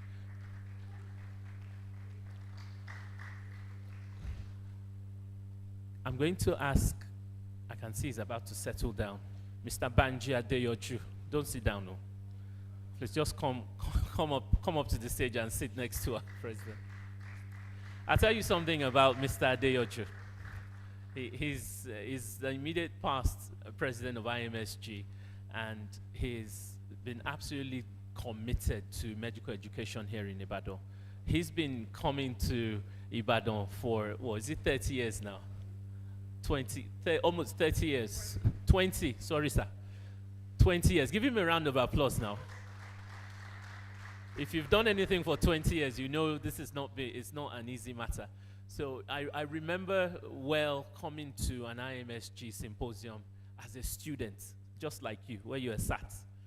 And Mr. Adeyoju came to talk about laparoscopic surgery, laparoscopic kidney removal. I'm like, wow, you know, I'd like to be like this one day when I grow up. And here we are. So another round of applause for Mr. Adeyoju. So I'd like to invite I'll start with Associate Professor Jubril Abdul Malik. His Acido Foundation is his brainchild. He's doing incredible work in the mental health space in Nigeria. A lot of impactful work, policy implementation, helping the homeless, helping those who have struggles with mental health issues. He's just been dynamic, and he's the foundational executive secretary for my class of 2002. So these are visionaries. He's a visionary. He's brought us together and galvanized the group, and we're giving back to Ibadan. So it's a real pleasure to have him talk to us about integrating mental health into primary care in Nigeria. Before I hand over the mic to him, can I invite the undergraduate speakers? If you're meant to be speaking this evening, could you please come and take your seat come and take your rightful place on the stage. Give them a round of applause. Those of you who are speaking, please come right through. to the stage, and then we'll make sure we get your all the names, and we need to work out how we're going to present what device we use for your talks, where your talks are. Well, I'll get you to take a seat. Give them a round of applause as they come on.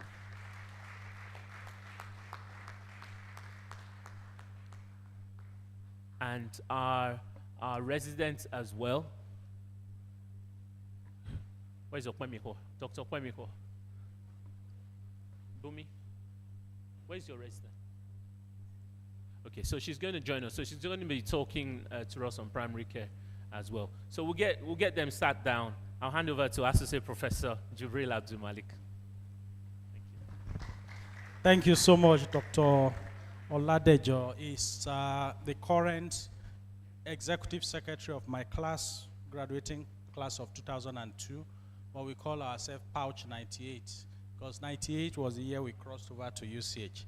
So thank you so much for the invitation, and I want to recognize the immediate past president of IMSG and the current president. Thank you so much. As he said, this was the highlights of our year two as students, and that continuous relationship does a lot of wonders. Mr. President, sir, it does a lot of wonders when you come all the way, make the sacrifice with other members of your team, even if it's just to inspire just one medical student. I think it is very worth it. And we really thank all of you for the sacrifice you make to travel and come every year, as well as the financial and other support you give to the College of Medicine.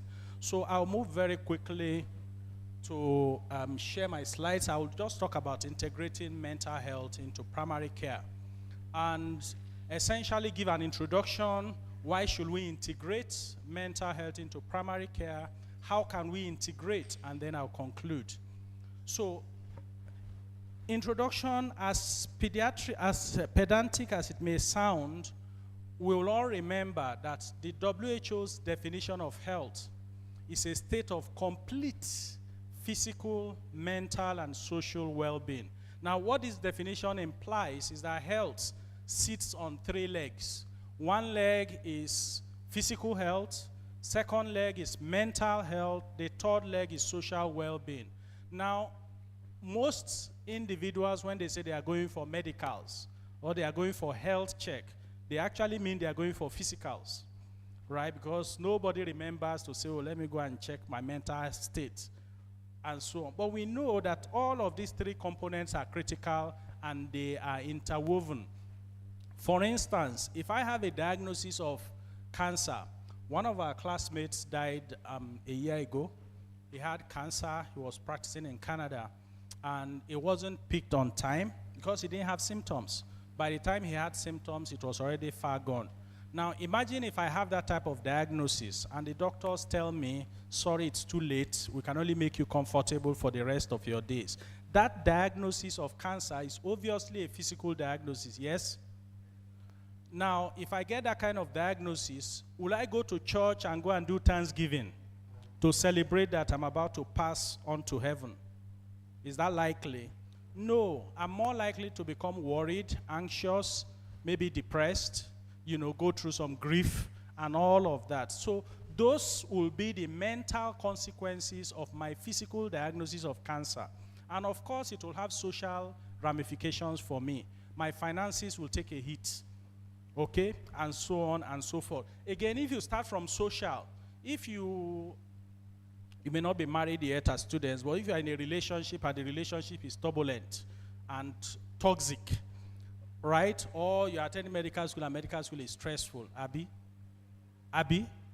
Or you work in an office that is toxic. Those are social issues. Those social issues can cause you to become hypertensive, increase your stress levels, and that will be the impact on your physical well-being. It can also take its toll on your mental well-being. You become anxious, depressed, maybe suicidal, or you turn to drugs, alcohol, and other things to relieve the stress. So the key message here is that when we think about health, we should always think about it in an integrated and holistic manner, rather than see them as disparate items, okay? How common are mental disorders? Very common. Lifetime prevalence, 1 in 4. Point prevalence, 1 in 10. And it occurs across the spectrum. Children can have autism, adults can have everything, and the elderly can have dementia.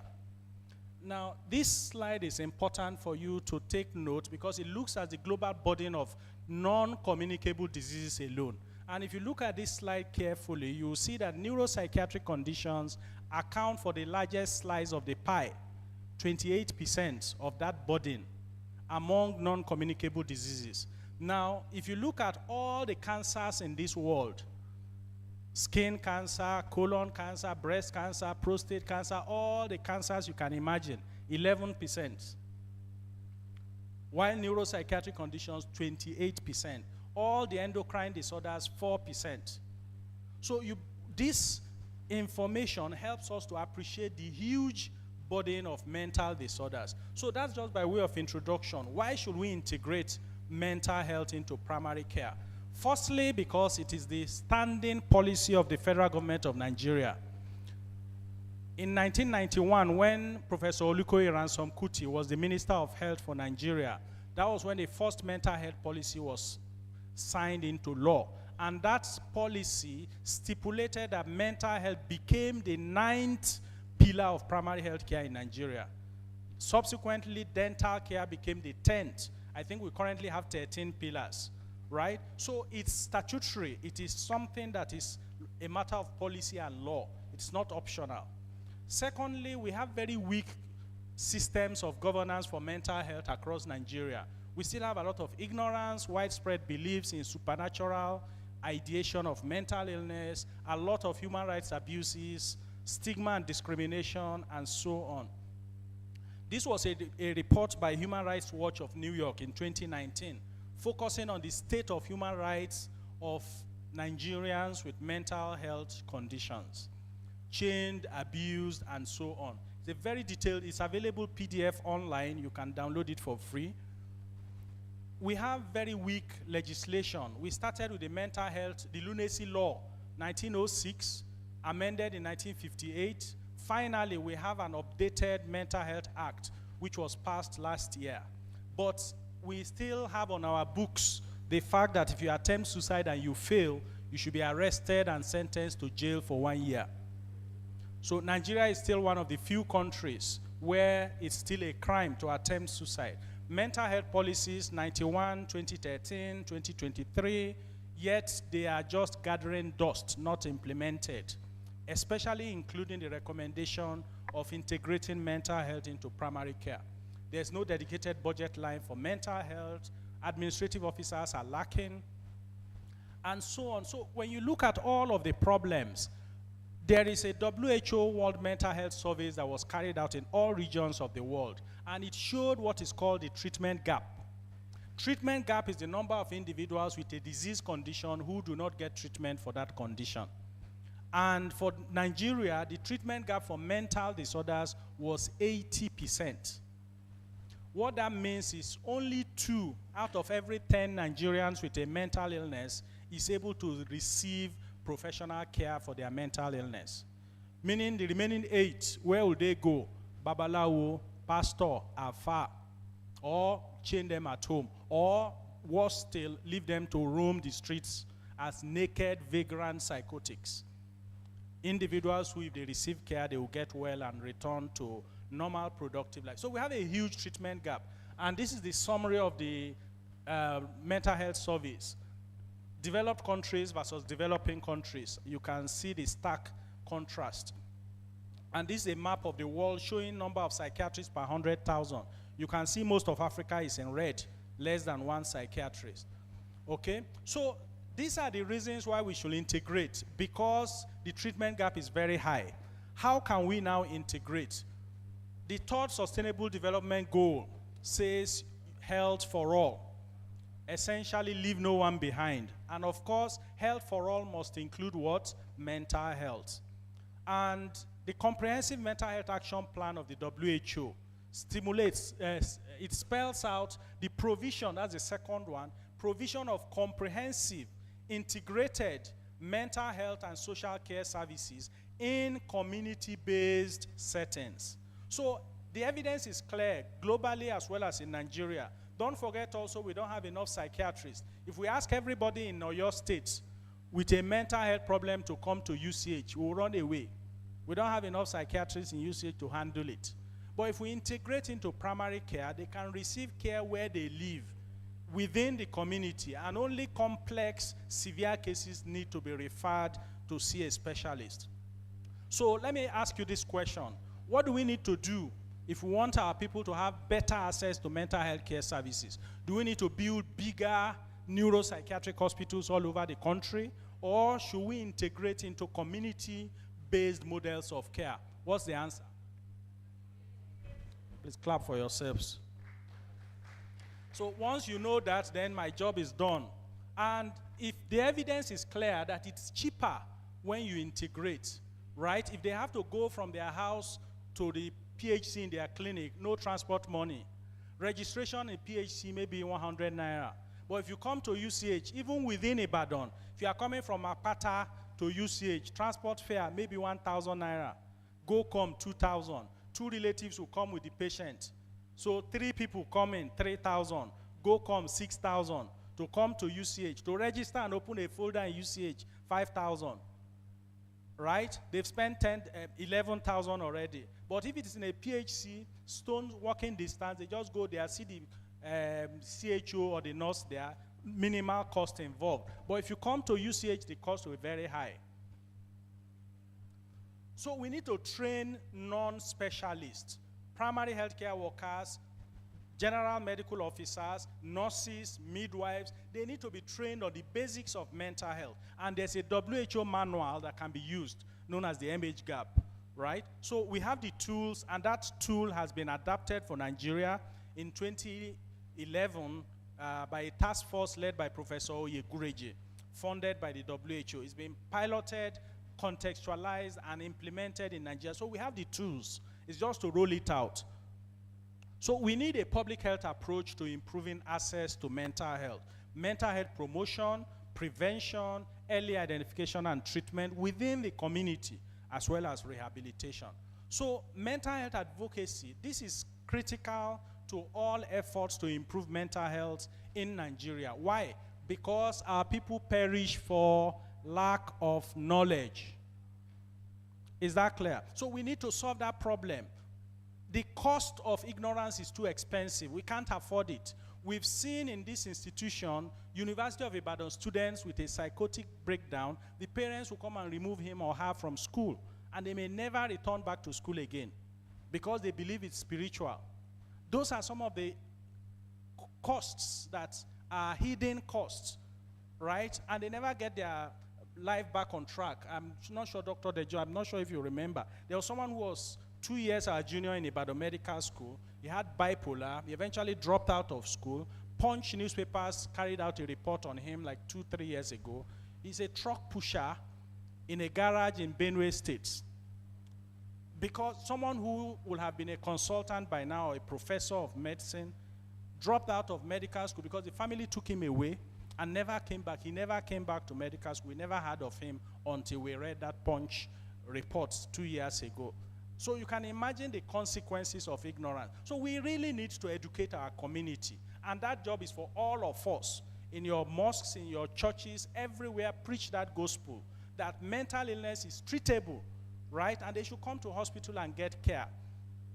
And that's part of the justification for establishing the Asido Foundation, which we launched in 2019. We launched it in the Osuntokun Hall. And the idea behind it is to take information from the gown to the town, because so many people out there are not aware. Even when they are educated, they've gone to the university, but they didn't study medicine. Once it comes to mental illness, they just go blank and they say, oh, it's spiritual.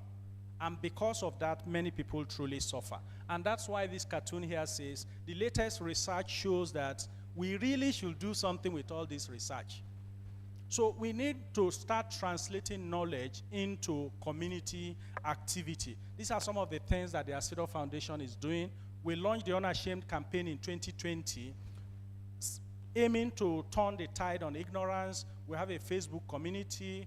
We have an ASIDO campus network for students like you. We piloted it in UI, and then it's currently running on 8 campuses across Nigeria. UI, OAU, ABU Zaria, Unilag, LASU, FUNAB, you know, and we want it to spread across other universities. And we train students who are members of the ASIDO campus network to serve as peer-to-peer counselors. So I can see every student. I don't know who is in ABH and is not coming to school. I don't know who is in Mellanby Hall or Queen's Hall and is missing classes. But you will be able to reach out to your colleagues, and that's the idea behind the campus network.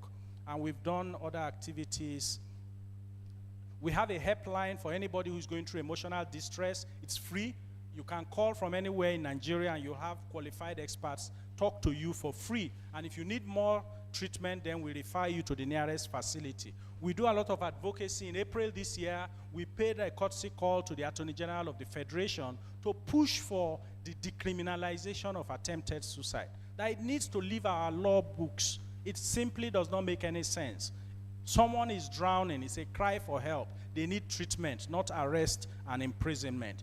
So, ladies and gentlemen, in conclusion, we have daunting challenges: ignorance, shame, stigma, insufficient numbers of mental health professionals. But the solution is clear and simple. Integrate mental health into reproductive health care, into TB and HIV programs, into routine primary health care systems, and more people will have access to mental health care. That is very simple and the way we should go. Remember, we need teamwork to achieve this. Together, everyone achieves more. And I leave you with this last slide. Thank you very much.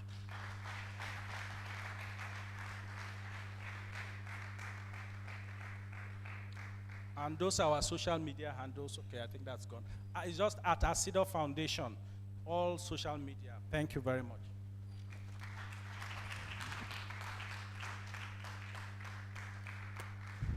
Thank you so much, as I say, Prof. Abdulmalik, for the incredible work you continue to do, helping people with struggling with mental health conditions in Nigeria. Thank you. Okay, so we're going to move on to the undergraduate presentations now.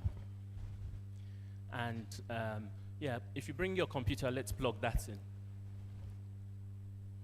So we're going to listen to 4 undergraduate presentations, and then we've got one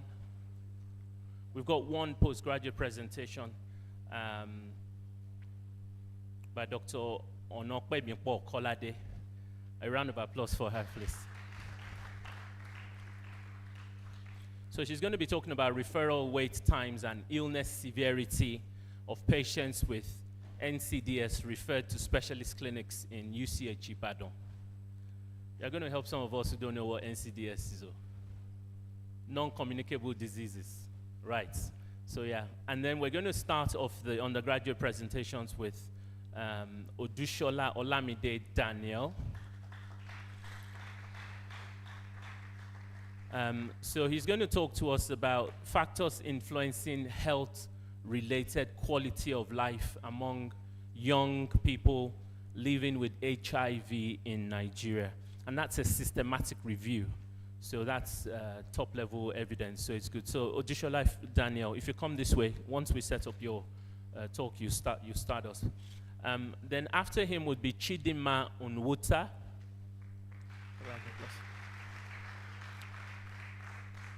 And Chidinma will be talking about strengthening primary health care for hepatitis B management in Nigeria. And then we would have David Akoki. David will talk about meaningful students' engagement, students versus faculty perspectives. I'd quite like to listen to that. And the final presentation will be by Adeni Adeshola, who is here. Adeni Adeshola. And he'll be talking about something important. He'll be talking about exploring burnout in medical education. A mixed method study among University of Ibadan medical students. So that is burnout here. So we'll be keen to listen to that.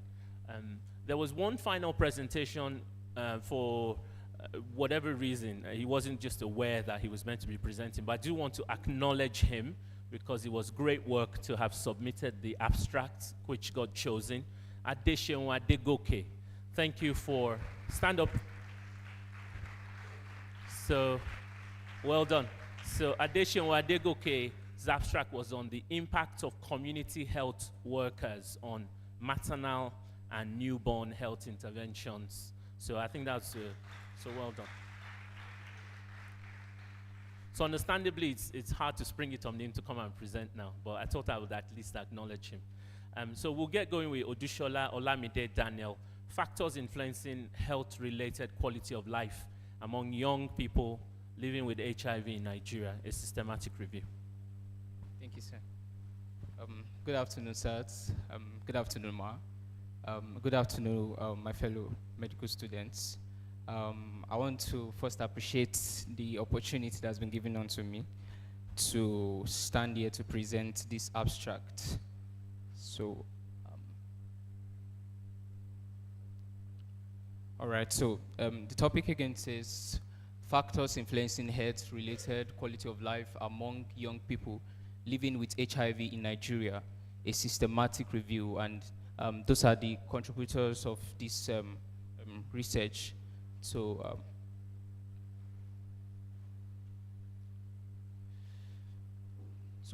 Nigeria has one of the highest HIV/AIDS burdens among youths globally, making their quality of life critical to achieving the 95-95-95 goals.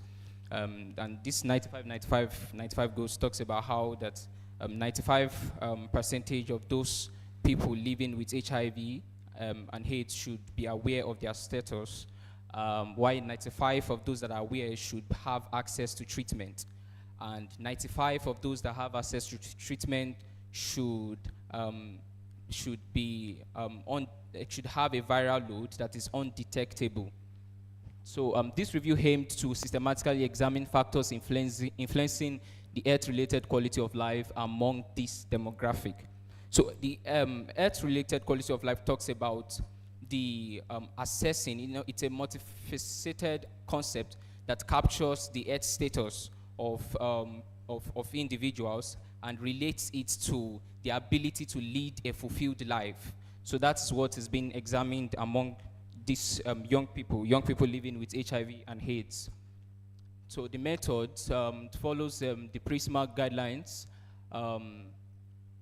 It's a systematic search of PubMed, Embase, and African journals online was conducted for peer-reviewed literature published between January 2018 and July 2023. Eligible studies were observational studies in Nigeria that explored HRQOL factors among HIV-positive youths and adolescents. A risk of bias assessment was done using the GBI critical appraisal checklist. So, this is the flowchart for the study. At first, we arrived at 882 papers, after which it was reduced to 747 after the screening. 747 records were excluded, leaving us with 135 papers. And at the end, we arrived at 7 papers that was used for this research, for this study. So 7 eligible studies were selected, and studies comprised 6 quantitative studies and 1 mixed method study. The studies focused on the mental health, the stigma, and health-related quality of life of these individuals. The findings highlighted several key barriers and facilitators influencing the quality of life outcomes. Being female or part of a sexual minority was linked to low HRQOL. Now, the sexual minority refers rather to individuals that their sexual identity, orientation, and practices are different from the generalized belief. Stigma and financial constraints also negatively impacted quality of life, and access to highly active antiretroviral therapy, education, and coming from a monogamous family were associated with higher HRQOL scores. So in conclusion, it was discovered that multiple factors affect HRQOL in HIV-positive Nigerian youths. The recommendations include providing comprehensive sexual health education, reducing HIV/AIDS stigma through mass sensitization, and offering youth targeted reproductive health services to improve outcome. Thank you very much.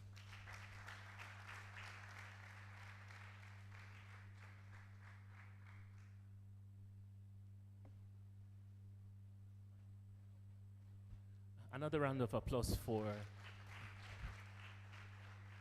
So very, very, very good work. It's a systematic review, and I think we should all be encouraged to engage in systematic reviews and meta-analysis. It's a high level of evidence. Not all reviews you can merge together. Sometimes you can't tease out, qualitative factors, but I think it's good work. We're just going to take 1 or 2 minutes of questions. So any questions from the floor? Oh, my president. Thank you, Dolapo Babalola, for that very good presentation. And I think the topic you have chosen is highly relevant, addressing the burden of HIV and trying to find out what factors are important.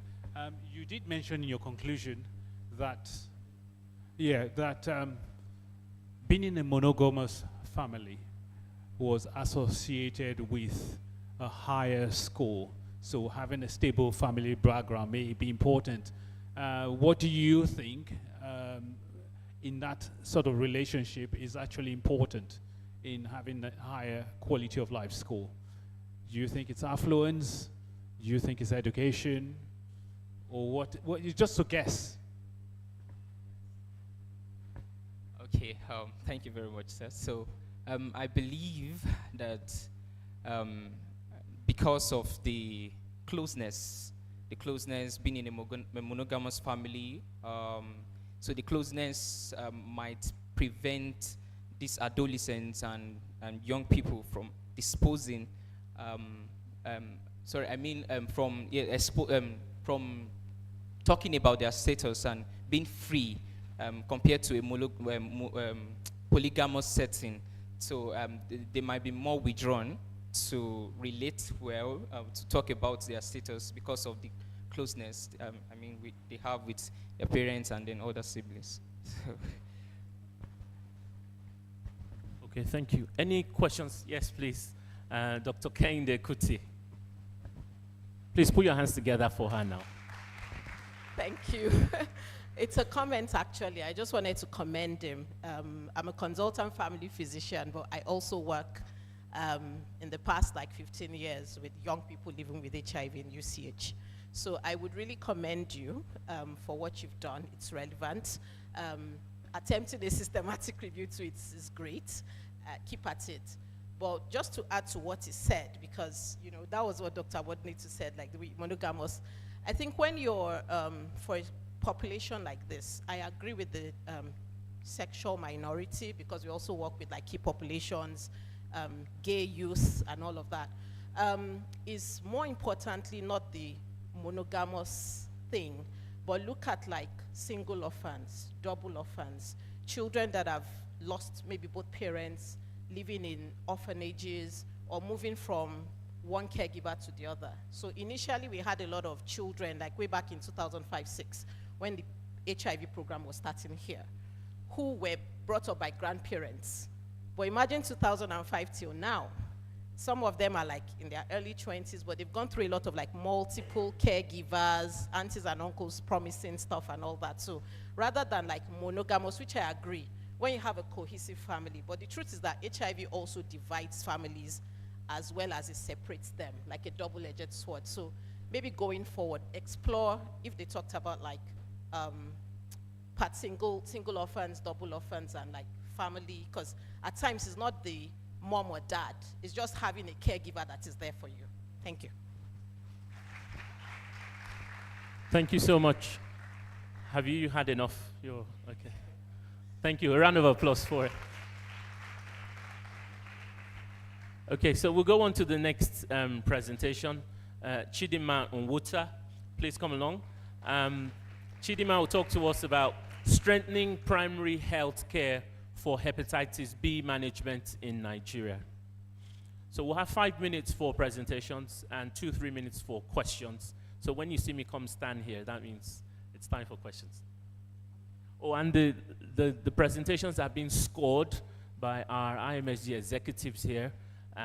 So we will reveal the best presentation at the end.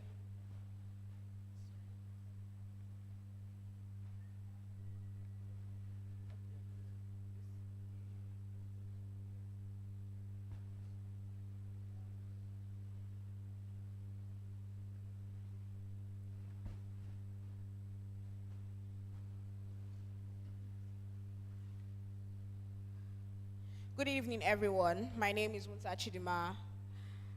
Good evening, ladies and gentlemen. My name is Wunsa Chidima, and I will be here to talk to you about strengthening primary health care for hepatitis B management in Nigeria. Earlier this year, I heard the story of a pregnant woman who went to the primary health care center close to where she lived. She complained about severe abdominal pain, nausea, frequent fatigue, and an unusual darkening of her urine. The nurses at the healthcare center told her, "It's just pregnancy symptoms, you'll be fine." And then 3 months down the line, she's still having these symptoms. And then she went to the secondary healthcare center, and then they diagnosed her of hepatitis B. Hepatitis B is a viral infection caused by hepatitis B virus. It primarily affects the liver, leading to inflammation, and in some cases, long-term complications like liver cirrhosis, liver failure, and liver cancer. It is transmitted through contact with infected blood and body fluids, often through unprotected sex, needle sharing, or from mother to child during childbirth. More than 90 million people are living with hepatitis B in Nigeria, accounting for 26% of the global incidence. Primary healthcare centers account for 84.8% of the nation's healthcare. This makes them essential for providing access to hepatitis prevention, screening, and treatment.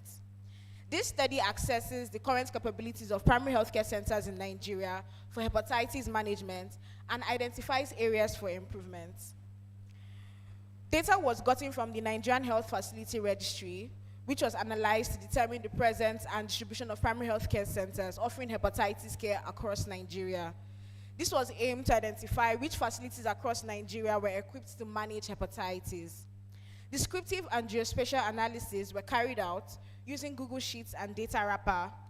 And then a literature review was also carried out to access hepatitis services at primary healthcare centers, focusing on 3 major areas: available resources, staff training, and service quality. This dual approach allowed for a comprehensive understanding of both the reach and quality of hepatitis management in primary healthcare centers across the country. This is the geospatial analysis that was done, and if you see, the lightest areas are the least capable areas, and then the darkest areas are the most capable areas. As you can see, Ekiti State here is the lightest area, and it has a capability of 1.7%, and then Imo State is the most capable, with a capability of 29.2%. And that 29.2 is the highest in the entire country. So if that is the highest in the entire country, you should then imagine how little primary healthcare centers are able to care for hepatitis. This is a table that shows the states, the capable primary healthcare, the number of capable primary healthcare centers per state, the incapable primary healthcare centers, the percentage capability, and then the total number of primary healthcare centers per state. You can see here that Imo State has 29.2% capability, and Ekiti State has 1.6%, which is the least. This is a pie chart showing the capable primary healthcare centers and the incapable primary healthcare centers. And this is a bar chart showing the states, their capable primary healthcare centers compared to their incapable primary healthcare centers. This shows the level of incapability our country has to managing hepatitis B, seeing as the primary healthcare facilities take up 84.8% of our nation's healthcare system. In total, Nigeria is able to manage through their primary healthcare centers 11.5%. That is a very low number. So based on our literature review and and data gotten from the Nigeria Health Facility Register, we see that the 3 major problems that cause incapability of managing hepatitis B in primary healthcare centers are staffing deficiencies. Many primary healthcare centers are understaffed, with personnel often lacking the specific training needed for hepatitis management, diagnostic shortcomings. In various places, you see that, oh, we don't have testing materials, we can't test, we can't screen. So if if people are not able to be tested or screened, how are they going to be able to manage their conditions in the first place? And there's also inadequate training. This, based on the problems that we realized these were the outcomes: delayed diagnosis, incomplete treatment, and then limited patient education even when diagnosed. So they are not able to know the importance of adherence, lifestyle changes, and further prevention, and which would lead to lower complications and higher disease transmission. So based on our research, these are the recommendations we made to strengthen primary healthcare centers for managing hepatitis. Increased funding and resource allocations, implement staff training programs, increased government funding. There will be need for increased financial support from the Nigerian government to provide at least screening materials, and also to train the staff to be able to identify when this is a hepatitis case and when this is not a hepatitis case.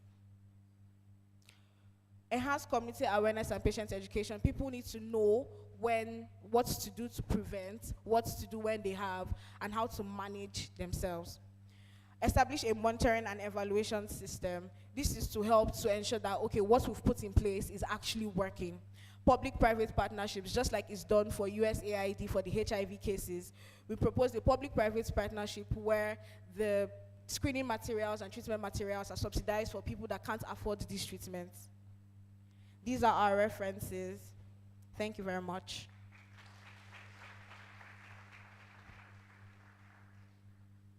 Thank you so much. That was brilliant. Any questions? Students? Oh, our president, Dr. Williams. Again, thank you for that presentation. And you were addressing an urgent problem and a relevant problem, hepatitis B. If you were to design a program to screen the people, to identify those at risk, would you screen the whole population, or would you screen those with risk factors? Just tell me what your opinion is. There's no right or wrong answers. You can justify what you say. I'm meant to pick one of the two. I'm to pick one of the two. Risk factors are everyone.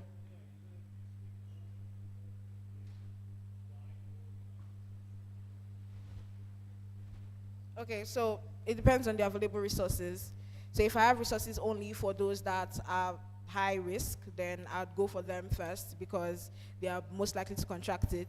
But if I have more resources, then I would extend it to other people because there's some people that may not be at risk, but they have hepatitis B.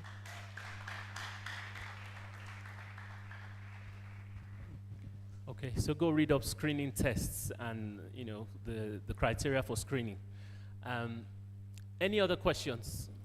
Yes, please come to the mic. Give her a round of applause.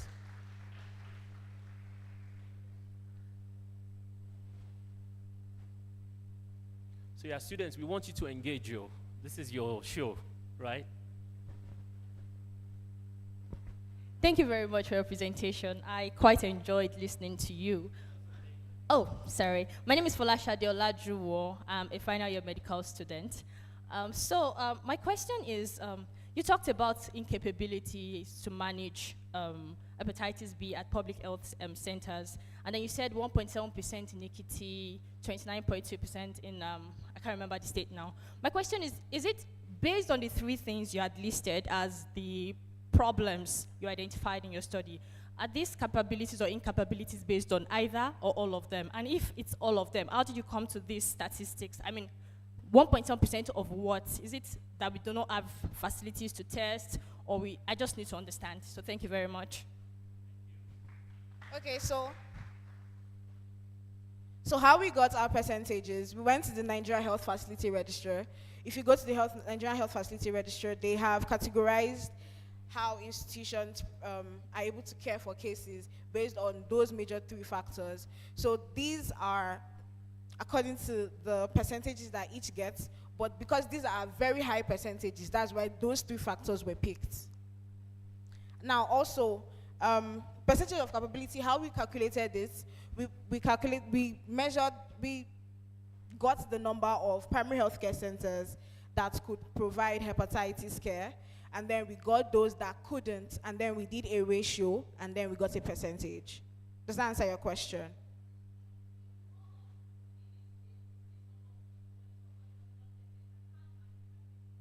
Yes.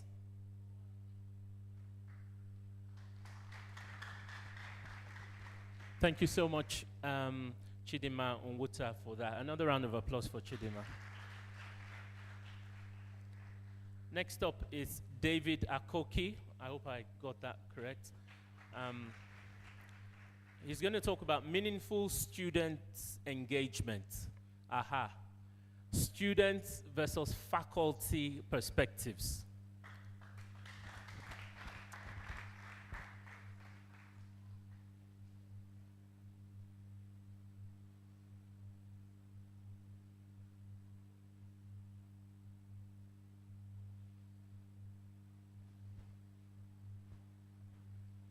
Good evening, everyone. My name is David Akoki, and I'll be presenting the topic, Meaningful Student Engagement, Students versus Faculties Perspectives.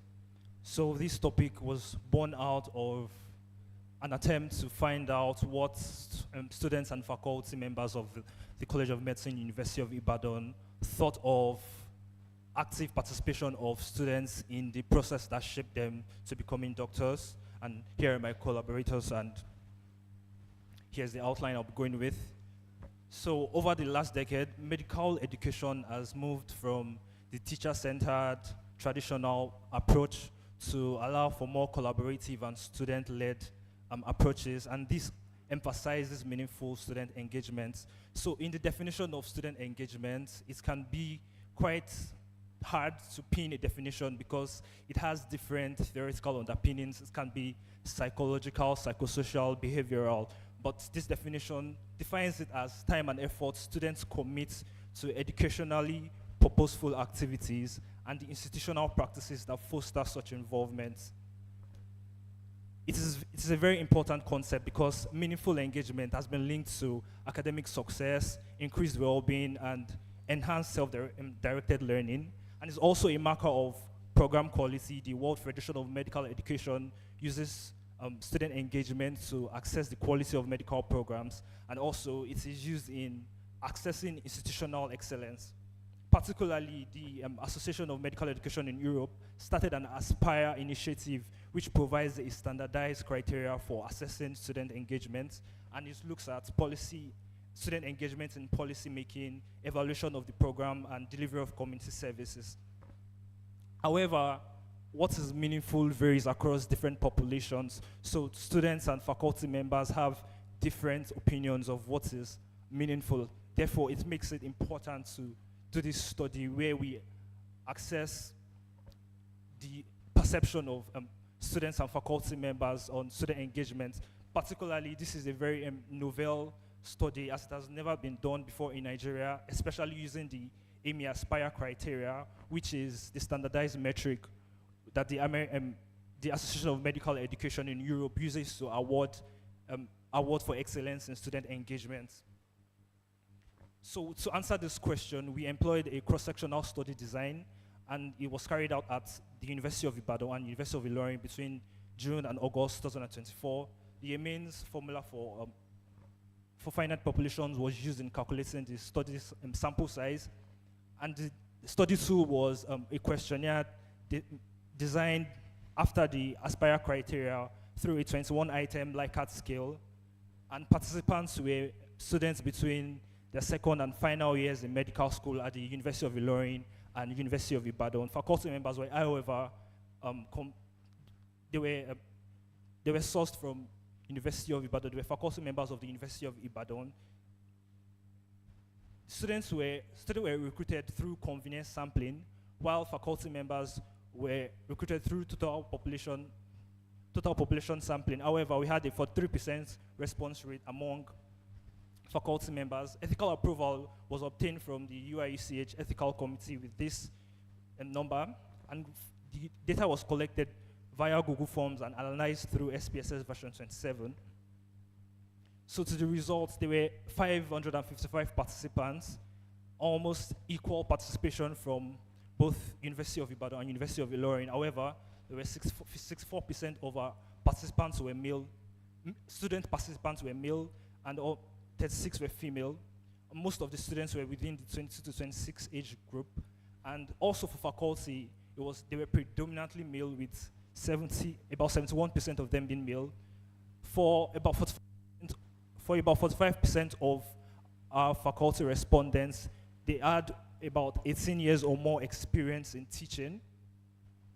And here is a summary of the responses we got from the number of responses from the faculty members: 46 from male faculty members and 19 from female. And also this is a summary of the number of responses from students according to their level of study. So in assessing their perceptions, we found significant gaps that exist between the student and faculty viewpoints, especially as regarding issues with institutional governance. The largest gap existed in the perception of if students should be involved in school vision and mission drafting, in drafting policy statements and guidelines, in also taking lead roles in curriculum development. However, we also found domains of mutual agreement between students and faculty members in peer teaching and assessment, and also involvement in research projects conducted by faculty members. Also, participation in professional meetings and local community projects was also a point where students and faculty members agreed. So the bar charts here show the domains of agreements in peer assessment, research involvement, then participation in professional meetings and local community projects. While here we see the disparities, especially in involvement in policy guidelines and mission and vision statement drafting, and also curriculum leadership. So the most striking finding is the consistent gap between students and faculty perception, particularly in the domain of institutional governance. For these parts of student engagement, we saw a consistent gap between what students thought and what faculty members thought. However, studies have shown that students have an important role to play as agents of curriculum change, and these points where there are mutual agreements can serve as opportunities to further deepen collaborations between students and faculty members. Another study showed that there was positive correlation between student engagement and self-directed learning and academic achievements. So this marked difference in perception about student curriculum leadership roles reflects broader debates in medical education about the balance between students' input and faculty expertise.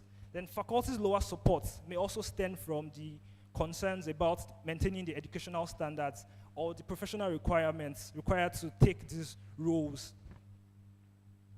So as I conclude, it is clear that there is a need to bridge these perception gaps, because for any student engagement frameworks to effectively function, these key stakeholders, students and faculty members, must come together to reach a compromise. So it is important that this is done through structured dialogue and clear engagement frameworks. Also, institutions need to build strong consensus by expanding peer teaching programs, especially seeing that students and faculty members agree on this part, and also research collaboration opportunities should be made available.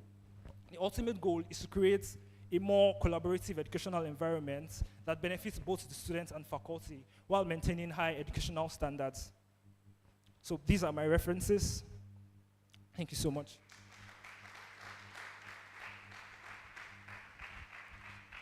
Thank you so much for that presentation. So, faculty, over to you.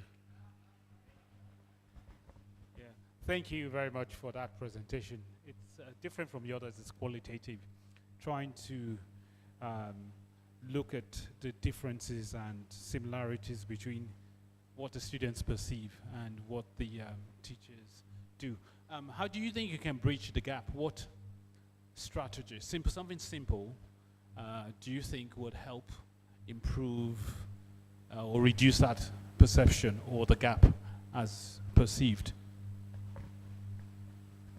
Thank you so much, sir. Already, the study shows that there is a consensus in peer reviewing, peer assessments, and involvement in research. So any intervention would start from these points to involve students more in faculty researches, to help to involve students in assessment of other students. They assess each other, and also we need to involve students more in projects that the faculty are executing within the society and the local community. Students can be engaged in executing those projects too. Do you think giving feedback has a role to play? Giving feedback, like at the end of this session, we're going to receive feedbacks on the various talks. Do you think it has a role to play in teaching? Yes, I think feedback is an important tool for student engagement because it also serves as a way for them to contribute to faculty development and also improve in shaping the programs and assessing the program itself. So feedback is an important tool, especially to see the effectiveness of whatever interventions are going on and to find new ways to make it better. Thank you so much. Any questions from the floor? Is there a hand up? Oh, there are two hands up. Please come to the front. You're in trouble. Come to the front. So yes, feedback is important, and it's feedback from students to faculty and from faculty to students. It's a two-way street. Come to the front. Introduce yourself and ask your question, please. All right, my name is Toby Akimbulube. Thank you very much, David, for that wonderful presentation. I was just thinking as you were presenting, do you think it's really possible to agree on those key terms where there are disparities? Because I believe that these faculty members were once students, and it seems that as they change from being students to faculty members, their perspective about life seems to change, even about school. So with this model you've put in place, do you think we would actually come to a point when we agree on these key areas? Thank you. Thank you so much for your question. I do think it is possible to come to an agreement. It just means that both parties would have to make compromises on both ends. Also, compromise in this sense is a progressive thing. It is going to happen over time of continued engagement, and over time, both sides can adjust as the initiative progresses. Come and ask his question. Okay, thank you. I loved your presentation, and okay. My name is Ugo Benedict. I'm a second year medical student. So I am quite unclear about the concern of specificity of this research. So I want to know if this is a generalization of all higher institutions, or you note variations in public institutions and private ones, or between geographical regions, because I noticed you used the University of Ibadan and Ilorin, right? So I can see that as two public institutions. Did your research just generalize it across the higher institutions, or you have variations between public and private spaces? Thank you for that question. Thank you so much for the question. This research particularly focuses on two public universities. So other factors might be at play. There might be similarities with public and private institutions, but from the findings of this study, I cannot make generalizations to those institutions. However, similar factors might be at play and would maybe influence perception in those areas, but this study is unable to make that generalization because it was conducted in only public facilities. Okay, a round of applause for him. Thank you. So I think you touched on some important points in terms of what IMSG would like to do. We'd like to engage more with students, and we'd like to set up research collaboration. So hopefully we will work together with you on that. Yeah, so we now have an important talk actually. Adeni Adeshola will talk to us about exploring burnout in medical education, a mixed method study amongst University of Ibadan medical students.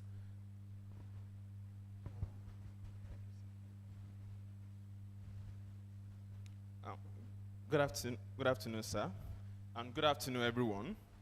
I am Adeshola Adeni, and I'll be presenting on exploring burnout in medical education, a mixed method study among University of Ibadan medical students.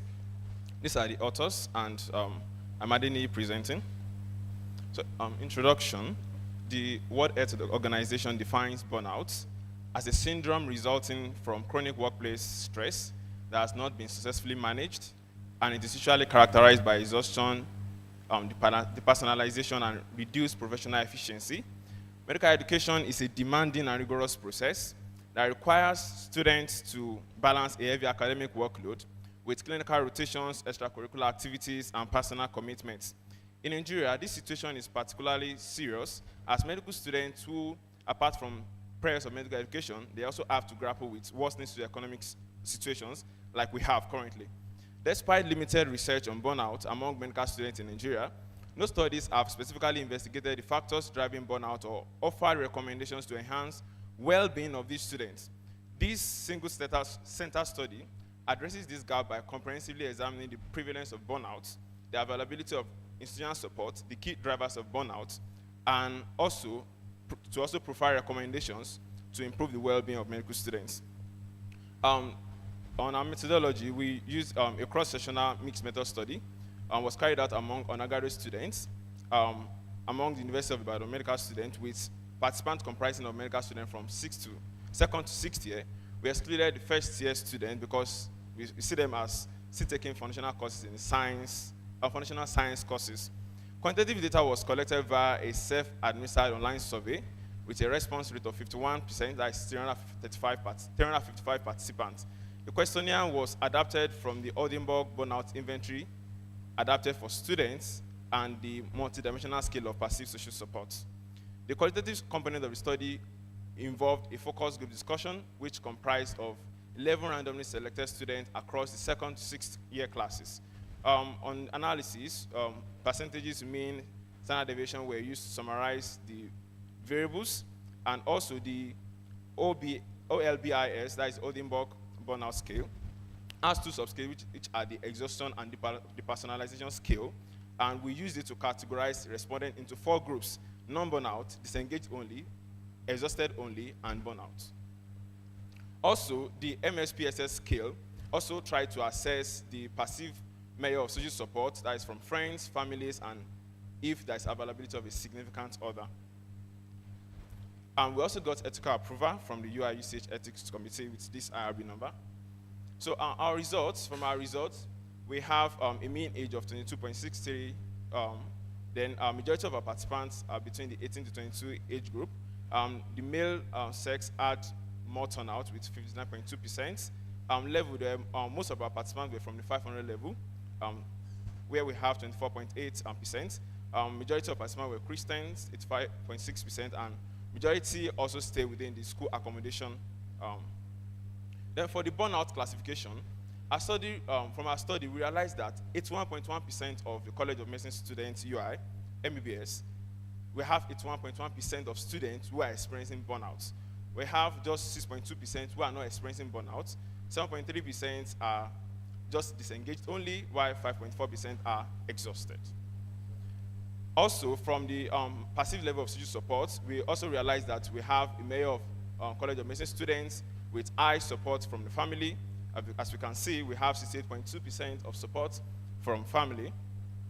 Now, from our support, we also try to assess institutional support, specifically the College of Medicine counseling units. Now, from here, out of the 355 participants, we realized that just 59.7% said they were aware of the College of Medicine counseling unit. And out of that number, we also have just 3.9% who have ever utilized that service. Then also, among those who were not aware, we have just 48.2% who said they would be willing to utilize this service. Then among those who have ever used it before, that is just among the 14 people who have ever used the service, we have here the way they rated the service. And then 85.7% said they would be willing to recommend this service to users. Now, we also tried to know the factors engendering burnout, and we did this via an open-ended question, and then we tried to categorize this into different themes. Now, these are the results. We have people saying overbearing academic workload, no breaks, SNSA. The other bracket, we can see the different comments made by people. We have people saying physical demand and stress. We have people talking about negative attitude of teachers and towards teaching, and also not supporting colleagues and terrible work environments. Then we also have inadequate time management on the aspect of the students. Some students mentioned financial challenges, lack of basic amenities, academic challenges, extracurricular activities, and emotional disturbance. We also have, from the preclinical students, so we assessed both students separately. And then from the preclinical students, they also have similar factors causing burnout. Also, overbearing academic workload, prolonged irregular schedule, uninterested in schoolwork, or those who find the method of teaching uninteresting, or those who think that there is also perceived low reward system. Then there is physical demand, there is feeding-related challenges, then there is inadequate time management, financial challenges, lack of basic amenities, academic challenges, extracurricular activities, emotional disturbance.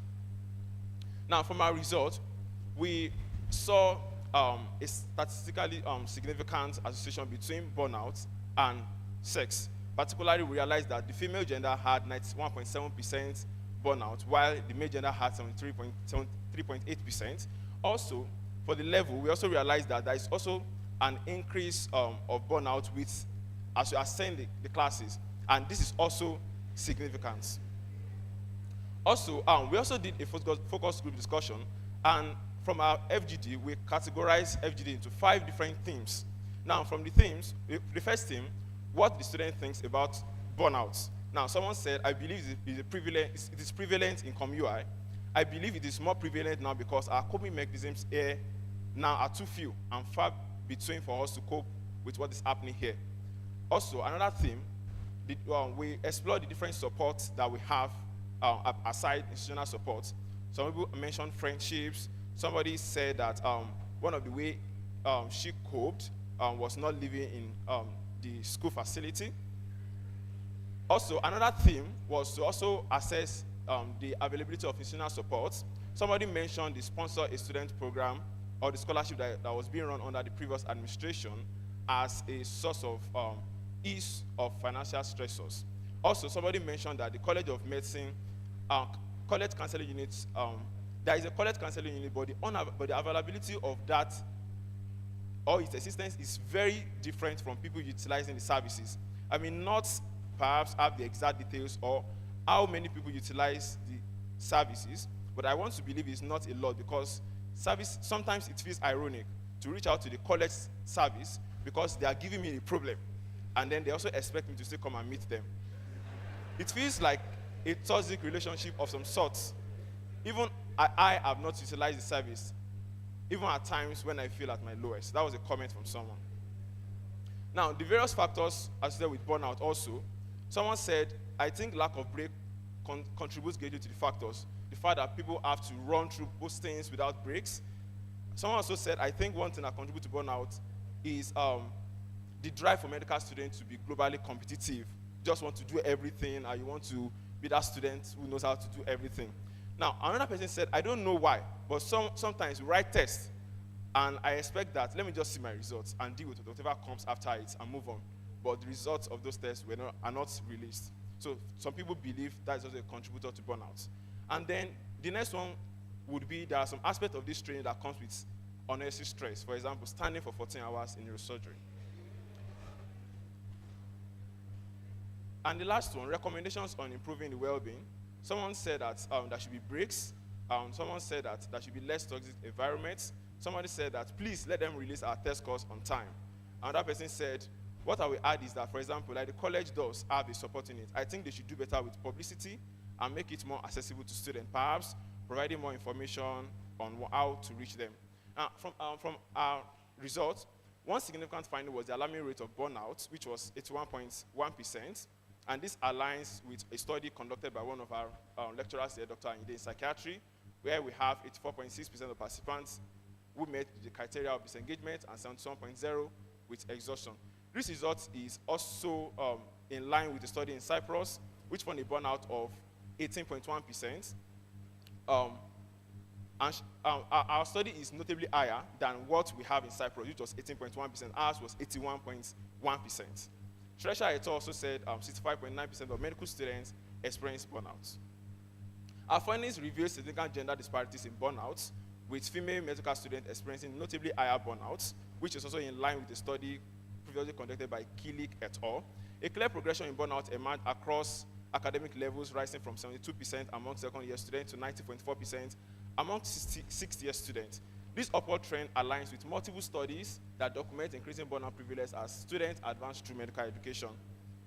A notable finding emerged regarding social support.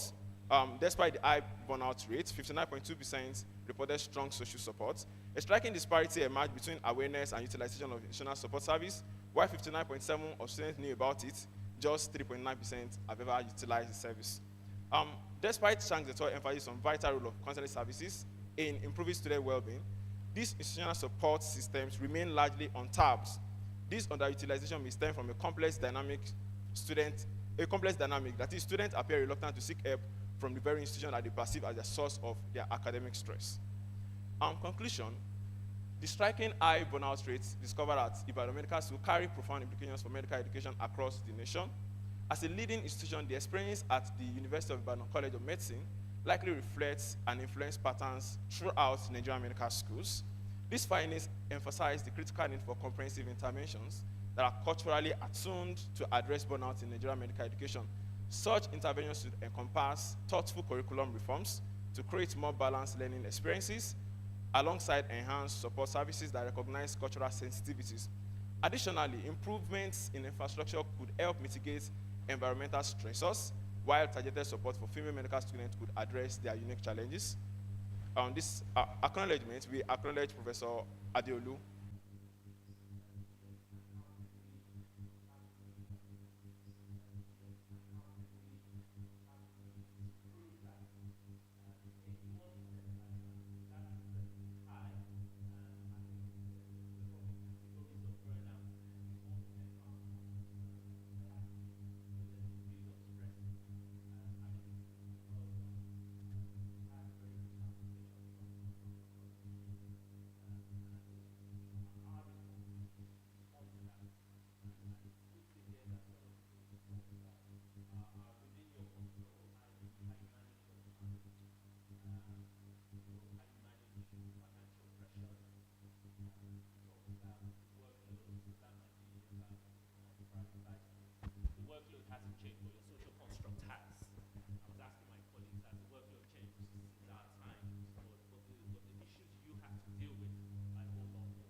Again, I'm just going to echo some of the comments made by Professor Olale. Thank you again for that presentation. I think it's original and it deals with very relevant problems. Yeah, and I think from your qualitative feedback from the students, some of them were really very frank and honest in saying what they think the stressors are and why they don't use the counseling services. I think the question, Professor Lale, was what I was going to address. Why is there a disproportion between female and male students? What do you think? Or maybe perhaps some of your friends can help you out. So I'll be more interested in conducting a further qualitative study just to understand their unique perspective, to know why there is higher burnout in female sex compared to the male sex. But I think they should also contribute.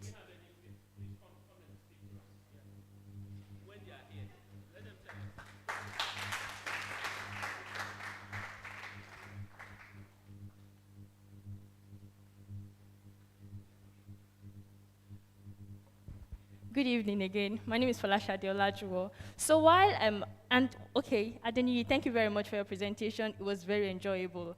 So yes, when you said that burnout is more prevalent in females than males, I had the same question, why? And so I wanted to ask you that, could it be that males have better support systems than females? Is that what's going on? And okay. So if that is not the case, it is said that girls attend school more than boys. Could that be the case?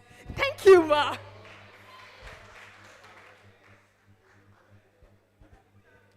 I think that is a likely possibility. Likely. You're agreeing with her position? Not totally. Any other question? I think the boys go to school, or it's just okay. But I think one other thing I wanted to point out was the impact of the scholarships, which you mentioned. That takes away some of the financial pressure and the stresses that people go through. So we want to use the opportunity to encourage. I mean, IMSG already does a lot with the scholarships, but we want to encourage more people and individual donations to support students here. Well, brilliant presentation. A round of applause for him. Okay, so we're now going to move on to our postgraduate presentations now, our senior people. Dr. Onokpemipo Kolade, she's going to be talking to us about the referral wait times and illness severity for non-communicable diseases. A round of applause for her. Thank you very much, sir. Good afternoon, the presidents, the immediate past presidents, the Education and Research Secretary of IMSG, the entire IMSG, and ICOMA worldwide. I'm grateful for this privilege, and I want to say a very big thank you to my senior colleagues. I have to acknowledge them because they told me about this and encouraged me to be a part of it. Dr. Kuti and Dr. Abodunde, thank you so much. So I'll go right into it. I'll be talking about referral wait time and illness severity of patients with non-communicable diseases referred to specialist clinics of the University College Hospital, Ibadan. And I'm privileged to have worked on this with Dr. Irabo and Dr. Obima Kinde. To introduce this, wait times are an important index of the operational functionality of any healthcare system. And when a patient comes into the healthcare system, there are many waits that could occur. Sometimes they wait for hours to days before they can see the primary care physician, who is the gatekeeper. And then even after they see the primary care physician, they may have to wait for investigations. Sometimes they are referred from that point, and that is the focus of this study. That point from when they are referred to when they are seen at the specialist clinic. Non-communicable diseases, because the focus was on patients with non-communicable diseases, and these are chronic diseases which account for 70% of all deaths globally, with about 75% of these occurring in low and middle income countries. And I was glad when Dr. Abdulmalik displayed that figure showing, the different NCDs. It was on the Global Action Plan by the WHO on non-communicable diseases. So this study wasn't just based on the big four that we know, but rather on so many other conditions, including mental health conditions. Referral wait times are inevitable because there's a demand-supply imbalance.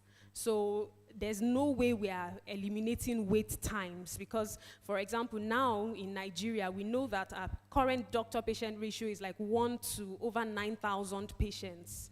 And so there's that imbalance. So it's impossible for us to completely do away with wait times. But what is important is that patients' clinical needs based on their illness severities have to be factored in for us to fulfill that principle of equity, which is very important to us as medical doctors. So there's a need for prioritization at specialist clinics, which highlights the importance of the referral system. There's a growing burden of the NCDs globally, and these patients sometimes already present late. We know there are so many reasons for this. And eventually when they present in the hospital, they already require specialist referrals. And many times, it's not an uncommon thing at the GOP clinic, the general outpatient clinic, that a patient comes back to you after you've referred the patient that, oh, doctor, I got to that clinic and my appointment date is in 2 months' time, it's in 3 months' time, oh, what's going to happen to me, and all of that. So that happens a lot. And we know that for these patients, these prolonged wait times could lead to anxiety, stress, both on themselves and even their relations, and poor patient outcomes. Timeliness being a domain of healthcare quality should be prioritized, and so many other countries in the developed world have actually made this a top health policy concern, but not so much of that is being done in this part of the world. Some studies have looked at the emergency room and outpatient wait times, but not much attention has been paid to the specialist or referral wait times. So the aim of this study was to determine the relationship between wait time and illness severity of patients with non-communicable diseases referred from the family medicine outpatient clinic to specialist clinics of UCH Ibadan. And so I've already talked about what the wait time means in this study, and then illness severity has to do with the extent of organ system derangement or physiologic decompensation evidenced by symptoms, complications, limitation of activities, and risk of death as assessed by the Duke Severity of Illness and Wonka checklist. So the study area was the GOP clinic of UCH, and 310 adult patients were studied, and referrals to the MOP, the medical outpatient, surgical outpatient, and psychiatric clinics were considered in this study because we realized that over 80% of our NCD referrals were going to these clinics. Those who were excluded were those who were acutely ill, requiring emergency care, pregnant patients, and those patients who were on the National Health Insurance Authority scheme because they go through a different pathway. So after those patients were seen by the the doctor that attended to them, those who met inclusion criteria were then attended to by the research team who did an assessment of their illness severity, assessed their referral letters, and then those patients were called within 24 to 72 hours to know what appointment dates they got at the specialist clinics, and this was used to calculate the wait time. It was analyzed as stated, and approval was gotten from the UI-UCH Institutional Review Board. So on to the results. Most of, a good proportion of the patients were within the 26 to 44 year age range. There was a male-female ratio of about 1 to 1. Sorry, I'm not sure why that's not showing. Okay. And most were of the Yoruba tribe. Most of our patients had some level of education, and over half of them were married. Over 70% of them were working, and most had at least the minimum wage and above as their monthly income. So to the illness severity level, most of the patients fell within the intermediate and high illness severity levels. So the maximum were very few, just about 2%, and then low level about 9%. The median wait time from this study was 27 days. And the minimum was 0 days. That is, there were some patients who were seen on the very day they got to those specialist clinics, and the highest was 150 days. So we had patients who had to wait for as long as 150 days. And looking at it in monthly tranches, about 50% of these patients were seen in less than a month, and about 37% in 1 to 3 months, and about 10% were still waiting to be seen after 3 months. Looking at wait times according to the clinics, the psychiatric clinic had the longest median wait time, followed by the medical outpatients, and then the surgical outpatients had the shortest. Now, to the main focus of the study, illness severity and wait time. Quite unexpectedly, there was no significant relationship between the patient's illness severity and the wait time, that is the appointment dates they got. The gender of the patients had a significant influence, with males being more likely to have a longer first appointment wait time. I wonder why we're having the issue with gender here again.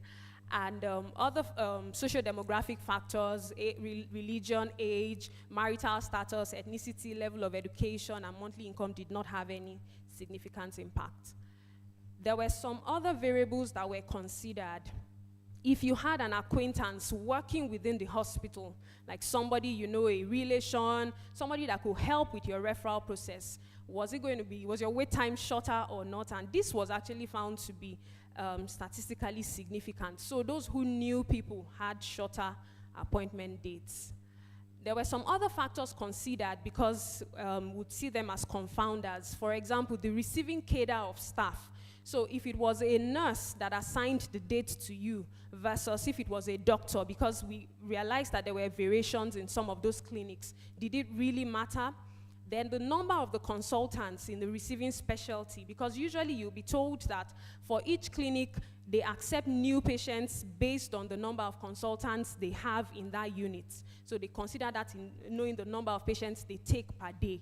So this was also considered, and the quality of the referral letters was considered, because if I'm writing a referral letter and I'm not really conveying the importance of this or the urgency of this patient being seen immediately, you know, then I've not really done well enough. So the quality of referral letters was also considered, but there was no significant moderating effect of these variables.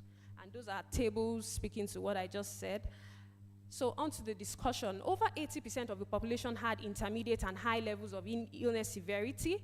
And this was not unexpected, because for the very low levels, usually you're able to take care of them right there at the GOP clinic, at the primary care level, without requiring referrals. And for those who had maximum illness severity, they would most likely have gone through the emergency routes. The median wait time in this study was about a month, 27 days, and this is relatively less than what obtains in many developed countries. So yeah, this seems like a good thing. For example, in the UK, as at last year, 2023, they had a median wait time of 102 days.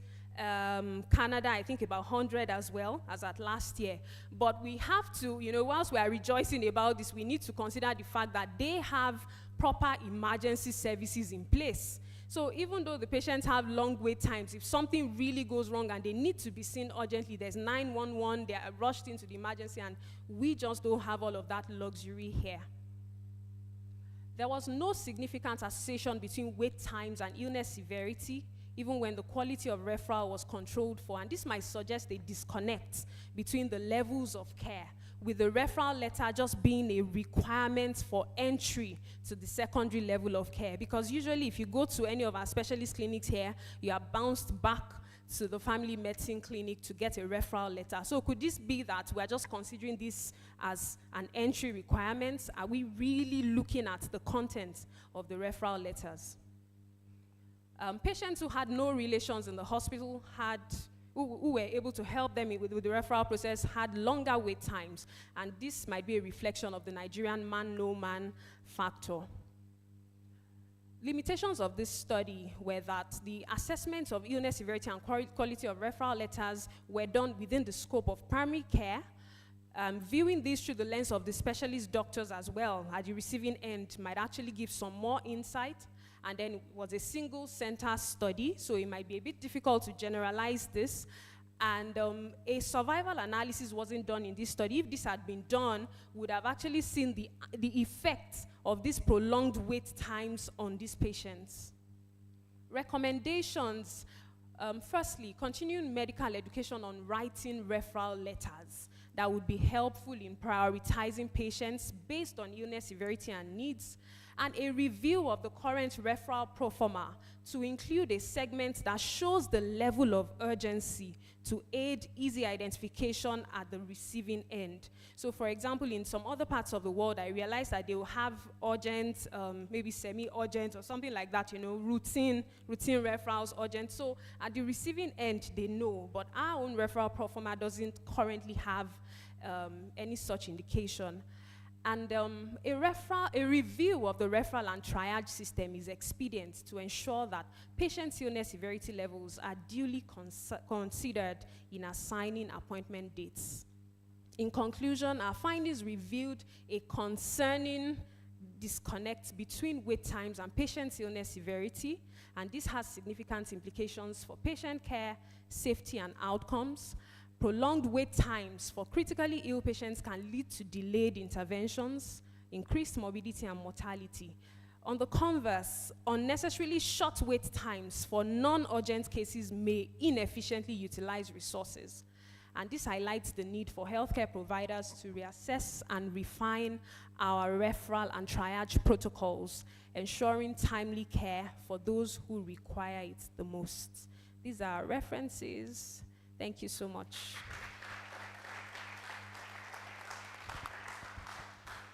Thank you so much, Dr. Kolade, for the brilliant presentation. It was instructive on lots of levels, and we agree with your findings, your recommendations. Two of the things that struck me was that in the UK, we would triage our referrals. So we would have what is considered urgent.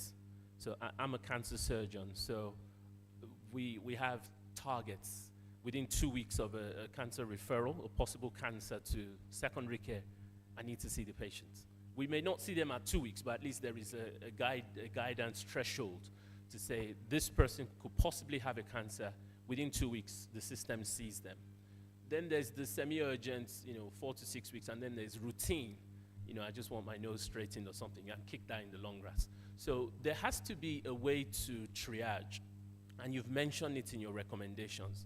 So that might be a quality improvement project for someone to take up with support from the faculty here. I mean, you've got great faculty in primary care here. Dr. Abodunde, Dr. Kenny Kuti, they're present here. Just pilot something to say, where are the referrals coming through? Urgent, semi-urgent, routine, or whatever you want to come up with. And then re-audit it to see if it makes a difference. Because I think if you've got someone who's got a severe condition, that's the reason why they need to go and start begging someone to come in quickly, So that's one point. I noticed that you had significantly longer waits for psychiatry. So why is that? So I will let you answer that question whilst we connect for the final talk. Thank you very much, sir. So COVID caused a lot of backlog, and this was quite pronounced with the psychiatry unit in particular, because they are also severely short-staffed. It's really a big deal. I remember the last time I had to call someone, please, can you help me see a patient? I said, Dr. Kolade, the last time you guys got 10 residents in family medicine, we got just 1. So how do you expect us to cope? So I believe it's short staffing. Okay. Mr. Banji Adeoju, our emeritus IMSG president. Thank you. Thank you very much. Excellent presentation. It's really important, isn't it? Before we can fix anything, and that's a medical approach, isn't it? First, we have to know the size of the problem, and you have demonstrated the size of the problem very well. I've got 2 questions. You clearly describe the tools you use to describe illness severity. As a surgeon, I would like to know within that group whether you were able to determine how many were cancer or suspected cancer out of the whole cohort, because like as Dejo hinted at, we would tend to prioritize that automatically. That's number 1. Number 2, I'm not sure whether I heard you right. Did you say that the only route to specialist care is via the family outpatients clinic?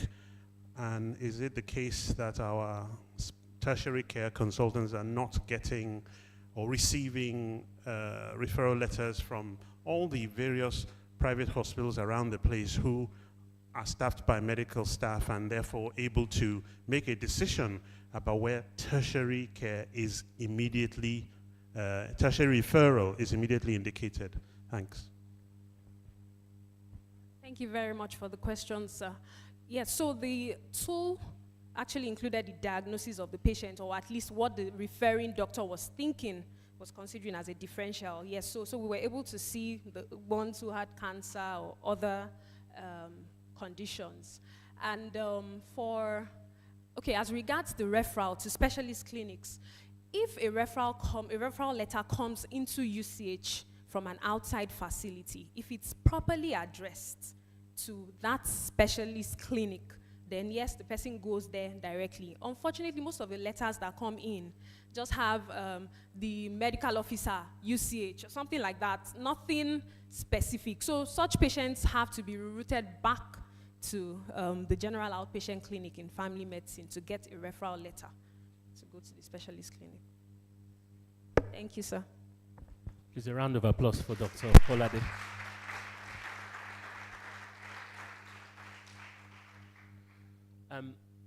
So we've come to the final bit. I'm aware that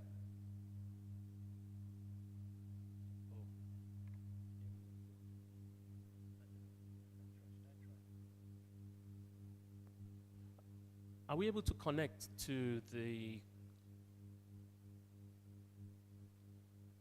Oh, it's on. So this is Dr. Tonya Wokoma, who's going to be talking on sexual health and contraception. I hope this works. It's a recorded video. She couldn't join us today, but at least she sent her work. I hope that we can capture the audio as well. Put the volume up here, maybe.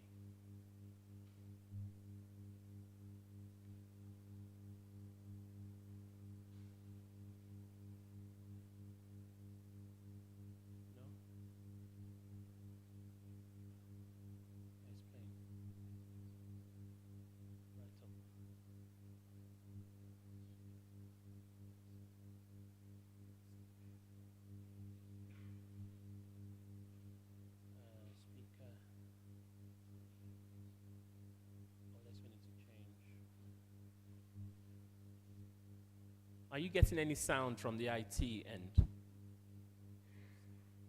Okay.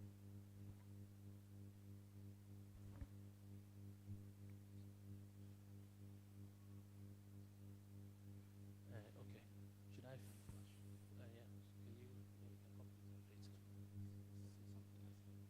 Yeah. Okay. Well, we're just going to try and work around the audio on that and see if we can get that going. But if we can't, we've had a fantastic day anyway. I'd like all our presenters to stand, and we'll give them a... Please come to the front here.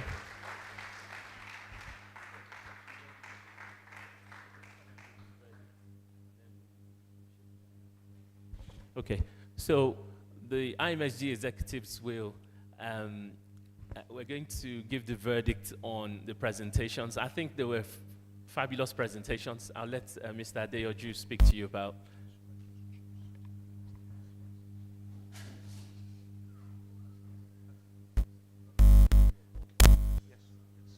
Under the age Thank of you. 30. Thank you very much, Dejo. There I want to is, say congratulations to all the young, presenters. growing I am very, we are very impressed with the quality of your work, the quality of your presentations. Sexual and reproductive health We try to, and by the way, it's important that the scoring system we used to select the best presentation was limited to the undergraduate presentations, because the postgraduate one is set apart, and we do not think that we should put them in that same category. So thank you very much for the excellent postgraduate presentation. Before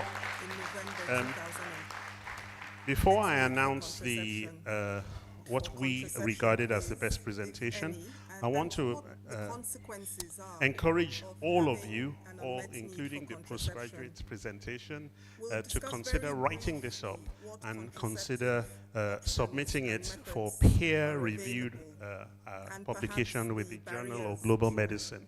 I'm not making, no promises. It will go through a peer-reviewed process, but I want to encourage you, and I can say with some confidence that if it is accepted, we will have and that's because moral in Nigeria obligation we have to support one of the publication. largest and fastest growing populations in So, Africa, in the world, really. Half our Ode and I population made is this under the on age of 30.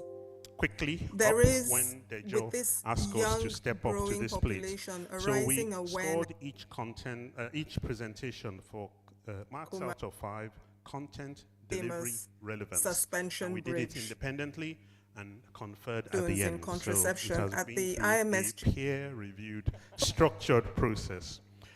All were very good, but overall, we have What the we unmet felt that the one that scored highest in all of these domains From was the how presentation on burnout. I came to give a talk So, well done and congratulations.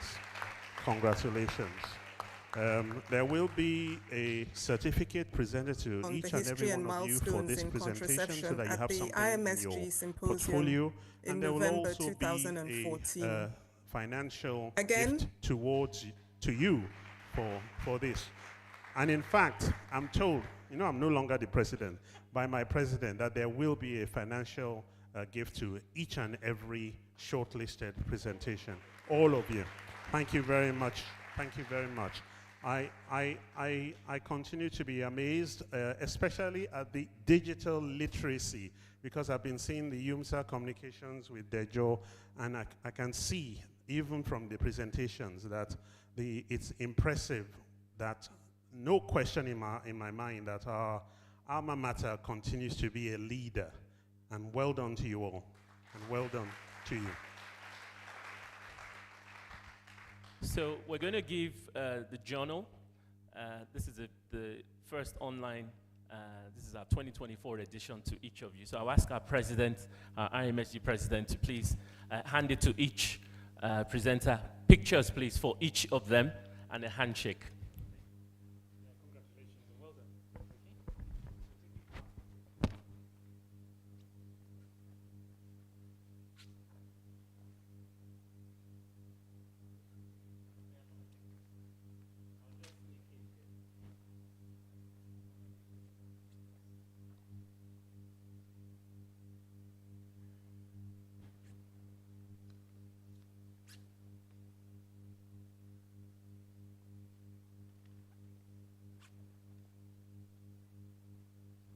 And if we have a round of applause to them.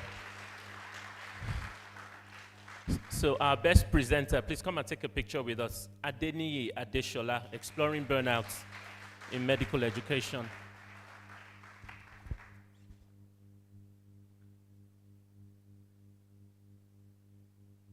Thank you. A wonderful round of applause for them. Thank you so much. So we will send you your certificates and some financial prizes for all of you, but I think the best presentation will have a different prize.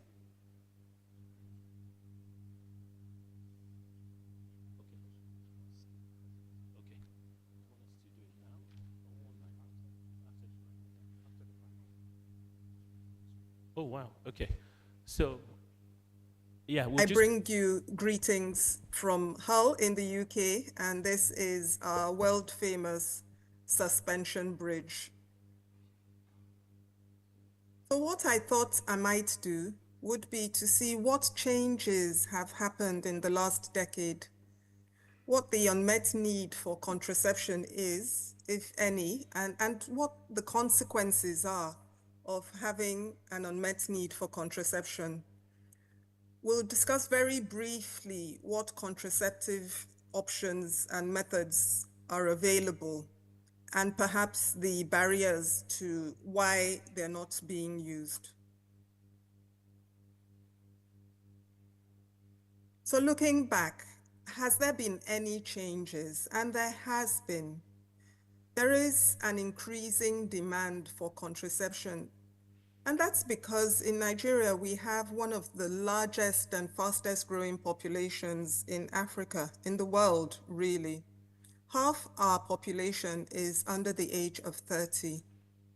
There is, with this young growing population, a rising awareness and social acceptance of contraception and sexual and reproductive health care and rights. And it's because of this, because of public health awareness campaigns, as well as advocacy from non-governmental organizations, and it includes the effort from the government as well. There is a greater variety of modern contraception available. These methods, I wouldn't describe them as modern any longer because they've been around for quite a long time, but perhaps not being available in the sub-region. So we're talking about implants, injectables, pills, intrauterine devices, where there's many more different types available in the global north. There are available now in the African sub-region.